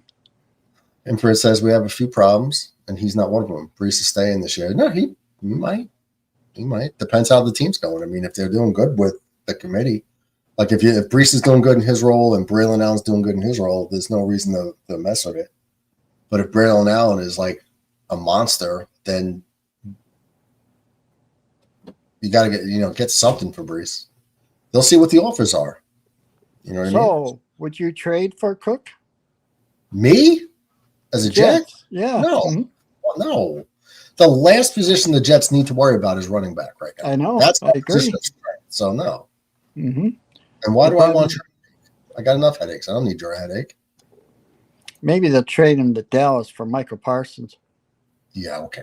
Yeah. Did he get drug tested as a security guard at Highmark Stadium? Who, me? I know you're old as dust, but they should be drug testing your old ass. Oh, they drug test all of us. I was just kidding. I didn't know. I know, and I'm not old as dust neither. I'll be 67 in October. I'm just busting chops. Yeah, I know. Red's excited that you're in the fantasy league. That's right. And eventually you and I are going to go head to head. Yeah, week 1. You're gonna get a beating. But eventually Red and I are going to go head to head. Yeah. Well, you're going to play me twice. I don't know how many times you can play Red. So you got everybody in there as 8? No, not yet. I'm still waiting for Miggy to click in, and another one. We're trying to get DB to click on it, but he's typical My Little Pony. He doesn't want to step up, just like his team. So what you guys should all do is harass him. Like I've been harassing him in the chat. Oh, I will. That he's like scared, like his gay horses. He's scared to play. Now he knows football, and I think especially with his prop bets, like that, I know he's good at it. I saw his bets last year and was like going through the games, like rooting for his winning. So I think he'd be a natural at it. To tell you the truth. Mm-hmm. I think the first time to play, it's a little like I've been playing probably like 6 years, maybe 7. I don't know, 6, 7 years I've been playing, and my whole life I always stayed away from it. Like, I don't know if I want to do it. And then I just loved it. Now I'll play it every year. I've never played one-on-one, go through it like that. I've always played one against everybody else. So this will be interesting. Oh, it's just weekly. It's just a weekly thing. But I mean, I'm playing you individually, and then Sean individually, and Red individually, et cetera, et cetera, et cetera. Yeah, but what's great is like, let's say you have a bad week, like your team is not you're having a bad week, but the guy you're playing has a worse week. Everybody else might do better than you, but you play the guy who's worst, then you're going to get the win. So that's all that matters is that week's opponent is the only thing that matters. But you still add up all the points to the end of the year, right? Oh, it's wins, losses. Oh, it's wins, losses? Yeah, that's why it's weekly matches. So when I beat you, it's 1-0, and we don't add up the fantasy points. No, that would happen if there's a tiebreaker needed. Like in a tiebreaker scenario, it would matter. But not like if I score more points than you, but you beat me twice, you're still going to get a higher seed, or you would have preference in the playoffs. You know what I mean? Like if it's the final playoff spot and we're tied, but you beat me twice, and it doesn't matter if I have more points than you. You beat me twice head to head. So you get in. Now I get it. Mm-hmm. Yes, Red, we are nuts. We are nuts. Watch brother DJ kick all our asses, and yes, DB. Yeah, you guys got to harass DB. So I've been harassing him. So maybe if you guys harass him, might help. But I don't know. Otherwise, we can get the girlfriend to play. There you go. Good Morgan. Good Morgan, B. She'd probably win. Damn. There you go. We'll put her on there too. Damn, 7 o'clock in the morning over there. Oh, it's 5 in the morning. Oh, it's 11 o'clock. What do you do in the wake?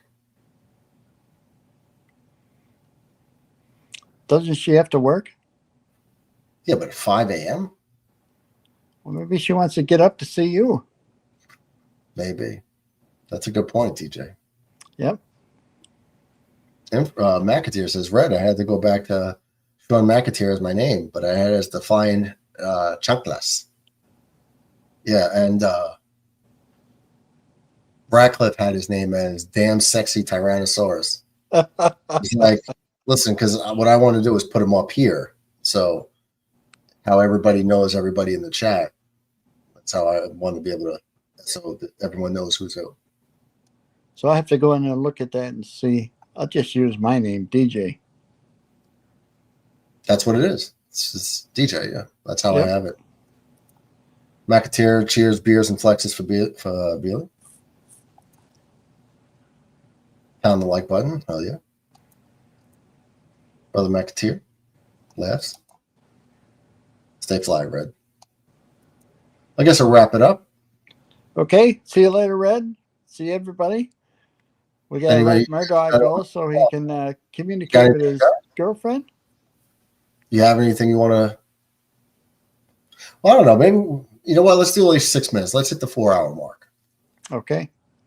And then we'll lock it up then. Unless somebody wants to come in and say hello. Is there anybody out there? She took offense to Ratcliffe calling her the best friend. Say that again? Ratcliffe called her the best friend. I think she got mad about that. She's like, yeah, I was on best friend. I was like, I think he meant this compliment. We're gonna go 6 more minutes, McAteer, just so we hit the 4-hour mark, and then I like things being even. Damn, it's only 8 o'clock at night out there. McAteer, call in for 6 minutes. You too, Red. No, we'll not go. Come on, Red. I don't even know if this was a Yingling night. Was this a Yingling night for Red? He's on vacation. Let's see where everybody lives. Red and Boomer live in Jersey, right? Red and who? And Bomber? Yes. And let's see, you live in Florida. Miggy Mhm. lives in Texas. Yes. McIntyre lives in Canada, or not Canada, California. California. Yep. DB lives in Illinois. Yep. Who am I missing?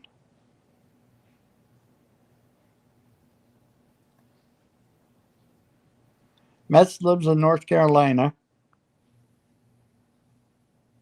hmm Who am I missing? Oh, Ratcliffe lives in Connecticut. Connecticut. Connecticut.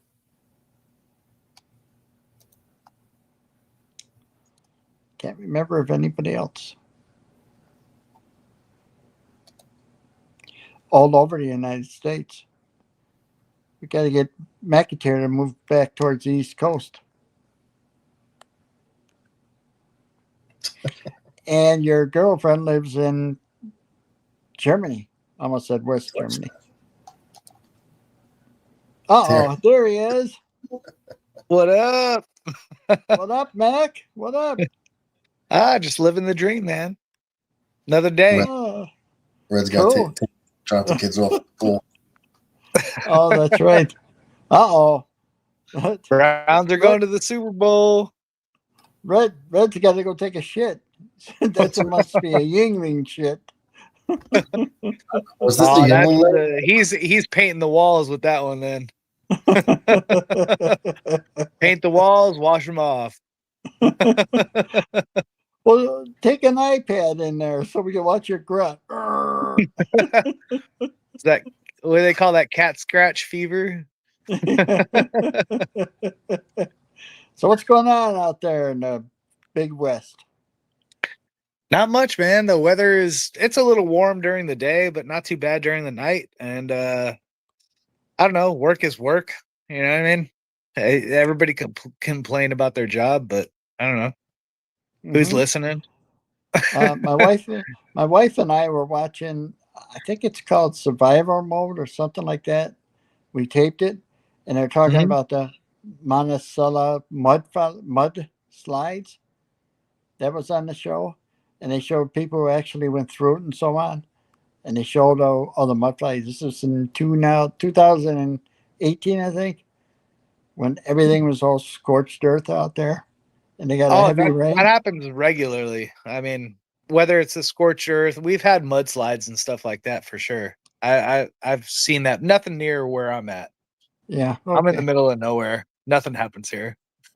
And then they showed a train wreck in Seattle. Back in 2019, a new Amtrak train was heading down the tracks and it came up to a curve and was doing twice the curve is 30 miles an hour. It was doing like 60. And they showed the NTSB video of what happened. That damn thing went off and hit on a busy highway, and nobody got hurt on the highway, even though there was cars and tractor trailers there. People died on the train and got seriously injured. But why were they going that fast? Was it a malfunction with the switches? They couldn't slow down, or was it the guy wasn't paying attention to the speed limits? Did they say anything? Human error. Someone being stupid in a no stupid zone. Wow. Dumbass. You know, the people got billions of dollars off those lawsuits. Yeah. Or the people that lost their loved ones that will never get that back again. Oh, yeah. Well, You know? I mean, that mudslide, they interviewed people, and one family, the mother, her and her daughter survived, or the husband and son perished, and they found the son 3 years later buried underneath a bunch of rubble and so on, and it had a bunch of yellow flowers all over where he was buried. So she wrote a book, and on her cover was all these yellow flowers and so on. But you can imagine that they found her husband out on the sand in the Pacific.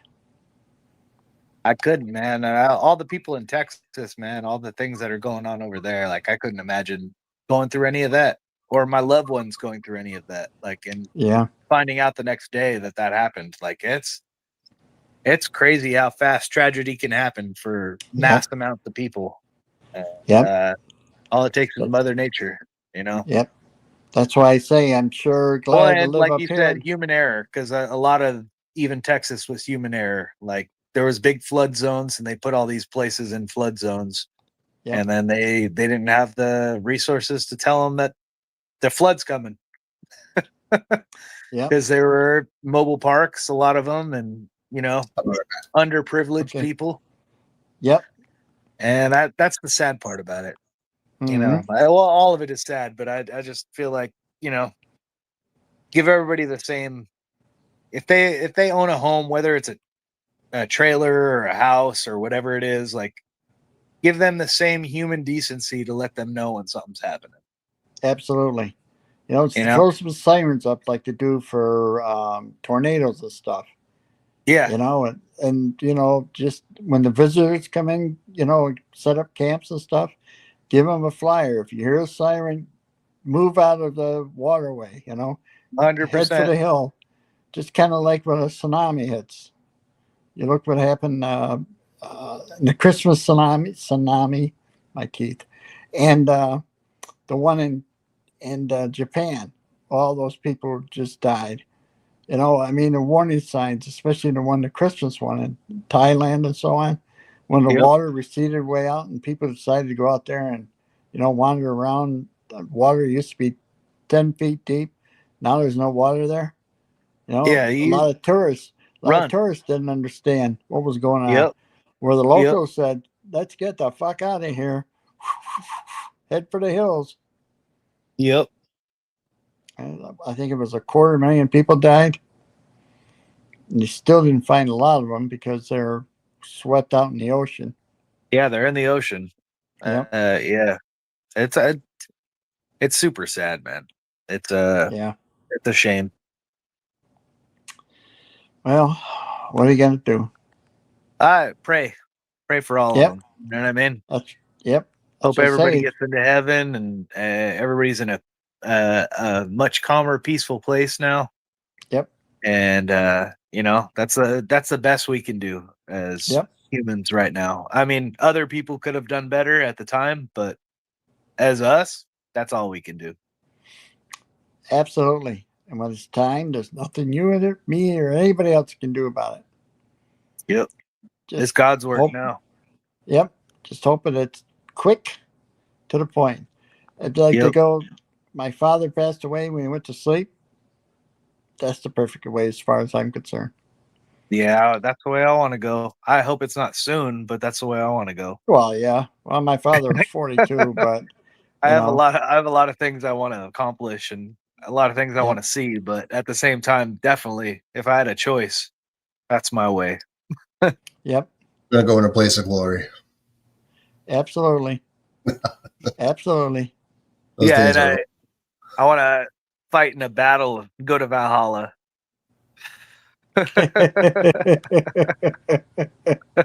Odin will take me. Oh. Chet's talking about Israel again. Okay, Red. My God. Red, you're doing so good, Red. What'd you do? Sit on a toilet and think about that? Yeah, I think that tells us that he's on his sixth tall boy of England. A certain amount of beers, then he was like, forget it. I'm just going to. You're supposed to sit on the pot and read the paper. DJ, let's say bring everybody home. We don't need to care about everybody else's problems. Nope. They don't do papers anymore, DJ. It's like, yeah, that's right. Tell me with your phone. He says, I was doing so good, bro. Yeah, he's been good for a bit. He's been good. Did your birthday picture spark you again or what? I put it up again. Yep. Happy birthday to the redhead. The orangutan. So, is his son's name really Gizmo? Or is that a nickname? Yeah. No, that's his son's name. That's Gizmo. No, it's not. What? It's not his birth certificate name. Red. I know need his clarification because I got in trouble because I thought it wasn't, and then I was told that no, that was your son, and I said it was something else, and then we clarified it was your son. That's his name, and now I'm hearing it's not his name. Red, please clear this up for me. On his birth certificate? That's not his name on his birth certificate. I know his government name. I'll let Red tell you if Red wants to tell you, because we're on. If he doesn't want to tell me, it's okay. We'll do it another time. Red. Yes. Don't worry, I'll tell you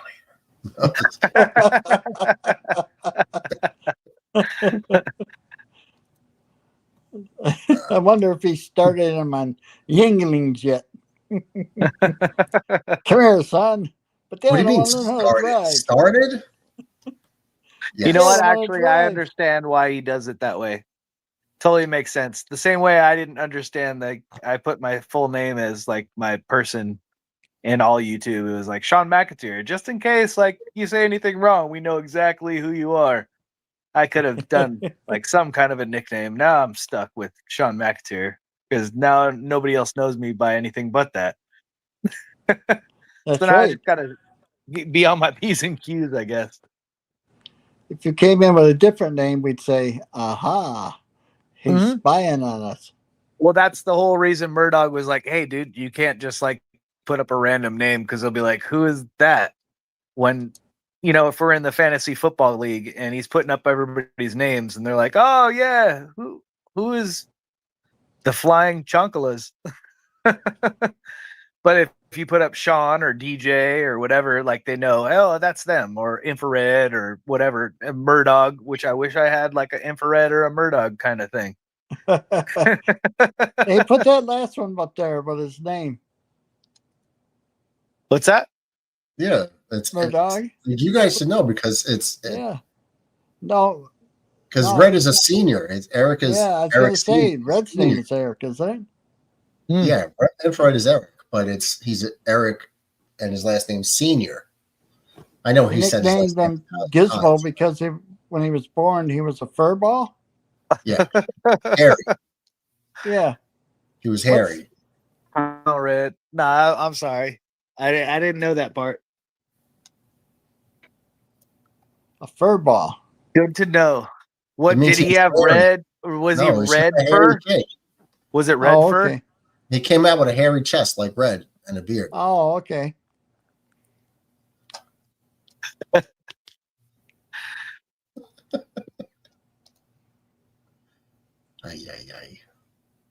Well, my nickname, because I was a cop, was Pig. Oh yeah, well, but I don't you know what? That was a nickname. Do you know what PIG stands for? Pride, integrity, and guts. Whenever you say you're a pig, I'd say thank you. And they'd go back, what do you mean thank you? Pride, integrity, and guts. I'm a pig. I like that. Because there was always the GOAT, greatest of all time. Now there's Pig. Yeah. There's Pig. I like Pig as that reference better than the one that everybody thought of when they were talking about it. So. Red says it's all good, Brother McIntyre. He did have a hairy chest, bro. Does he still have the hairy chest, or did you shave it off? Nair. His mother probably shaved it off. You're not gonna look like your shaving father. Just makes it come back thicker. You gotta nair it or wax it. You're not gonna look like your father. Shave that.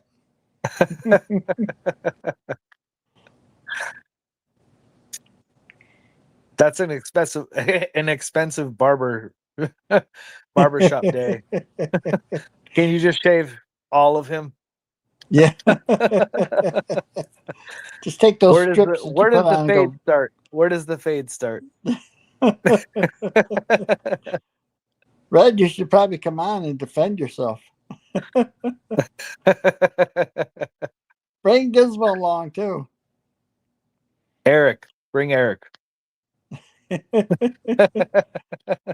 So we can check out his hairy chest. Oh, Murdoch saying, "Oh my, you're getting him all wound up now. I can tell."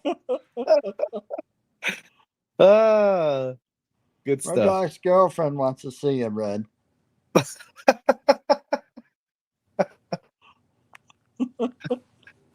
Troublemaker, aren't they? You can tell I'm a Bills fan. So good.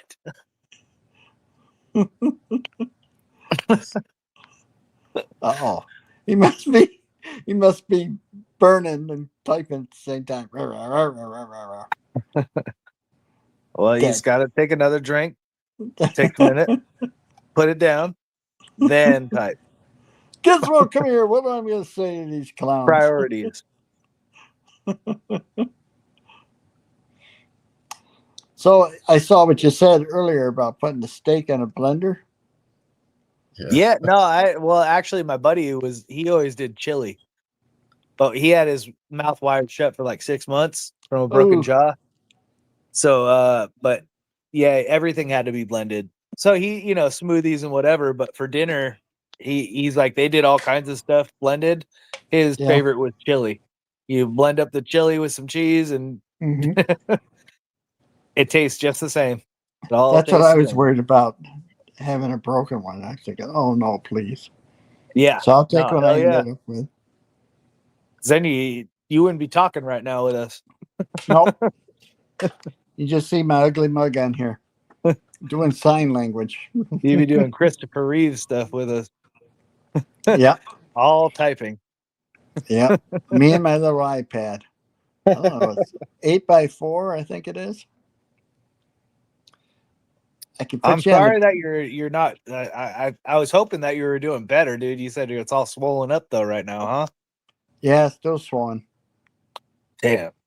But I went to work the game and worked church security. Good to go. Nobody said they can see any different except for the swollen, and my speech is a little different. You guys are assholes. Come on, Red.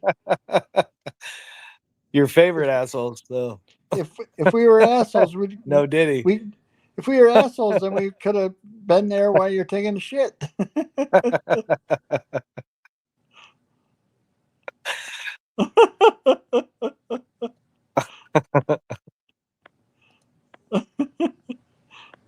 What's that? Hummus? Hummus. I would. Why? I mean, I'd try it.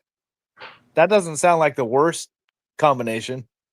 Doesn't sound like the best, but I'd give it a shot. What's hummus? Hummus is like grounded up chickpeas. Middle Eastern, yeah, it's chickpeas and stuff. It's like grounded up, and it's like I don't know, like almost like it's like a paste, but you use it as like a dipping sauce for like pita chips and shit. Oh, or you can put it on stuff like I don't know. You can mix it with your food that you're having. Maybe you're having some halal chicken with some hummus and some flatbread with a little bit of I don't know. Okay, hang on a second. I'll be right Something back. else. I gotta say goodnight to the missus. It's a good idea.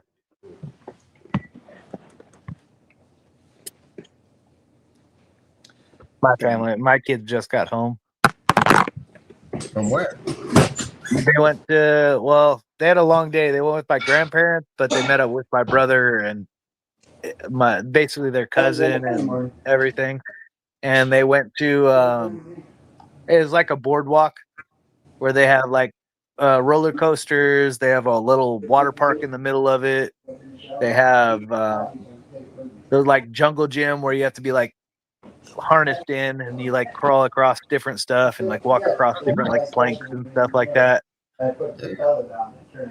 So they went there, but then my brother had a hotel room at Paradise Point, which is like it's like a little inlet. It's like a little bay, but the hotel has like a cool tropical pool where it has like a little like lazy river and waterfalls and I don't know, just a cool place that they could go hang out for a while. They have their own restaurants and bars there, so after they got done with their day there, they went back there and then they went out to dinner, and now they just got home. It's their last day before. Well, they got one more day before they go back to school for the rest of the year. So it Was that their, your kids? Yeah, they went with my parents, their grandparents to like the boardwalk and had a nice day out. Well, that's cool. Yeah. Well, they start school early out there, huh? Yeah, it starts Wednesday. Actually, the high school where I work, they started today. Oh, So, wow.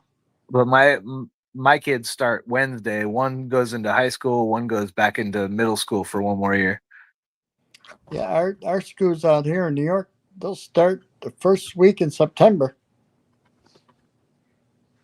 Oh wow. Okay.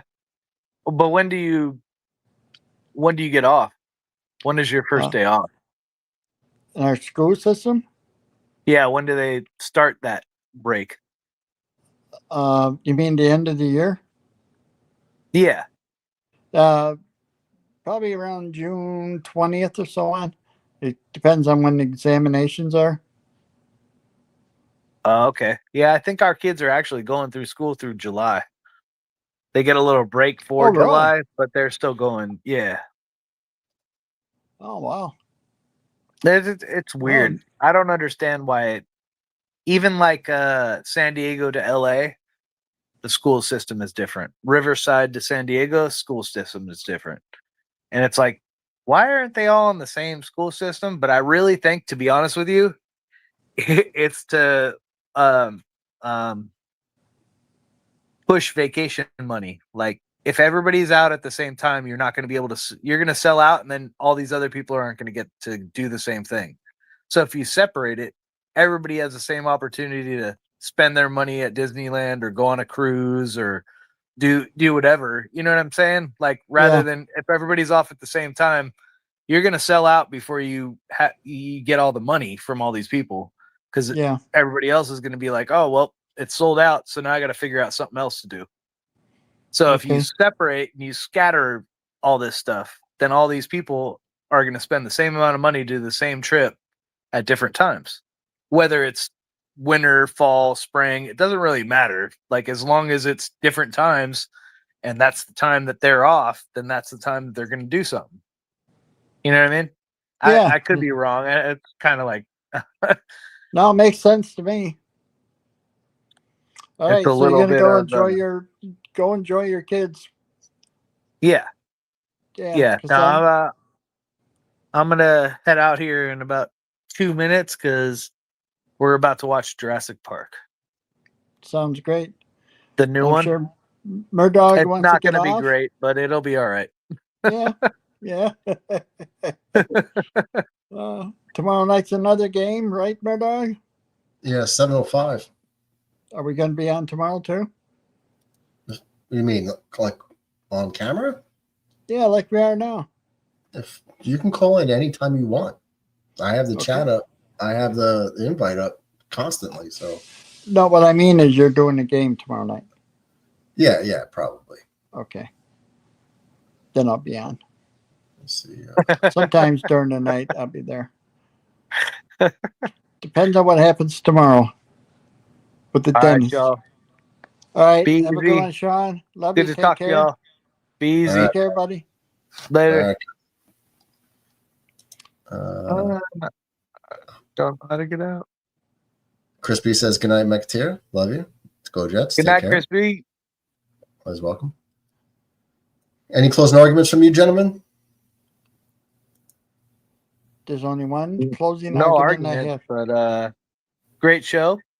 Thank you. Can't wait for our fantasy league to start up. That's right. It's gonna be fun. It will. And I'll talk to y'all soon. I just got to figure out how to get out of here. Oh, look, McTeer. We're ending the show at 4:20. We're ending the I show have the at same 4:20. problem sometimes. That's all right. Don't worry about it. DJ, you got to – I'll just end the show with all of us here like I always do. DJ, you got any closing arguments? No, I can't wait for the fantasy team also, the fantasy game. And I can't wait till the season starts so my Buffalo Bills can go 15-2. And your Jersey Jets go maybe 6, possibly 7 wins. But that'd be an improvement, right? You're crazy. And they won't finish last. You're insane. That's going to go to Miami, I think. I mean, I appreciate that a little bit. Peter says our Jets are going 17-0. Peter, if your Jets go 17-0, I don't know what I'd do. 12-5, man. What would I do if they went 17-0? Huh. I don't even know what I would do if they went 17-0 and I'm a fan. I would freak out. I don't know. I think I don't even want that. I think that would be too much for my body. I'd probably become a Jersey Jet fan then. Then you say, right. I just hook on winners. All right. You heard it. You heard it here first. 17-0. Well, DJ's a Jets fan. If they don't go 17-0, that means you got to become a Buffalo Bill fan. Oh. Yeah. You got to get behind the Canadian Bills. The Buffalo Bills. The Toronto. Toronto Bills. They played some games in Toronto, but they stopped playing them there because the fans were rebelling because there was no place to tailgate. That sounds like a problem the Jets and Giants are starting to have. I watched some of their tailgating out there. They're popping champagne and stuff like that, and they're cooking like dainties. I'm thinking, what the hell? Don't they have fun out there? Well, they are on a swamp, by the way, What's this big tunnel to get to the parking lot or something coming from MetLife? I saw tunnel. You mean like the Holland Tunnel, or no? Just something they walk through to get to a parking lot or something.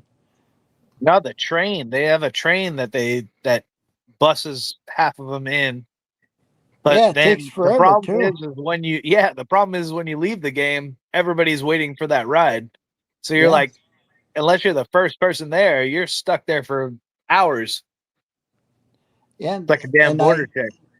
And I read somewhere that if it's later at night game, the trains don't run.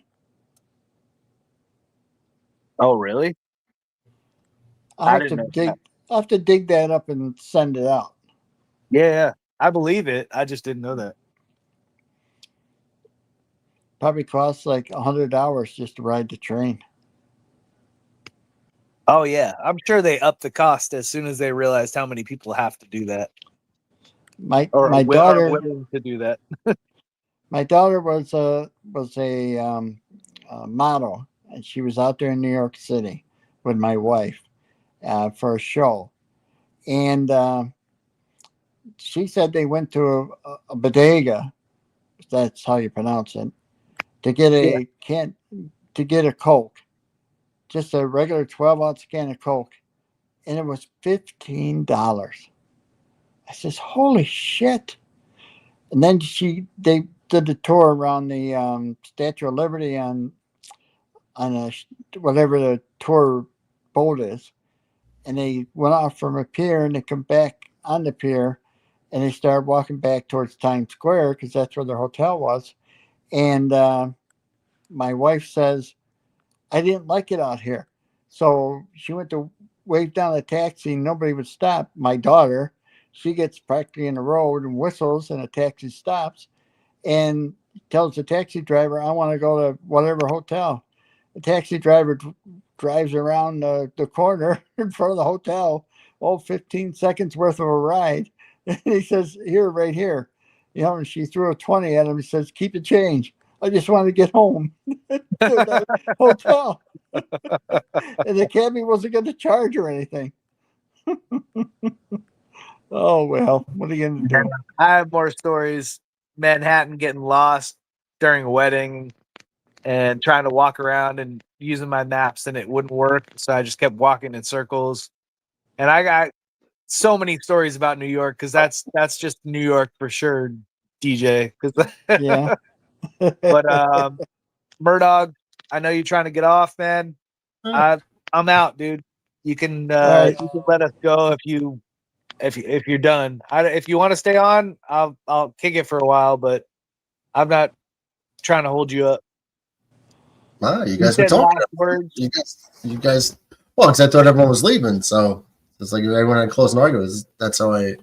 When I say closing arguments, it's like in a court case. The lawyers give their final thoughts, what they want to say. That's what closing arguments means. Not that you have something. Not doesn't mean you have to complain about something or be mad. It's just closing arguments. It's just another way to say it, like anything you want to say in closing. Closing arguments. Capiche. Now, Peter says certain New Jersey transit buses don't run that late, but I think the trains go later that day. But, it probably takes forever. I think it was Red said that it takes 15 minutes to go from the city over to MetLife. And he says, how long does it take you? I'm only 8 miles away from the stadium. So it takes me about, and I got to get there earlier, but when I was a fan going there, it took me about 20 minutes. A lot of fans are already there tailgating. So it doesn't take that long for me. It doesn't cost that much. To get to Buffalo, right? To Buffalo Stadium, not to to Highmark. Right. Okay. Mm-hmm. Yeah, our town borders the town of Orchard Park, so we're right there. I'm 8 miles down the road from the stadium. Route 20A, just a straight shot down the road through the village of Orchard Park, right to the town of Orchard Park, right to the stadium. When I get to Abbott Road, I hook a right, and then I can hook another right and go in the parking lot by the field house where the workers usually park, and walk for about 3 minutes to the gate that we're supposed to go through for security, and then boom, I'm there. So, yeah. I just think it's super cool that you do the security stuff because, like, for me, it's I don't know about you, but I couldn't afford to go to a bunch of these games. But the fact that you're doing security for them, you don't even have to pay for it. You're just there. You just get to enjoy the experience. I mean, you're also working. I'm not saying you ain't doing nothing, but like, man, to do that as work, I admire that. That's super cool. And they pay you to do it. I mean, That's cool. No, that's what I mean. Yeah, like it's a job, and that's so cool, man. When the games are exciting and everything like that, everybody pays attention to the field, so you can just kind of stand there and watch what's going on too. Right. I like being up. We stay at the main gate. We don't check people in. We just stand back to watch what's going on. And if some of the civilian guards have a problem, then we go up and address it. But then after that, we go to the top level, the 300 level, and walk. I can walk from one end zone to the other end zone up there, and you look down on the crowd and stop anything that might be problematic. Whereas when you're on the field, you just stand there and you got to look up into the stands. And then if it's a cold day, you got to stand there on the field. Whereas on top, I can walk from one end to the other, so I can keep myself warm that way. You can find the heaters. And just walk. So, instead of standing there and freezing my nuts off, I can walk and at least warm them up some. Yeah. Hell yeah. And then in the new stadium, that'll be cool next year. That's yeah, man. What you do is cool, man. That's super dope. Yeah. I really. And you deal with people the way, I dealt with them when I was a cop and so on. And if somebody's an idiot, then you just throw them down and you haul their ass out. Either they go to the holding cells or they get kicked out of the stadium.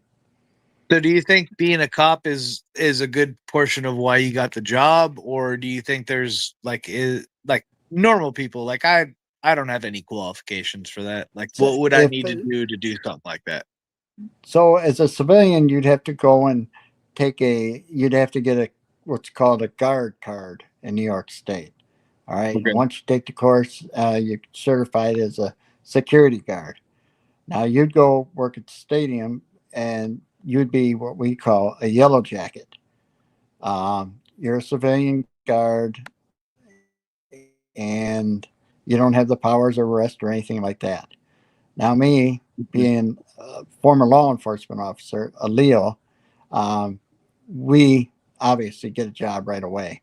All I got to do is put an application in and put down I'm a Right. retired cop, and they hire you right on the spot.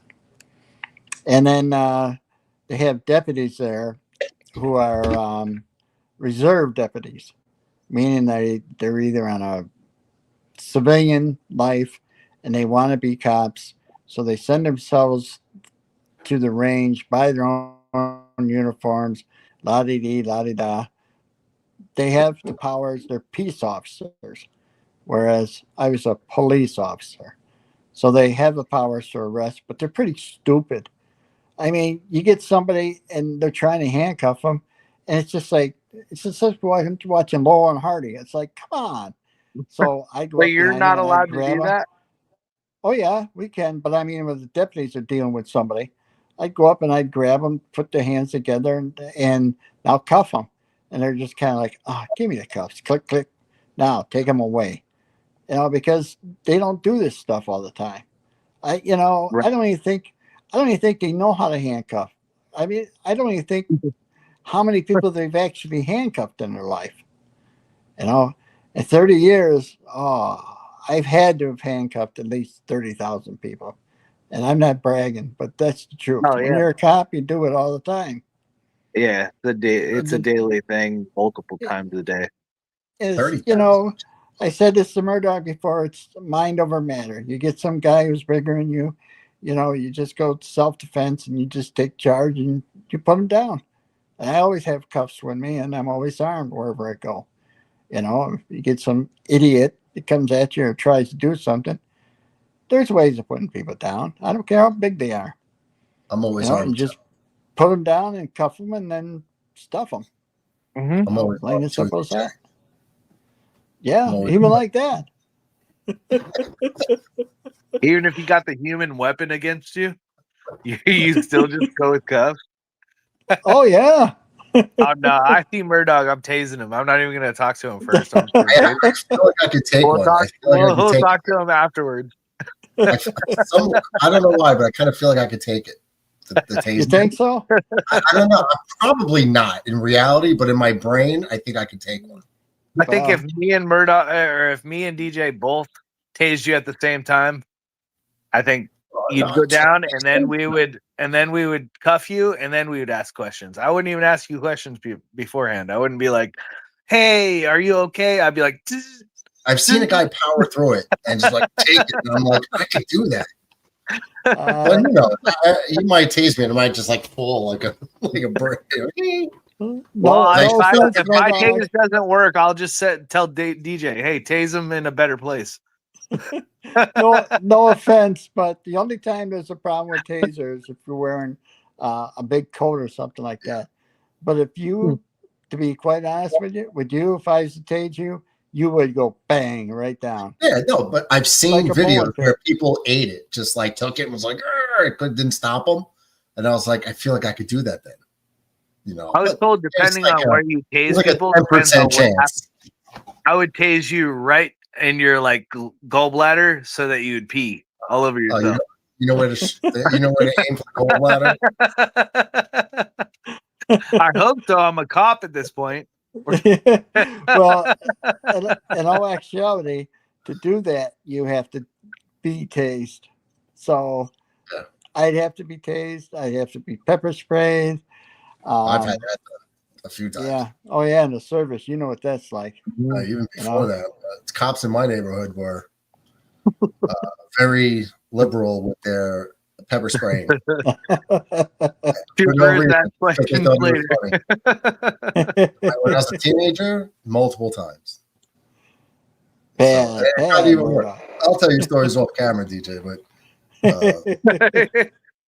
crazy. This Actually, it's supposed to be PG. I'm Damn gonna it. wrap it up, but stay back. I gotta show you guys something. So just stay here when I wrap this up. Yeah. Just stay in the stream. Like, just don't go anywhere. You'll still be here when it stops. But everyone, thanks for hanging out. Yankees big win. Much love to all the chat. Hell yeah. Yep. Peter, Great love to the Christy, chat. Red, Yingling King, DB, Beely. Thank you. I think who else was in here? Chris 716, Jules, Ratcliffe, Mets, Bomber. Brother Bomber made a rare appearance back on the scene. So and I don't know if I missed anybody else, but you guys are always here watching. Thanks for hanging out with the homies. Tomorrow 7:05. This is a series. The Yankees should win all the games, but the Yankees are going to Yankee like the Jets jet. So it's not set in stone, but if we can get 3 games here, that's a good start. Remainder of the season, and but it is what it is. So we'll just watch and with bated breath. But thanks for hanging out. See you guys tomorrow 7:05. Take care. Comb your hair. Girls with their nails done.